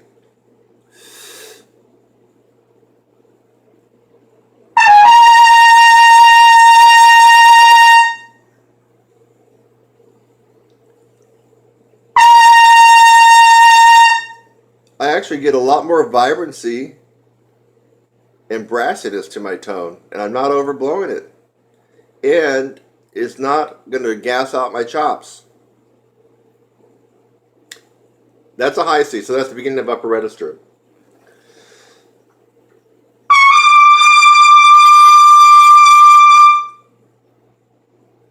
Ooh, that's a very, very narrow aperture for a high concert D, which would be high E on trumpet.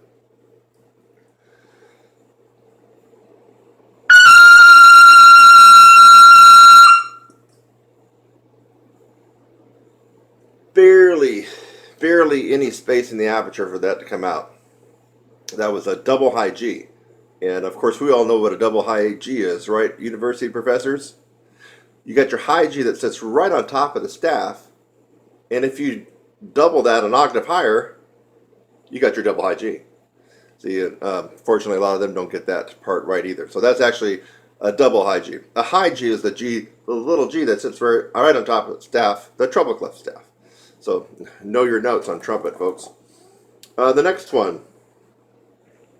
Let's see where we're at. Okay, here we go.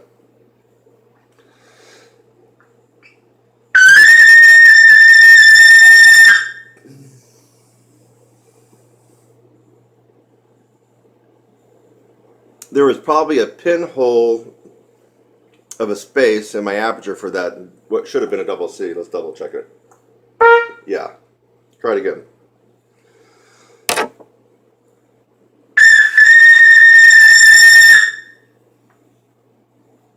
Hardly any aperture there at all. Barely. Like maybe not even a pinhole for that double C to come out. And I wasn't using that much air. So as you go higher, you can get away without using much air. Now I'm not really warmed up for the high notes here, but if I don't want to take that, you saw me take a big breath before. That's a big breath for me. You can't tell, but I am breathing. My stomach's going out first, and then my chest is rising, and I lift up my shoulders a little bit more to allow my lungs to expanding more, and then I come back down. That's where I get part of my compression. So So the people who tell you don't raise your shoulders when you're taking a breath, they obviously don't play in the upper register, or if they do, they suck at it. Watch any of the heavyweight upper register experts like Maynard Ferguson Um, I've even seen a couple of video clips of Bud Brisbois. Bud Brisbois developed the original Bud Brisbois wedge breath. It wasn't Bobby Shue. Check it out. Bud is a lot older than Bobby Shue. Of course, he's passed away now, but Bud developed the wedge breath, and of course that involves taking as much air, swallowing the air, and then bringing your shoulders up, and then coming down. That's where you get the pressure. So these, I hate to keep, beating up on the people that really can't play that high, but they're good test takers. They got the DMA, right? So they're good test takers, and they know how to play the game. But most of their technique doesn't make any sense. So when they tell you to keep your shoulders down, when you're playing and you're supposed to take a big breath, how can you actually take a big breath with your arms and your shoulders down, locking your lungs in, where you can't even expand your rib cage? Anyway, I feel sorry for some of these people. So anyway, what if now you know my big breath, the point where I'm going with this is I don't want to take a big breath. What if I took even less air? So how about 25% air? Okay, so I'm letting all the air out.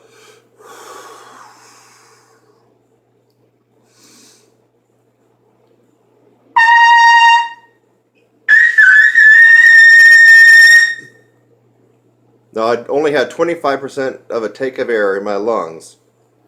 You heard at the very, very end of that, I put a little meat on the bone on that double C. You probably can't tell because I'm recording this on my phone camera, but it got up to about a forte. It wasn't a Barry the Band double C, but it was about a forte. That was on 25% tank of air for me. Now I would probably want to take another 25% more to at least have a half a tank. But there's no way in heck I'm going to try to shove the largest quantity of air that I have in my lungs through this horn for a double C. I probably would overblow, but probably nothing would come out. So anyway, that's your lesson, and this is a real logical lesson based on physics. And unfortunately, for a lot of brass players, you don't get a logical lesson based on physics. You get a illogical lesson based on passed down theories that don't have any merit. Usually they're passed down theories in academia. Because the DMA that's teaching you, well, that's what they learned from their DMA, and that's what they learned from their DMA, and on and on and on. Good test takers? Yes. Yes. Got a good memory for regurgitating all those facts? Yes, they do.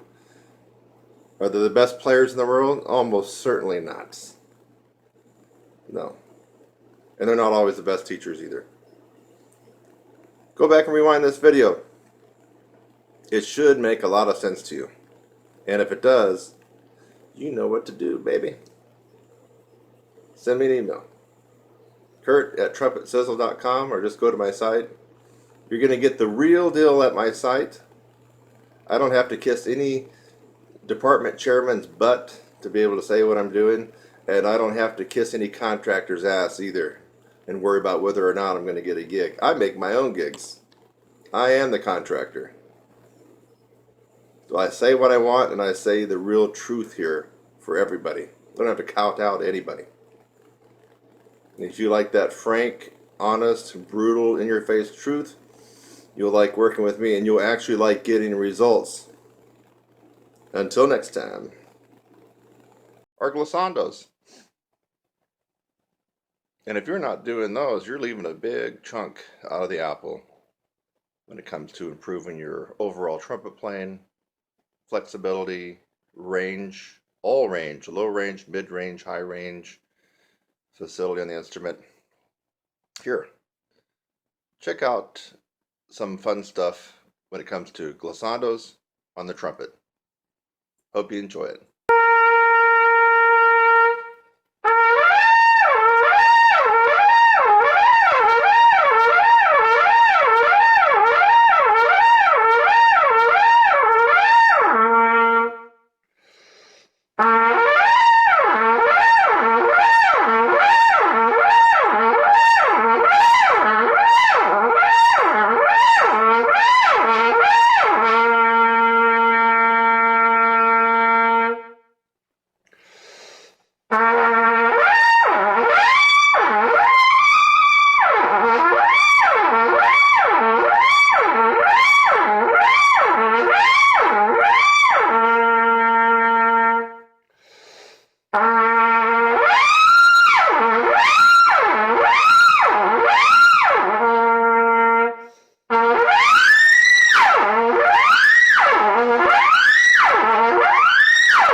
and the fact that he actually had some decent high notes in his back pocket, but they didn't last very long at all when he went to play in his band. And he really wanted to know how the 16-week upper register course could help out with that if it mainly focused on higher notes. And that's when I told him, I said, well, endurance is a byproduct of your range. Okay? So if you want better endurance, you just simply have to increase your range. That's what you got to do.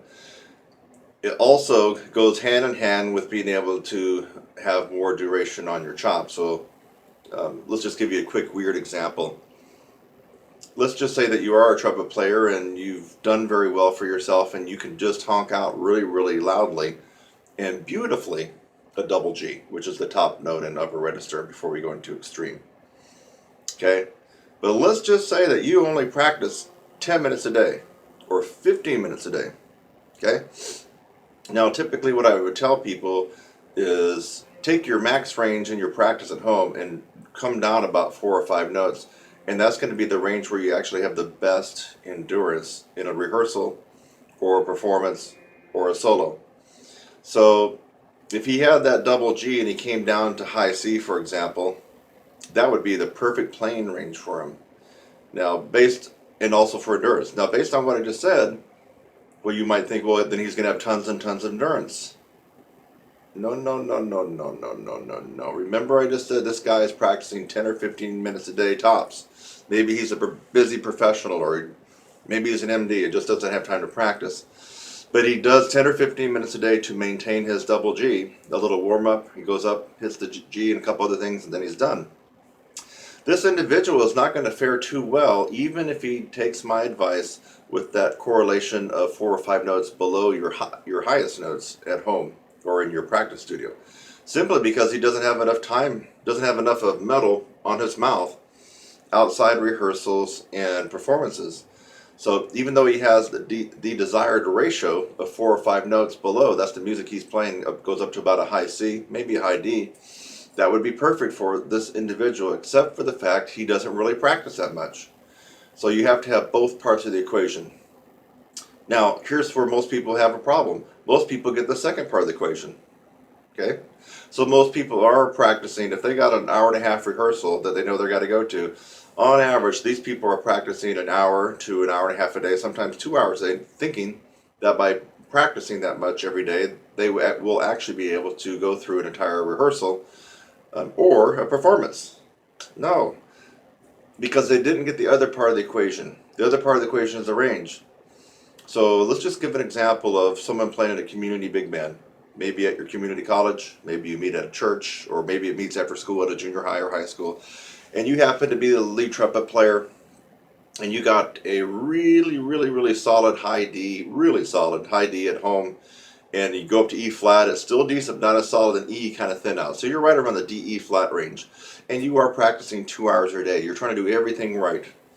But you notice that when you get into your big band rehearsal on Monday night or Tuesday night or Thursday night or whatever it is, that halfway through the rehearsal, your chops are falling apart. You're missing these high Ds and the high Cs, and you're getting the burn here.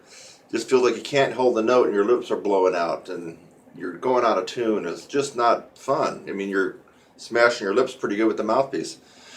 And you keep scratching your head, what's going on? Because I'm practicing an hour and a half or 2 hours a day, but I'm not able to have the endurance in my rehearsal. I'm cursed. There's some kind of hex that's put on me. No, my friend.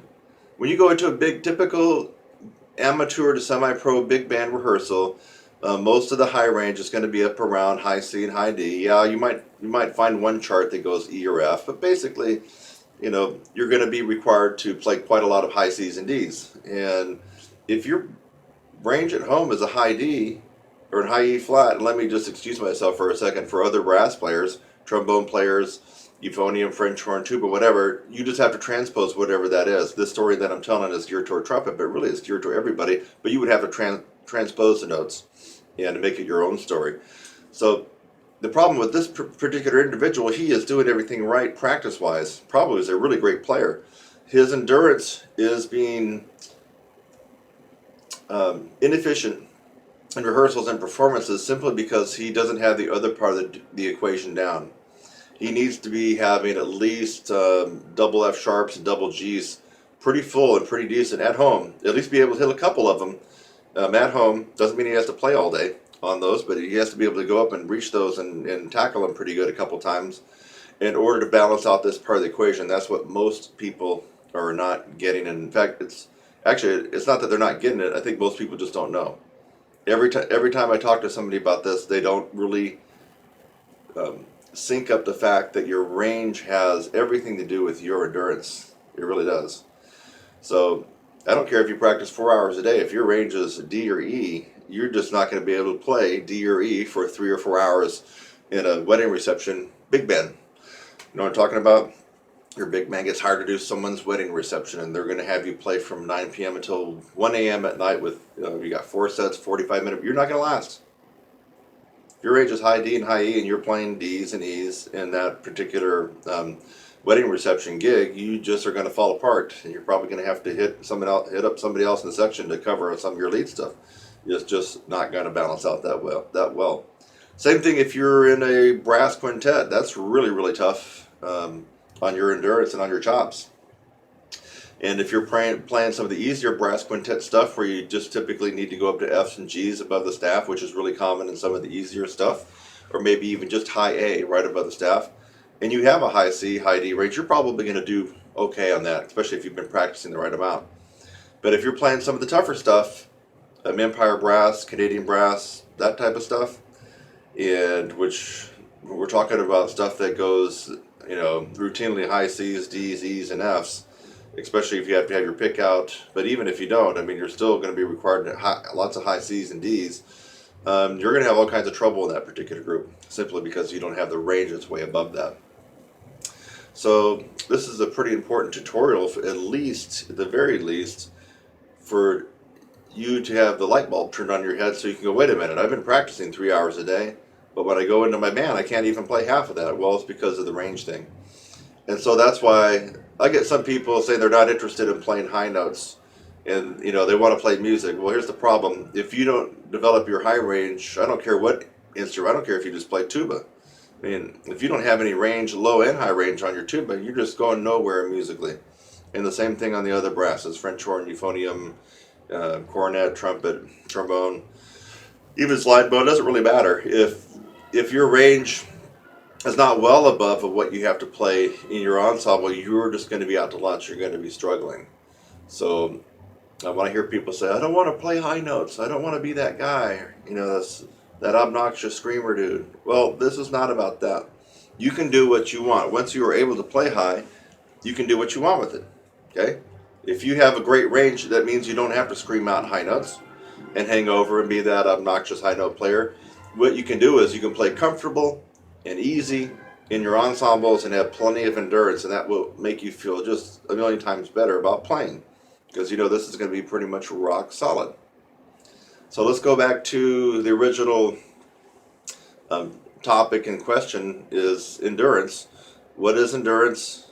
How can you improve your endurance?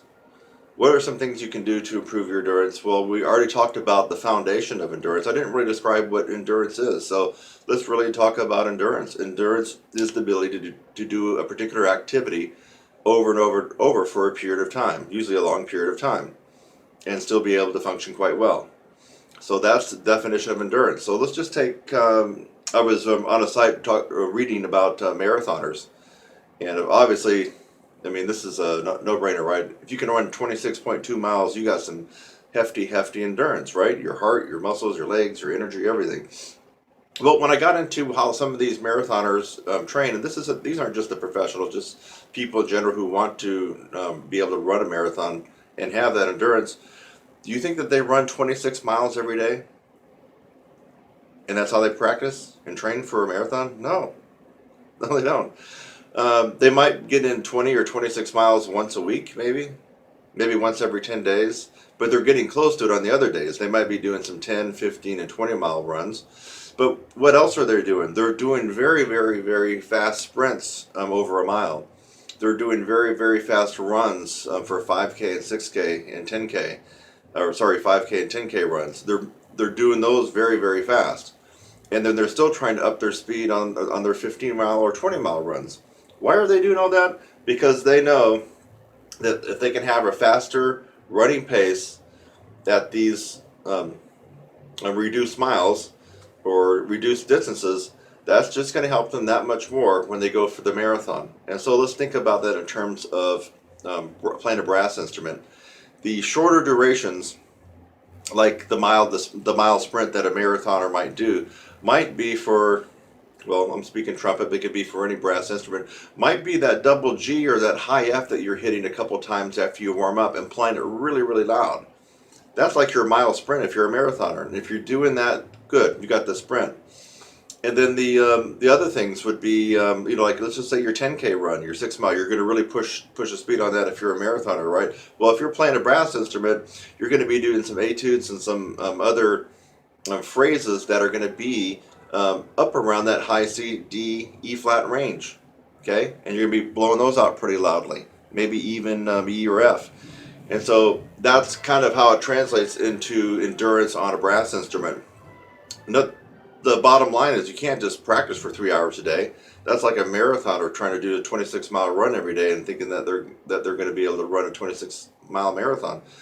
Fact is, even if they can do it at home under the stress and the pressure of a competition and a race, and what if they're not filling up to snuff and all they've ever done is run that 26 miles, they're going to have the same problem that any brass player would have in an ensemble or rehearsal and find themselves hitting a wall and gassing out maybe halfway through or maybe 3/4 of the way. And so that strategy that I read about for marathoners is what I already know for this guy, for a brass instrument. Can't just practice 3 hours a day and expect to go in and play on your teeth at the range that your top range that you can play. You play a double G and you go play Buddy Rich for a rehearsal and Rob McConnell, Frank Mantooth, Big Fat Band, Maynard Ferguson, Louis Bellson. I mean, come on. You go play F's and double G's and you're not going to last, and you might end up hurting yourself, or you're going to feel the hurt up here because you're going to be playing on the skin of your teeth. So endurance is the ability to do an activity or a period of time and do it successfully. And the way we build endurance on any brass instrument is to increase our range 4 to 5 notes above what you have to play in your rehearsal and your performances. And then, of course, you also have the longevity of your practice to be pretty close to, what you're expected to do in a rehearsal or performance. So let's talk about that real quick. If you're going to a Monday night big band rehearsal, for example, I'm saying that because now it's Monday night, and there actually happens to be a rehearsal big band next door to me. I'm over here at the college.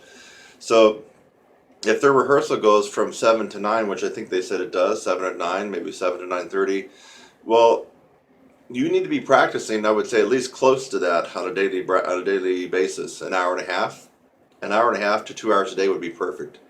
Probably can get away with an hour and a half if you have a higher range, but somewhere around an hour and a half to 2 hours would be good.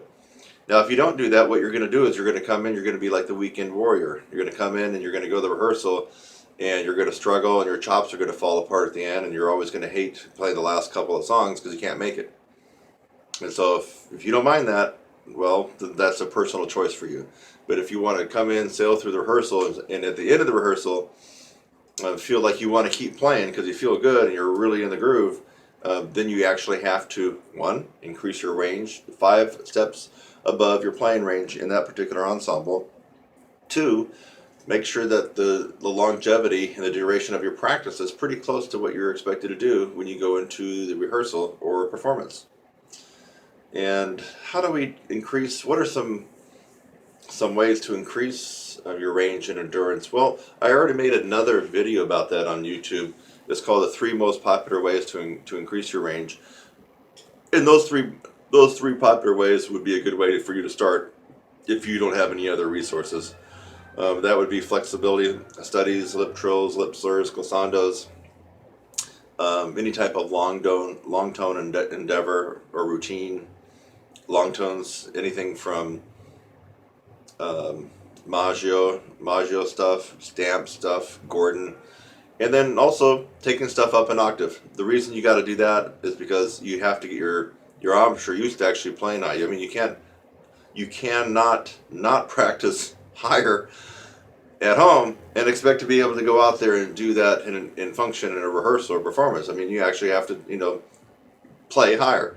And what I recommend for a lot of my students is to get something that they can actually play that's written high. And the reason for that is there's a psychological component. So if you're just always used to taking stuff up an octave and stuff that you might read, whether it could be the Arvin's book or maybe a jazz lick or whatever, there's a psychological component that can intimidate you. And if you're not used to reading and seeing all the ledger lines about the staff, even though you can play those notes and you've been practicing, there's a psychological component that destroys a lot of people when they go into a reading band or just a band in general and they got to play these notes. And you get intimidated by looking at all those ledger lines. Those notes look higher than they really are. That just scares you. You see 3 dashes and then the note sitting on that third dash with the staff. That's an E, high E for trumpet. That might scare a lot of people, seeing that. And when you can already do that at home, but you've been taking it up an octave. So my suggestion for increasing your endurance would be to make sure that let's just recap this lesson right now, just to make sure that your daily practice is pretty close. Doesn't have to always be exact, but it is coming in pretty close to what you're expected to do in your rehearsal. If you have a 2-hour rehearsal, for example, at least get in, an hour and a half a day of practice. That's the number one thing that you got to make sure that you're doing. And the number 2, the other part of the equation, these are both equal, is you have to do things to increase your range 4 or 5 notes above what you're seeing in your rehearsal. And I just told you what to do. What were they? Lip flexibility, lip trill, glissandas, lip slurs, long tones, including pedal tones, and then playing stuff high or up an octave. And then the part B of that is to actually get some stuff written above the staff, so you're not intimidated psychologically and when you see those notes way above the staff. So I hope this really helped. I mean, this is some very, very good advice for you. It really is. If you just start doing this, you are going to be tickled that you notice you can play higher and better and you last longer in your rehearsals. And it doesn't have to be just about jazz. This could be orchestral, symphonic, like I already mentioned, brass quintet, chamber. It really is all about, the duration of your particular ensemble and not so much about the idiom or the style. Same thing, if you got the metal on your mouth for 2 hours in a symphony rehearsal, it might be a little bit easier because we know brass players a lot of times, we have to count like 100 measures of rest, so there is a little bit of an easier component there when you're playing orchestral stuff compared to other stuff. But you get the gist of this in lesson on endurance. Remember, there's 2 parts of it, and you can't just have one without the other. If you do, it's going to be like this. Crash and burn, baby. You don't want that. Kurt Thompson, hope you really enjoyed this. Found it informative, and don't just watch it and go on to something else. Make notes and actually start doing it.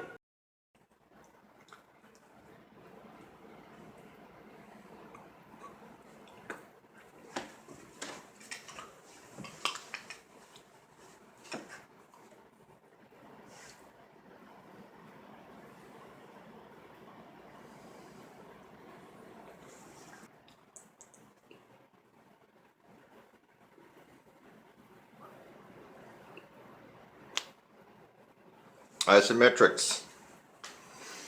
Everybody loves them, all brass players.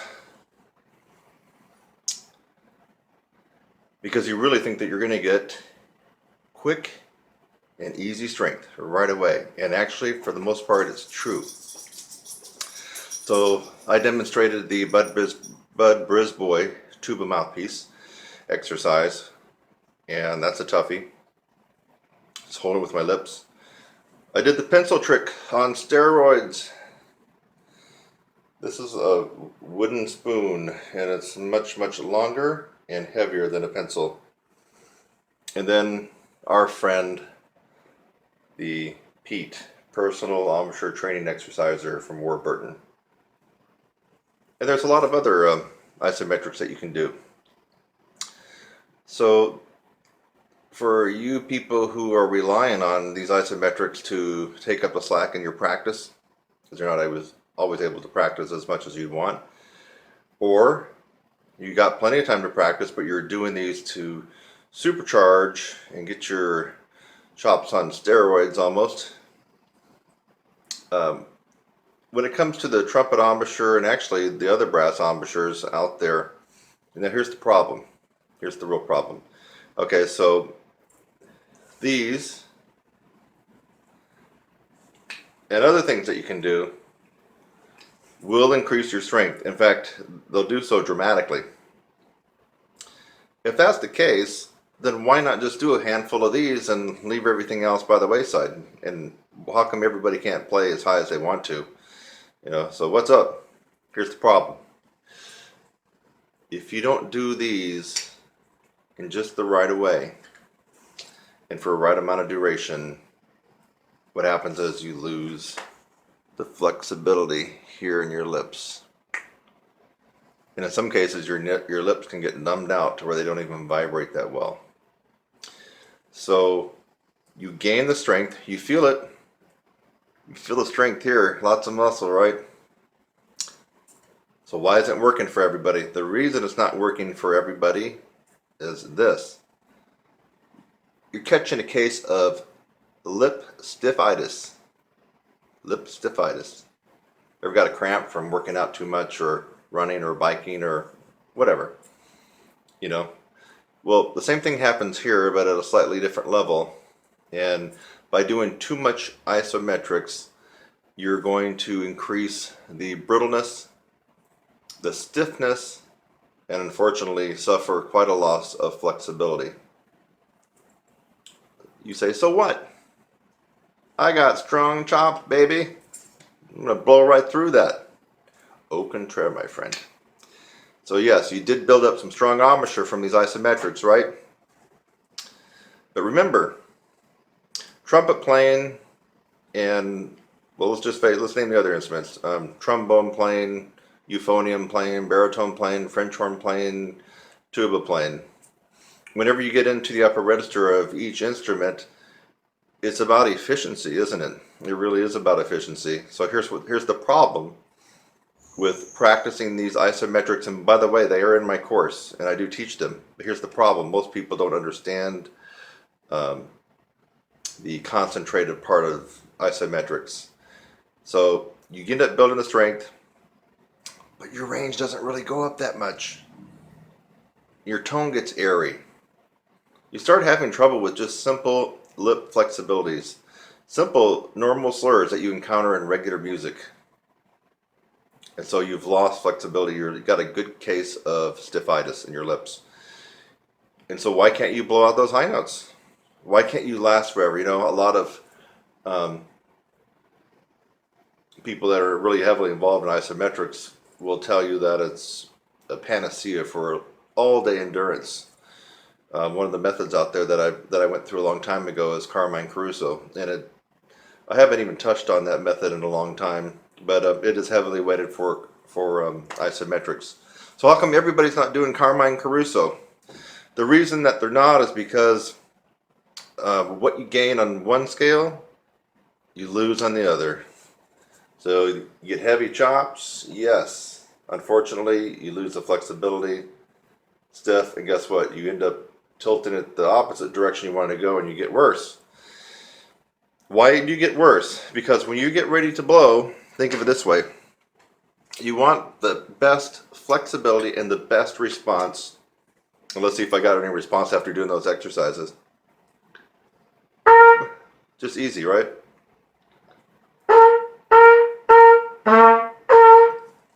And even after doing that, I can tell my tone got just a touch airy. So there's positive proof right there. Don't do too much of these. So, but no, it's basically because I didn't warm up and I started doing these. So I have an excuse. Okay.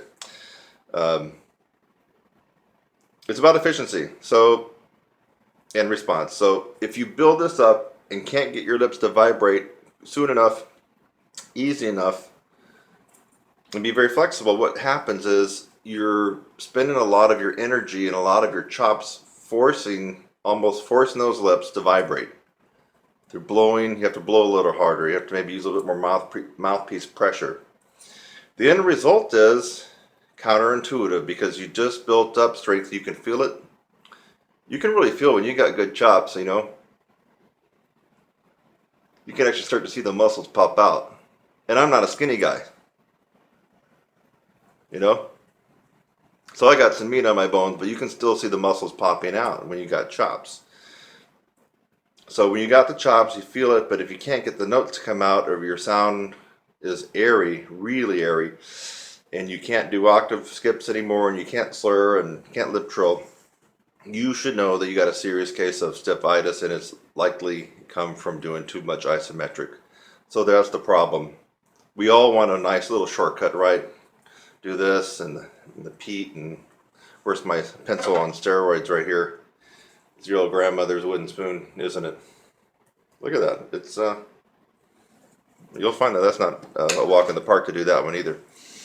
So we always want something that will just get us to where we need to go quicker and easier. And problem with isometrics, you just really got to know what you're doing. And I've actually been around the block on isometrics and done everything the wrong way, done everything so, and then I got this stuff down to a science of exactly what you need to do and when, the sets, the reps, and the rest. So if you don't know that, you're going to be doing what I was doing years ago, hitting and missing.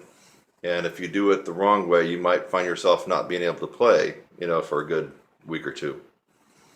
If for some reason you are raising your hand guilty and you're having trouble playing, you're having trouble with air in your tone, you can't slur that well, you can't hardly do any shakes, your endurance has gone out the window, you feel like you're playing right on your teeth all the time, it might be because of the isometrics, if you are doing the isometrics.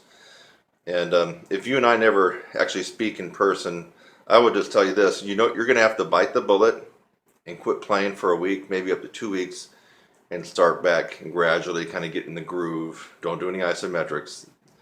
I know that you don't really want to hear that, but if you are in this position and we don't talk, you have to understand that you got to quit playing for a week and maybe up to 2 weeks and start back all over. It's a process, and it does require someone, a teacher, to help you go through it if you wanted to be able to do it correctly.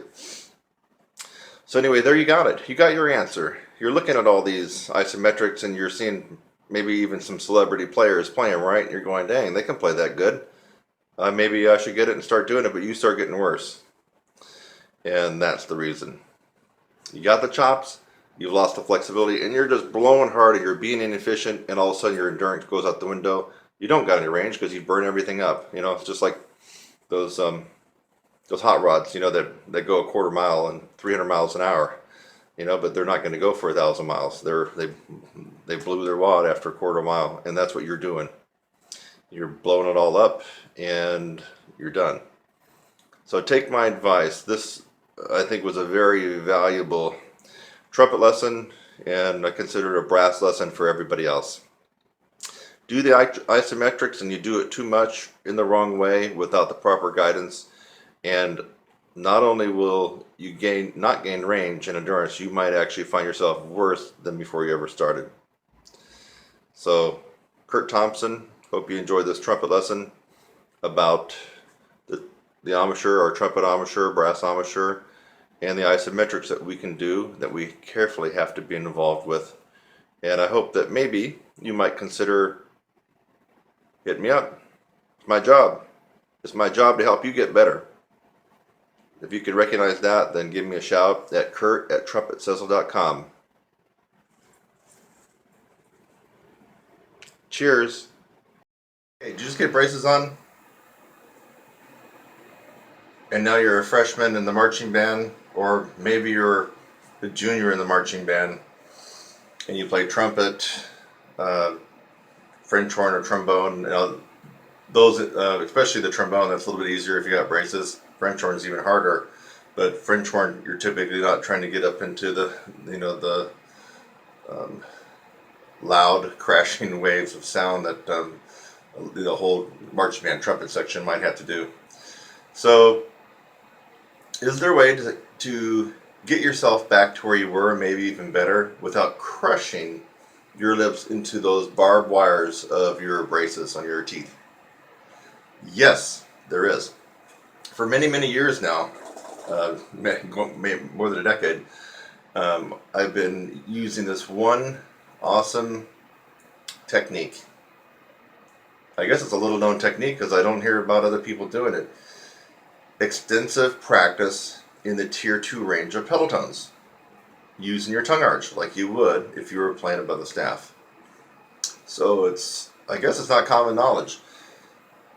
If you want to get back to where you were, trumpet guy or trumpet gal, and you got phrases, and you're trying to just get back to where you were, or maybe even get better, but it's feeling horrible right now and painful, and let's just say you can barely play an F on the staff, that's going to really, that's really going to suck. I mean, to go through the school year like that.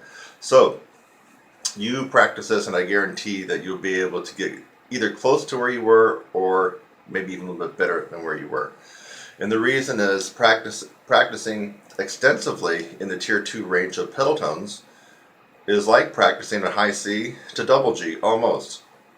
Except you're not going to crush your lips against the barbs in the braces in your mouth. So, first things first, you should already have an understanding of pedal tones, or at least if you don't understand what they are, you might want to search some of my other tutorials. Maybe I'll include a link of some pedal tones that we've done. If I find that I haven't actually included that on my YouTube channel, I'll probably include just a course, very brief overview of it. But pedal tones basically starts below F sharp. Our lowest note, or natural acoustical note on the trumpet, is F sharp. If you try to go below that without manipulating your embouchure,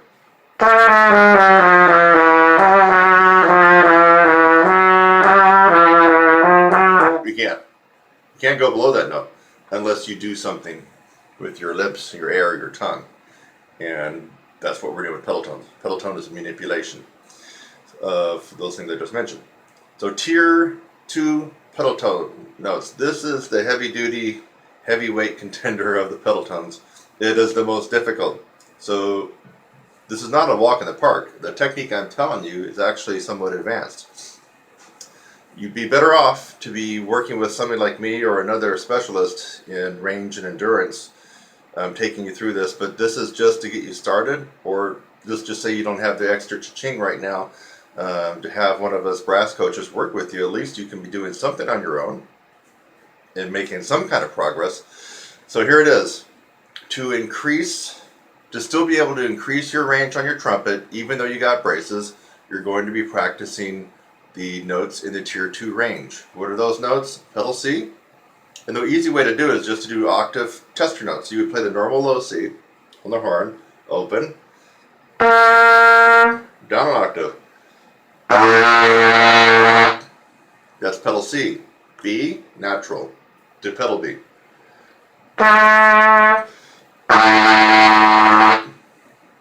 B flat, low B flat down to pedal B flat.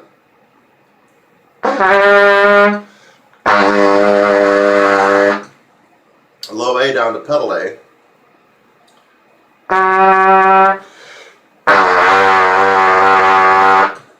Low A flat down to pedal A flat.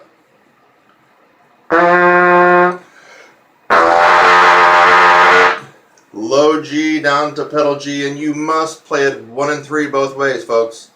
Don't cheat. 1 and 3 for the low G, and 1 and 3 for the pedal G only.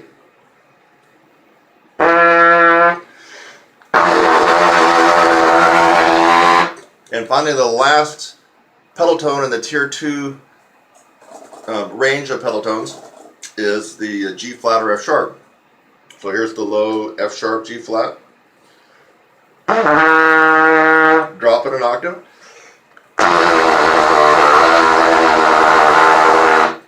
Alright, so those are the notes in the tier 2 pedal range. Pedal C, pedal B flat, pedal A flat, pedal G, and pedal G flat or F sharp. And you got to finger the low pedal G as 1 and 3, the pedal G flat F sharp as all of them down only for those last two. Okay, let's see. So your job right now, if you don't have a lot of experience with pedal tones, is to go ahead and go out to the woodshed and start working on these. And it's not going to be easy. Think about it. You're actually playing at a range that's very similar to this range up here.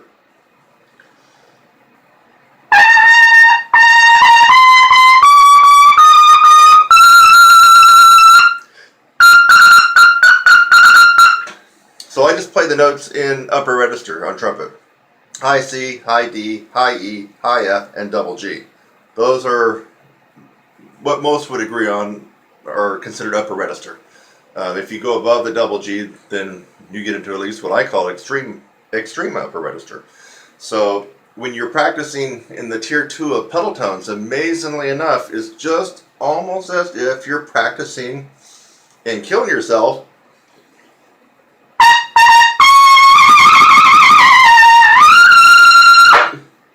Right? Now, if you were doing that with braces, you might be going, oh my Lord, oh, you might start crying because it's going to be painful and it's really going to hurt.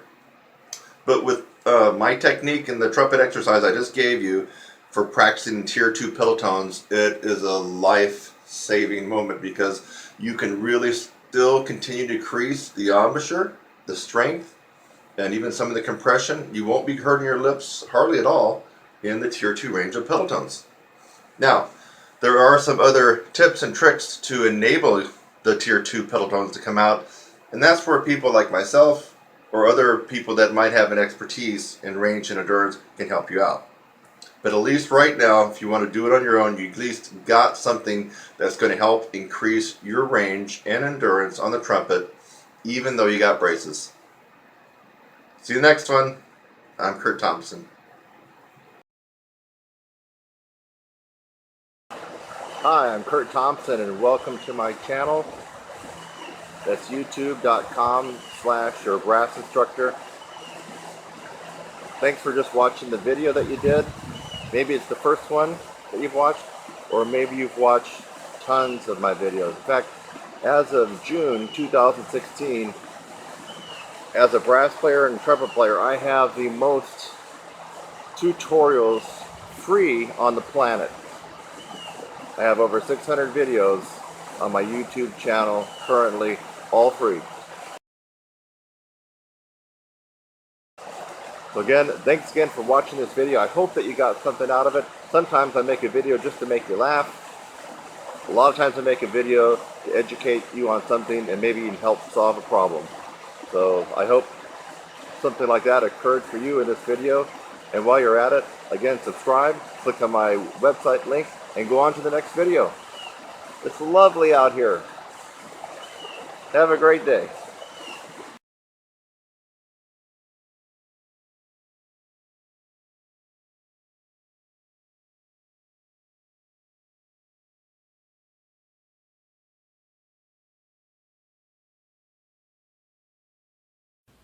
Hey, this will be a discussion about brass embouchure and the differences in embouchure, and how even if you think you might have a bad embouchure, it can be overcome by strengthening your embouchure from all different kinds of directions. And I'm going to play some embouchures that are bad for me, and that typically for me I would not be able to play very well using these type of embouchures. Now, one thing to keep in mind, no one embouchure is really bad for an individual.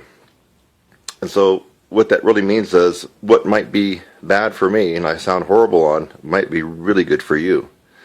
And so it depends on, if you look carefully, your lips, how long they are, how short they are, how narrow they are, how thick they are, how thin they are, your teeth, how much of an overbite you have, how much of an underbite you have, if they're crooked, if you're wearing braces, so if maybe you have a partial denture. So it can include a lot of different things, and also your bone and jaw structure. That's why I think that some brass coaches and teachers can do more harm to a student by forcing them into a particular embouchure. For example, the most common would be centered and a little bit more on the top lip. That seems to be, the most common, but not everybody is going to do well with that particular embouchure. The other thing that you should be aware of is that if you attempt to drastically change your embouchure, it seems like in my experience and opinion, people that have done that end up really not faring any better. In fact, a lot of people get worse. So if you think a big drastic embouchure change is the answer, you're probably barking up the wrong tree. So let's look at some various embouchures. Here we can see. For me, I tend to play a little higher. So I guess you got your high player or high lip placement position. You got your medium or middle and your low. So those would be the different placements. So high would be, it's probably high. Now I can go higher, but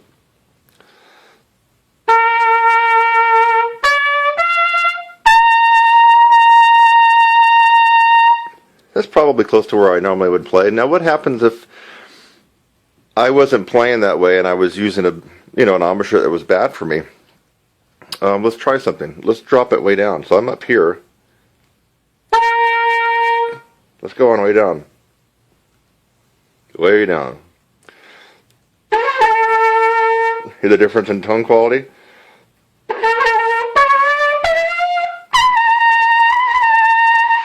But guess what? I'm still able to get the high C.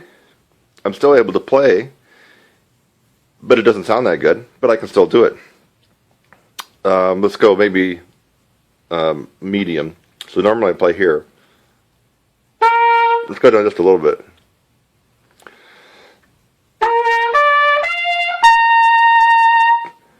Seemed like it noticeably flat on the high C. I think I was flat on the first one too, but so I'm still able to play. Now I'm gonna be tying this all into a huge point here.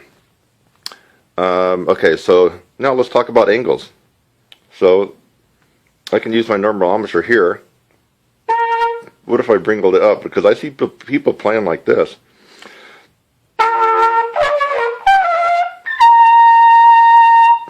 Okay, it had a significant high angle to it. One of the most interesting embouchures I've ever seen is by Stan Mark, the famous lead trumpet player for Maynard Ferguson. I don't know how he can play the way he does. Take a look at it. It's like he puts the trumpet up straight, and then he comes up to the mouthpiece. You really got to watch him do it when he's playing live. It's very interesting. He's got the trumpet here, and then he'll come up. So the trumpet's actually straight out, but he's coming up at this angle.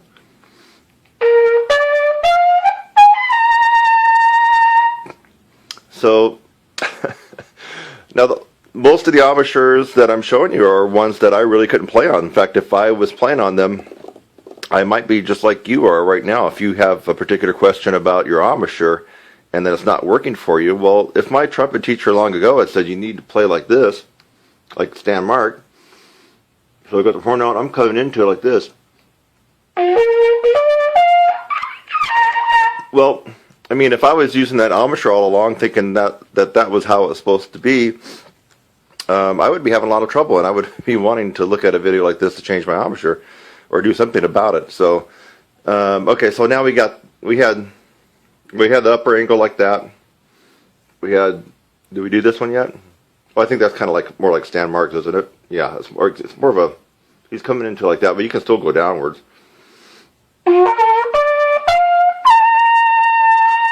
Okay, now what if you don't play center? A lot of us brass teachers want kids to be centered right smack dab in the middle of their lips. Unfortunately, our jaw structure and teeth and everything else might suggest otherwise. So here's me, I'm center now.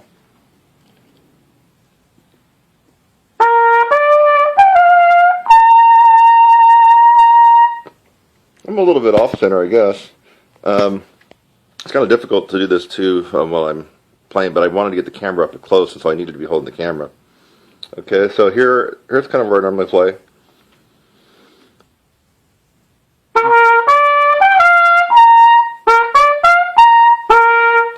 What if I didn't play centered?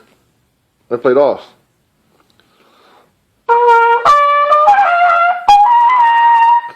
I I can still get it. It's a little bit crackly. What if I go way over? What if I'm crazy and I go way over here?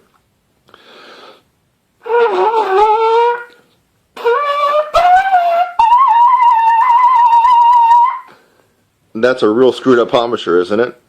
Okay, let me try playing the horn left-handed here and hold the camera this other way. So, go back to center, or center for me. Let's move it over to the left a little bit. Let's just say I played a little bit off.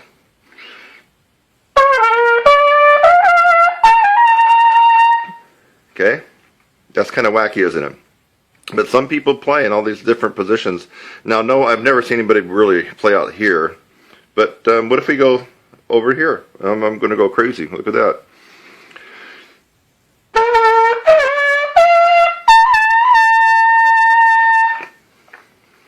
All right. So you saw various positions from high to medium to low, mouthpiece placement, and of course each one of those takes a different embouchure to be able to play, right? You saw me go over a little off center, way off center, back to center, off center this way, and way off. And then you saw the horn angles like this, and then down. So I basically covered just about any embouchure that a brass player could play with. Now, the point I'm trying to make in all of this is that there's one reason that I could go up to high C on all those angles, all those embouchures. Now, granted, you notice that the tone quality went way out the window on a lot of them. And obviously, that would mean that I wouldn't use that particular embouchure, right? But how am I able to do that? And if I wanted to, folks, I can switch my embouchure to any embouchure and start to get comfortable and familiar with it and let it sink in. It takes me about a week. And I'm able to do all that because of an extreme amount of strength that I build up in the embouchure and the lips. So what is my real point to you brass players out there that are micromanaging yourself, that are being confused by too much worry and thinking? What's that analysis by paralysis kind of thing, overanalyzing everything? So my advice to you is, number one, you need to do something that will hit your embouchure from so many different directions that it almost won't even matter what embouchure that you use. I mean, you want to use the embouchure where you feel most comfortable, where you get the best sound, the best tone, and things just feel right. You don't want to use the embouchure that a teacher tells you to use and it feels horrible. It always seems bad. It seems like you're always struggling. Of course, you don't have any high range and your endurance is shot. But supposedly, quote unquote, that's the place where you should put it. Ideally, I like to have my students, my younger ones, start off with centered on the lips and slightly a little higher on your top lip. But sometimes that doesn't work for them, depending on what I see going on with them and, their teeth structure and other things in their lips. Sometimes we have to bring it back right down to the center and sometimes even go down a little bit lower. Sometimes the upstream player will not be an upstream player until he or she or their teacher figures that out. So if a student is not doing too well with the typical embouchure that I like to get them started on, well, I'll start playing with it. We might move their mouthpiece down and have more of the lower lip inside the cup. And if they do a lot better with that, then hey, why not? That's them. Why not let them do that? So you need to strengthen your chops, your embouchure, and your lips in many different directions.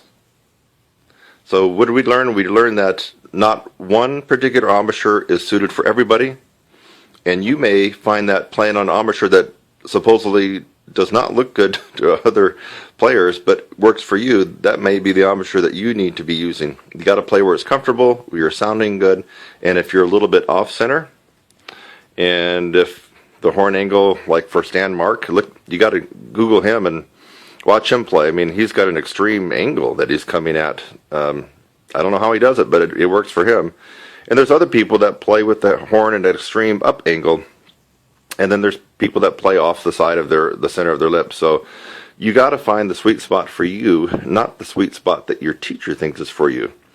If the teacher thinks of a great embouchure position for you when you were younger, and it worked, by all means, that teacher gave you great advice. If the teacher kept forcing you to stay in with a particular setup, but you are not doing that well, that's when you really need to start thinking differently, and maybe there might be a different setup. For people, in fact, I want to thank Sharon for giving me an idea about this particular video. So for people who are concerned about bad embouchures and good embouchures, more mouthpiece pressure, less mouthpiece pressure, I really don't want you to be thinking about that if you're working with me and you're taking lessons from me or you're taking my course. What I want you to be doing is focusing on the 75 techniques, if you're involved in my course, that are going to hit this from so many different angles. In fact, now is a perfect time to plug my course, which you know I almost do in almost all my videos. Your embouchure and the muscles here in your lips need to be worked in so many different directions. And you know what that really does is it makes worrying about embouchure and everything else, angles and where your mouthpiece is hitting your lips, too high, too low, in the middle, off center, almost irrelevant, because once you develop chops of steel, you can pretty much play anywhere that you wanted. I demonstrated that, right? I mean, I took the angles all over my mouth, and I was still able to get up to high C. You just probably heard a change in tone quality from either decent to bad. But still, I was able to do it, mainly because of this. So, you need, if you're concerned about your embouchure, lack of strength, or maybe you're using a bad embouchure, you're using excessive pressure, there's really only one answer, and you're going to have to come to the conclusion quickly by deferring to someone that knows what they're doing and has worked with a lot of people that would be like me or somebody else in my capacity. Or you can kind of go to the school of hard knocks and keep pounding away at the one method that you're using. Maybe you're not even using a method. Maybe you're just practicing all technique, Clark and Arbenz and other stuff and some warm-ups. Or maybe you are involved in a routine. Claude Gordon, only doing Claude Gordon. Or only doing the palming method with William Costello and Roy Stevens. Or only doing the isometric stuff of Carmine Caruso. So if you're pounding away at one routine and you don't want to change, yet you have embouchure problems, endurance problems, range problems, excessive mouthpiece pressure problems, and it doesn't matter if you're on trumpet or trombone or euphonium or French horn or any brass instrument, the mechanics and the approach is still the same basically. Well, you're going to find out through the school of hard knocks, if you keep insisting on working that one routine for your embouchure development, you're going to find out it doesn't work. It only takes you to a certain amount and you get stuck. So my advice is to go back and rewind this video and watch it again and think to yourself, how is he able to put that mouthpiece in all these wacky positions on his lip, up and down and all around, yet still be able to get a high C out on each one? If the answer comes to you that maybe I might have stumbled onto something that's very successful when it comes to embouchure development, then you really need to look at the item description below this video and go to my homepage, trumpetsizzle.com.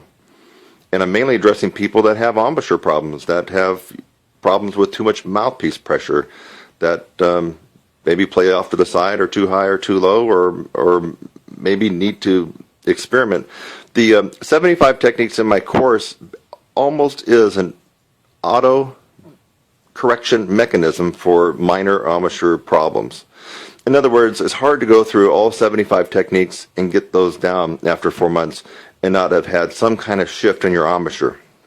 Your embouchure and your mouthpiece placement will shift during the 4 months.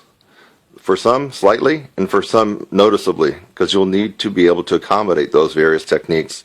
And you just can't go through 75 different techniques in 4 months and not have a change take place here. You're going to have the musculature thicken and develop, but you're also going to have a change take place in the embouchure.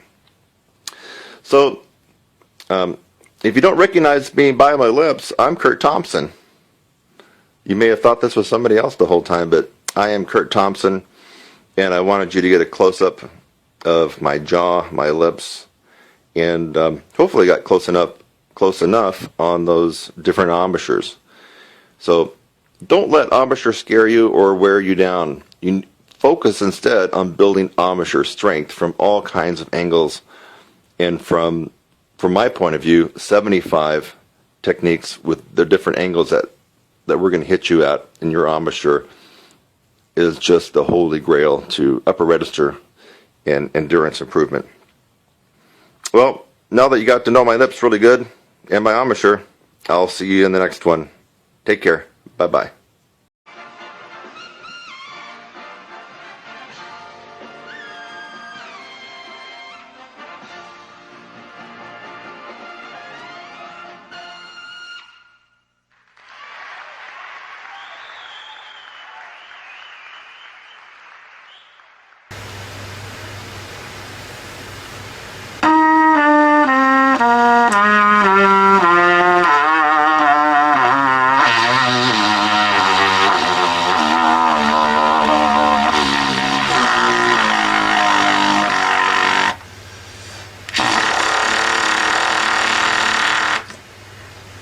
So, that was a test of your pedal tone ability. I started on first bass F, and I worked my way down with a F major concert E flat scale all the way down to triple pedal F. Now, that's a test of your overall ability to do pedal tones, but keep in mind each tier of pedal tones has a different characteristic and a different level of difficulty. So briefly, your bread and butter and your meat and potatoes pedal tone tier is the second tier. It's the most hardest tier of all. In fact, for those of you who are not really playing up into the upper register, ability to do it, we're talking about starting at high C up to about double G, give or take. That range right there is the upper register. Above that is the extreme upper register. So if you're trying a lot of different things, at least check your pedal tones. If you can't do what I just did, that may be one place to start looking and start practicing on.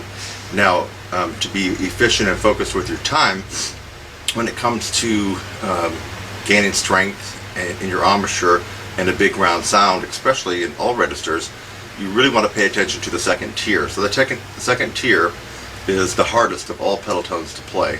That starts with pedal C, and I'll just play it down. The best way to do it is just to do octaves, unless you have perfect pitch, which I don't. I got relative perfect pitch, but if you don't have perfect pitch, just go ahead and play the tester note an octave higher. So here's the low C, and then the pedal C. B, B flat, A flat, G. Now notice I'm going to play G 1 and 3. Don't cheat and play it open. And then the last one in the second tier of the pedal tones, this is the hardest tier of pedal tones, would be the G flat or F sharp again. When you go down to play it, don't cheat and play second valve for the pedal. Go ahead and leave it as 1, 2, and 3. Here's the low G flat.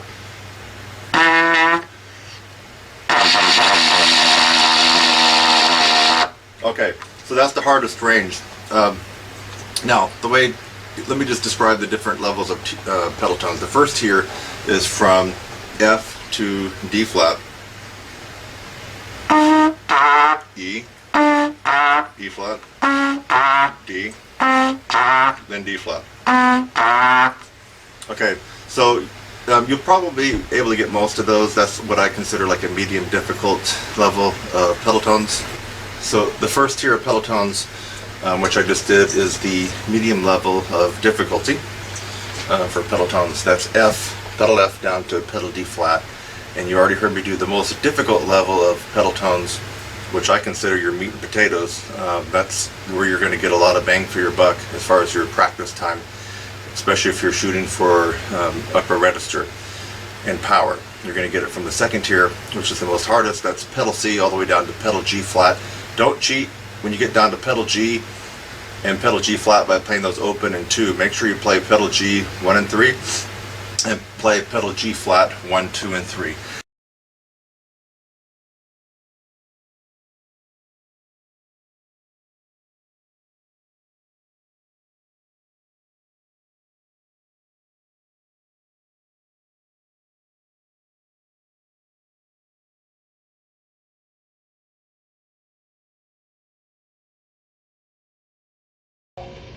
Hey, I'm Kurt Thompson, here to talk to you about the 3 known ways that most trumpet teachers and brass teachers would tell you how to increase your range. And in some videos you may have heard me kind of disrespect these a little bit, and that would only be because you've tried these 3 ways, yet you keep trying these 3 ways to really bring out the most amount of range. The 3 ways I'm going to talk about are the main themes and concepts behind your beginning range building and endurance increases and improvements. And this is what you're going to probably hear when you go to most instructors for private lessons, and maybe even on the internet forums. So this will get you actually a little bit of a ways. If you don't have any range at all or any endurance, you at least be making sure you're doing these. And that's why I'm giving these away for free, because it's something that you at least have to start at this point. It will only take you so far. So once you use these techniques and only get to a certain level, and you can't really seem to get beyond that, that's when you have to come to me in my course, the 16-week upper register course, and add another 3 or 4 notes to your range. But this will get you a little bit of a jump start, and might as well do it if you haven't been doing it. A lot of you watching this video will have already undoubtedly heard about these and have already been doing it, and then you're watching this to see if you can increase your range past that, but this won't help you. So you do these 3 until you reach a certain level where you plateau off, and you're not going to be able to break that barrier. You're going to have to do something different. And in this particular case, doing something different, I'll put my website address, would be taking a momentum-based course to really supercharge your range and endurance. But anyway, let's get to these 3 known mainstream techniques. Number 1, long tones. You go to any trumpet teacher around the world, any college, university, you ask about playing and increasing your range, they're going to tell you long tones. It can be in the form of pedal tones. F, pedal F. Or the harder range would be tier 2, would be your pedal Cs. C. So any kind of long tone, even in the regular lower middle register.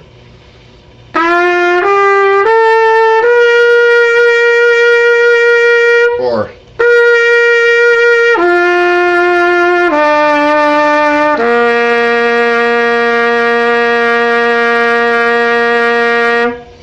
and on and on and on. You can go down chromatically there, you can go up. So long tones, there's just too many to even list here, but I just gave you some examples. Long tones will help out your range and endurance. Also, a good tone comes from practicing tone studies and flow studies. Remember, tone, a gorgeous, big, beautiful, brassy tone that you can almost just reach out and grab. You just kind of get that feeling that when you hear someone play with a great tone, that comes from tone. So you want better tone, it comes from tone, long tones. All right, let's move on to the second one. So the first one was long tones, and you can include pedal tones, and there's just a whole myriad of ways to do long tones, but you got to be making sure that you incorporate some kind of long tone study in your practice. As far as how much to do it and what to do, that's where people like us come in handy, because we need to hear you play and get a feel for where you're at, and then we could better prescribe the right long tone study for you. Second thing would be lip flexibility studies. And the lip flexibilities are broken down into 3 parts: glissandos, lip trills, and regular lip slurs. So you need to have that incorporated into your practice as well if you're trying to increase your range and endurance. Obviously, lip trills would be a very fast oscillation between 2 notes. G, start on G with a staff. Or it could be lower if your range isn't that high. Let's do a C. C to E.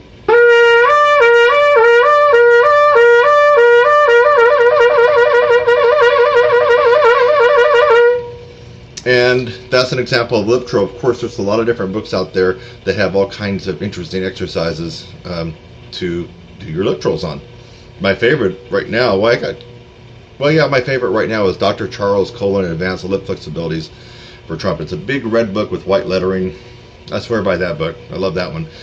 So there you have it. So lip trills. The second part of lip flexibilities would be your glissando.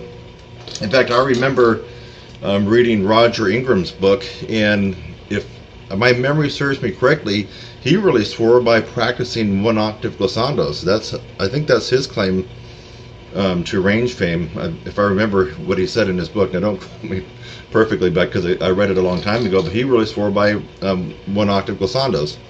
So, and you're probably going to want to do them where at least you reach out of the staff, like A,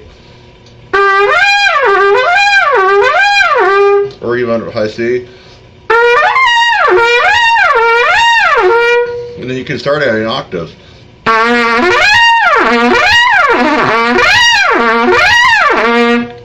And then you could expand it to, well, if you wanted to go to like 3 octaves.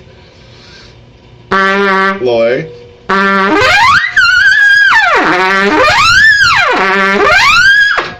So that's your glissandos. The third and final way, as far as lip flexibility is concerned, just basic lip slurs, easy for me to say. So you get it around the horn, and you're trying to be clean and precise with your lip slurs. Something as simple as this.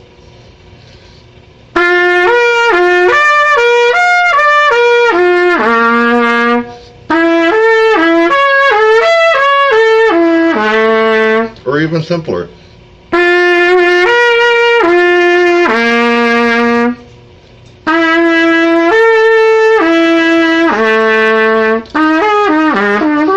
Get the idea. Lip slurs. Okay, so far we discussed long tones in their various formats. Lip flexibilities, which are broken down into 3 parts. There's only 3 ways that you can get around on this horn without using these and without using that. And that would be the glissando that we just talked about, lip trills, and lip flexibilities or lip slurs. Actually, lip slurs would be part of the lip flexibilities. And now the third way that most trumpet teachers would tell you or advise you on how to be able to increase your range would be able to take something up an octave. The first thing that comes to mind, if you're more of a beginning or intermediate student, probably intermediate, or you simply just don't have that good of a range, and you're hanging around G's above the staff, and you're still a good fourth away from even the beginning upper register, which starts at high C, I would at least have you work on scales and arpeggios up an octave. If you're used to practicing the C scale, and you kind of staying around that range, you want to start giving it a go an octave higher, even if you have to go slower.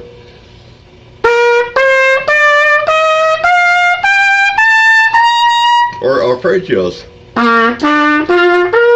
If you're used to being in that range, try to see if you can squeeze it out an octave higher.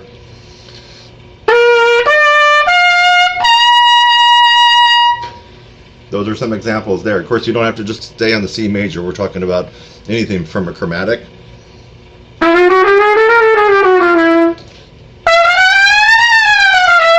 Chromatics, arpeggios, scales, you name it. And then you can finally go to little tunes. They could be classical little things out of the Arbans, jazzy ones, anything that you've ever played, you could try to take it up an octave. Something simple like this.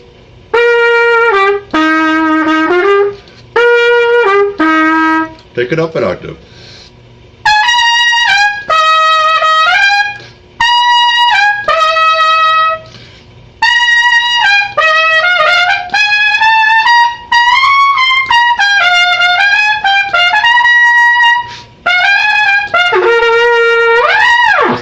Okay, that was Sesame Street. So I'm just doing this off the cuff. You know, I didn't have any set list that I'm going off for this particular video tutorial. But anyway, this is gold. If you haven't already been doing this and you want to skyrocket your range and your endurance, this is a no-brainer, folks.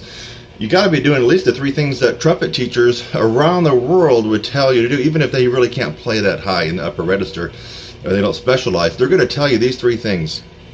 What were they again? long tones in all their various forms. Number 2, lip flexibilities, and there's only 3 ways we can get around the horn lip flexibility wise: lip trills, right, glissandos, and lip slurs. And finally, the third thing is to start just getting the courage and being confident and take some stuff up an octave. It could be your band part in 8th grade band if you're an 8th grader. It could be some little licks that you've learned. It could be scales, chromatics. Just start with the idea like, hey, let me just see if I can take this up an octave. So, I'm Kurt Thompson. My site is www.trumpetsizzle.com. You can email me at kurt@trumpetsizzle.com.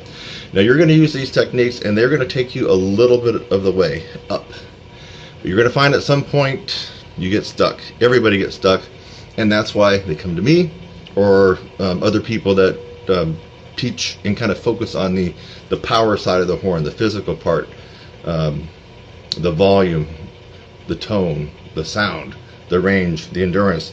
So anyway, I hope that you got a little something out of this. And if you already knew this, great, it was a review. And then go get my course. Come on. You want to get another 4 or 5 notes? I know you do, right? Bye-bye.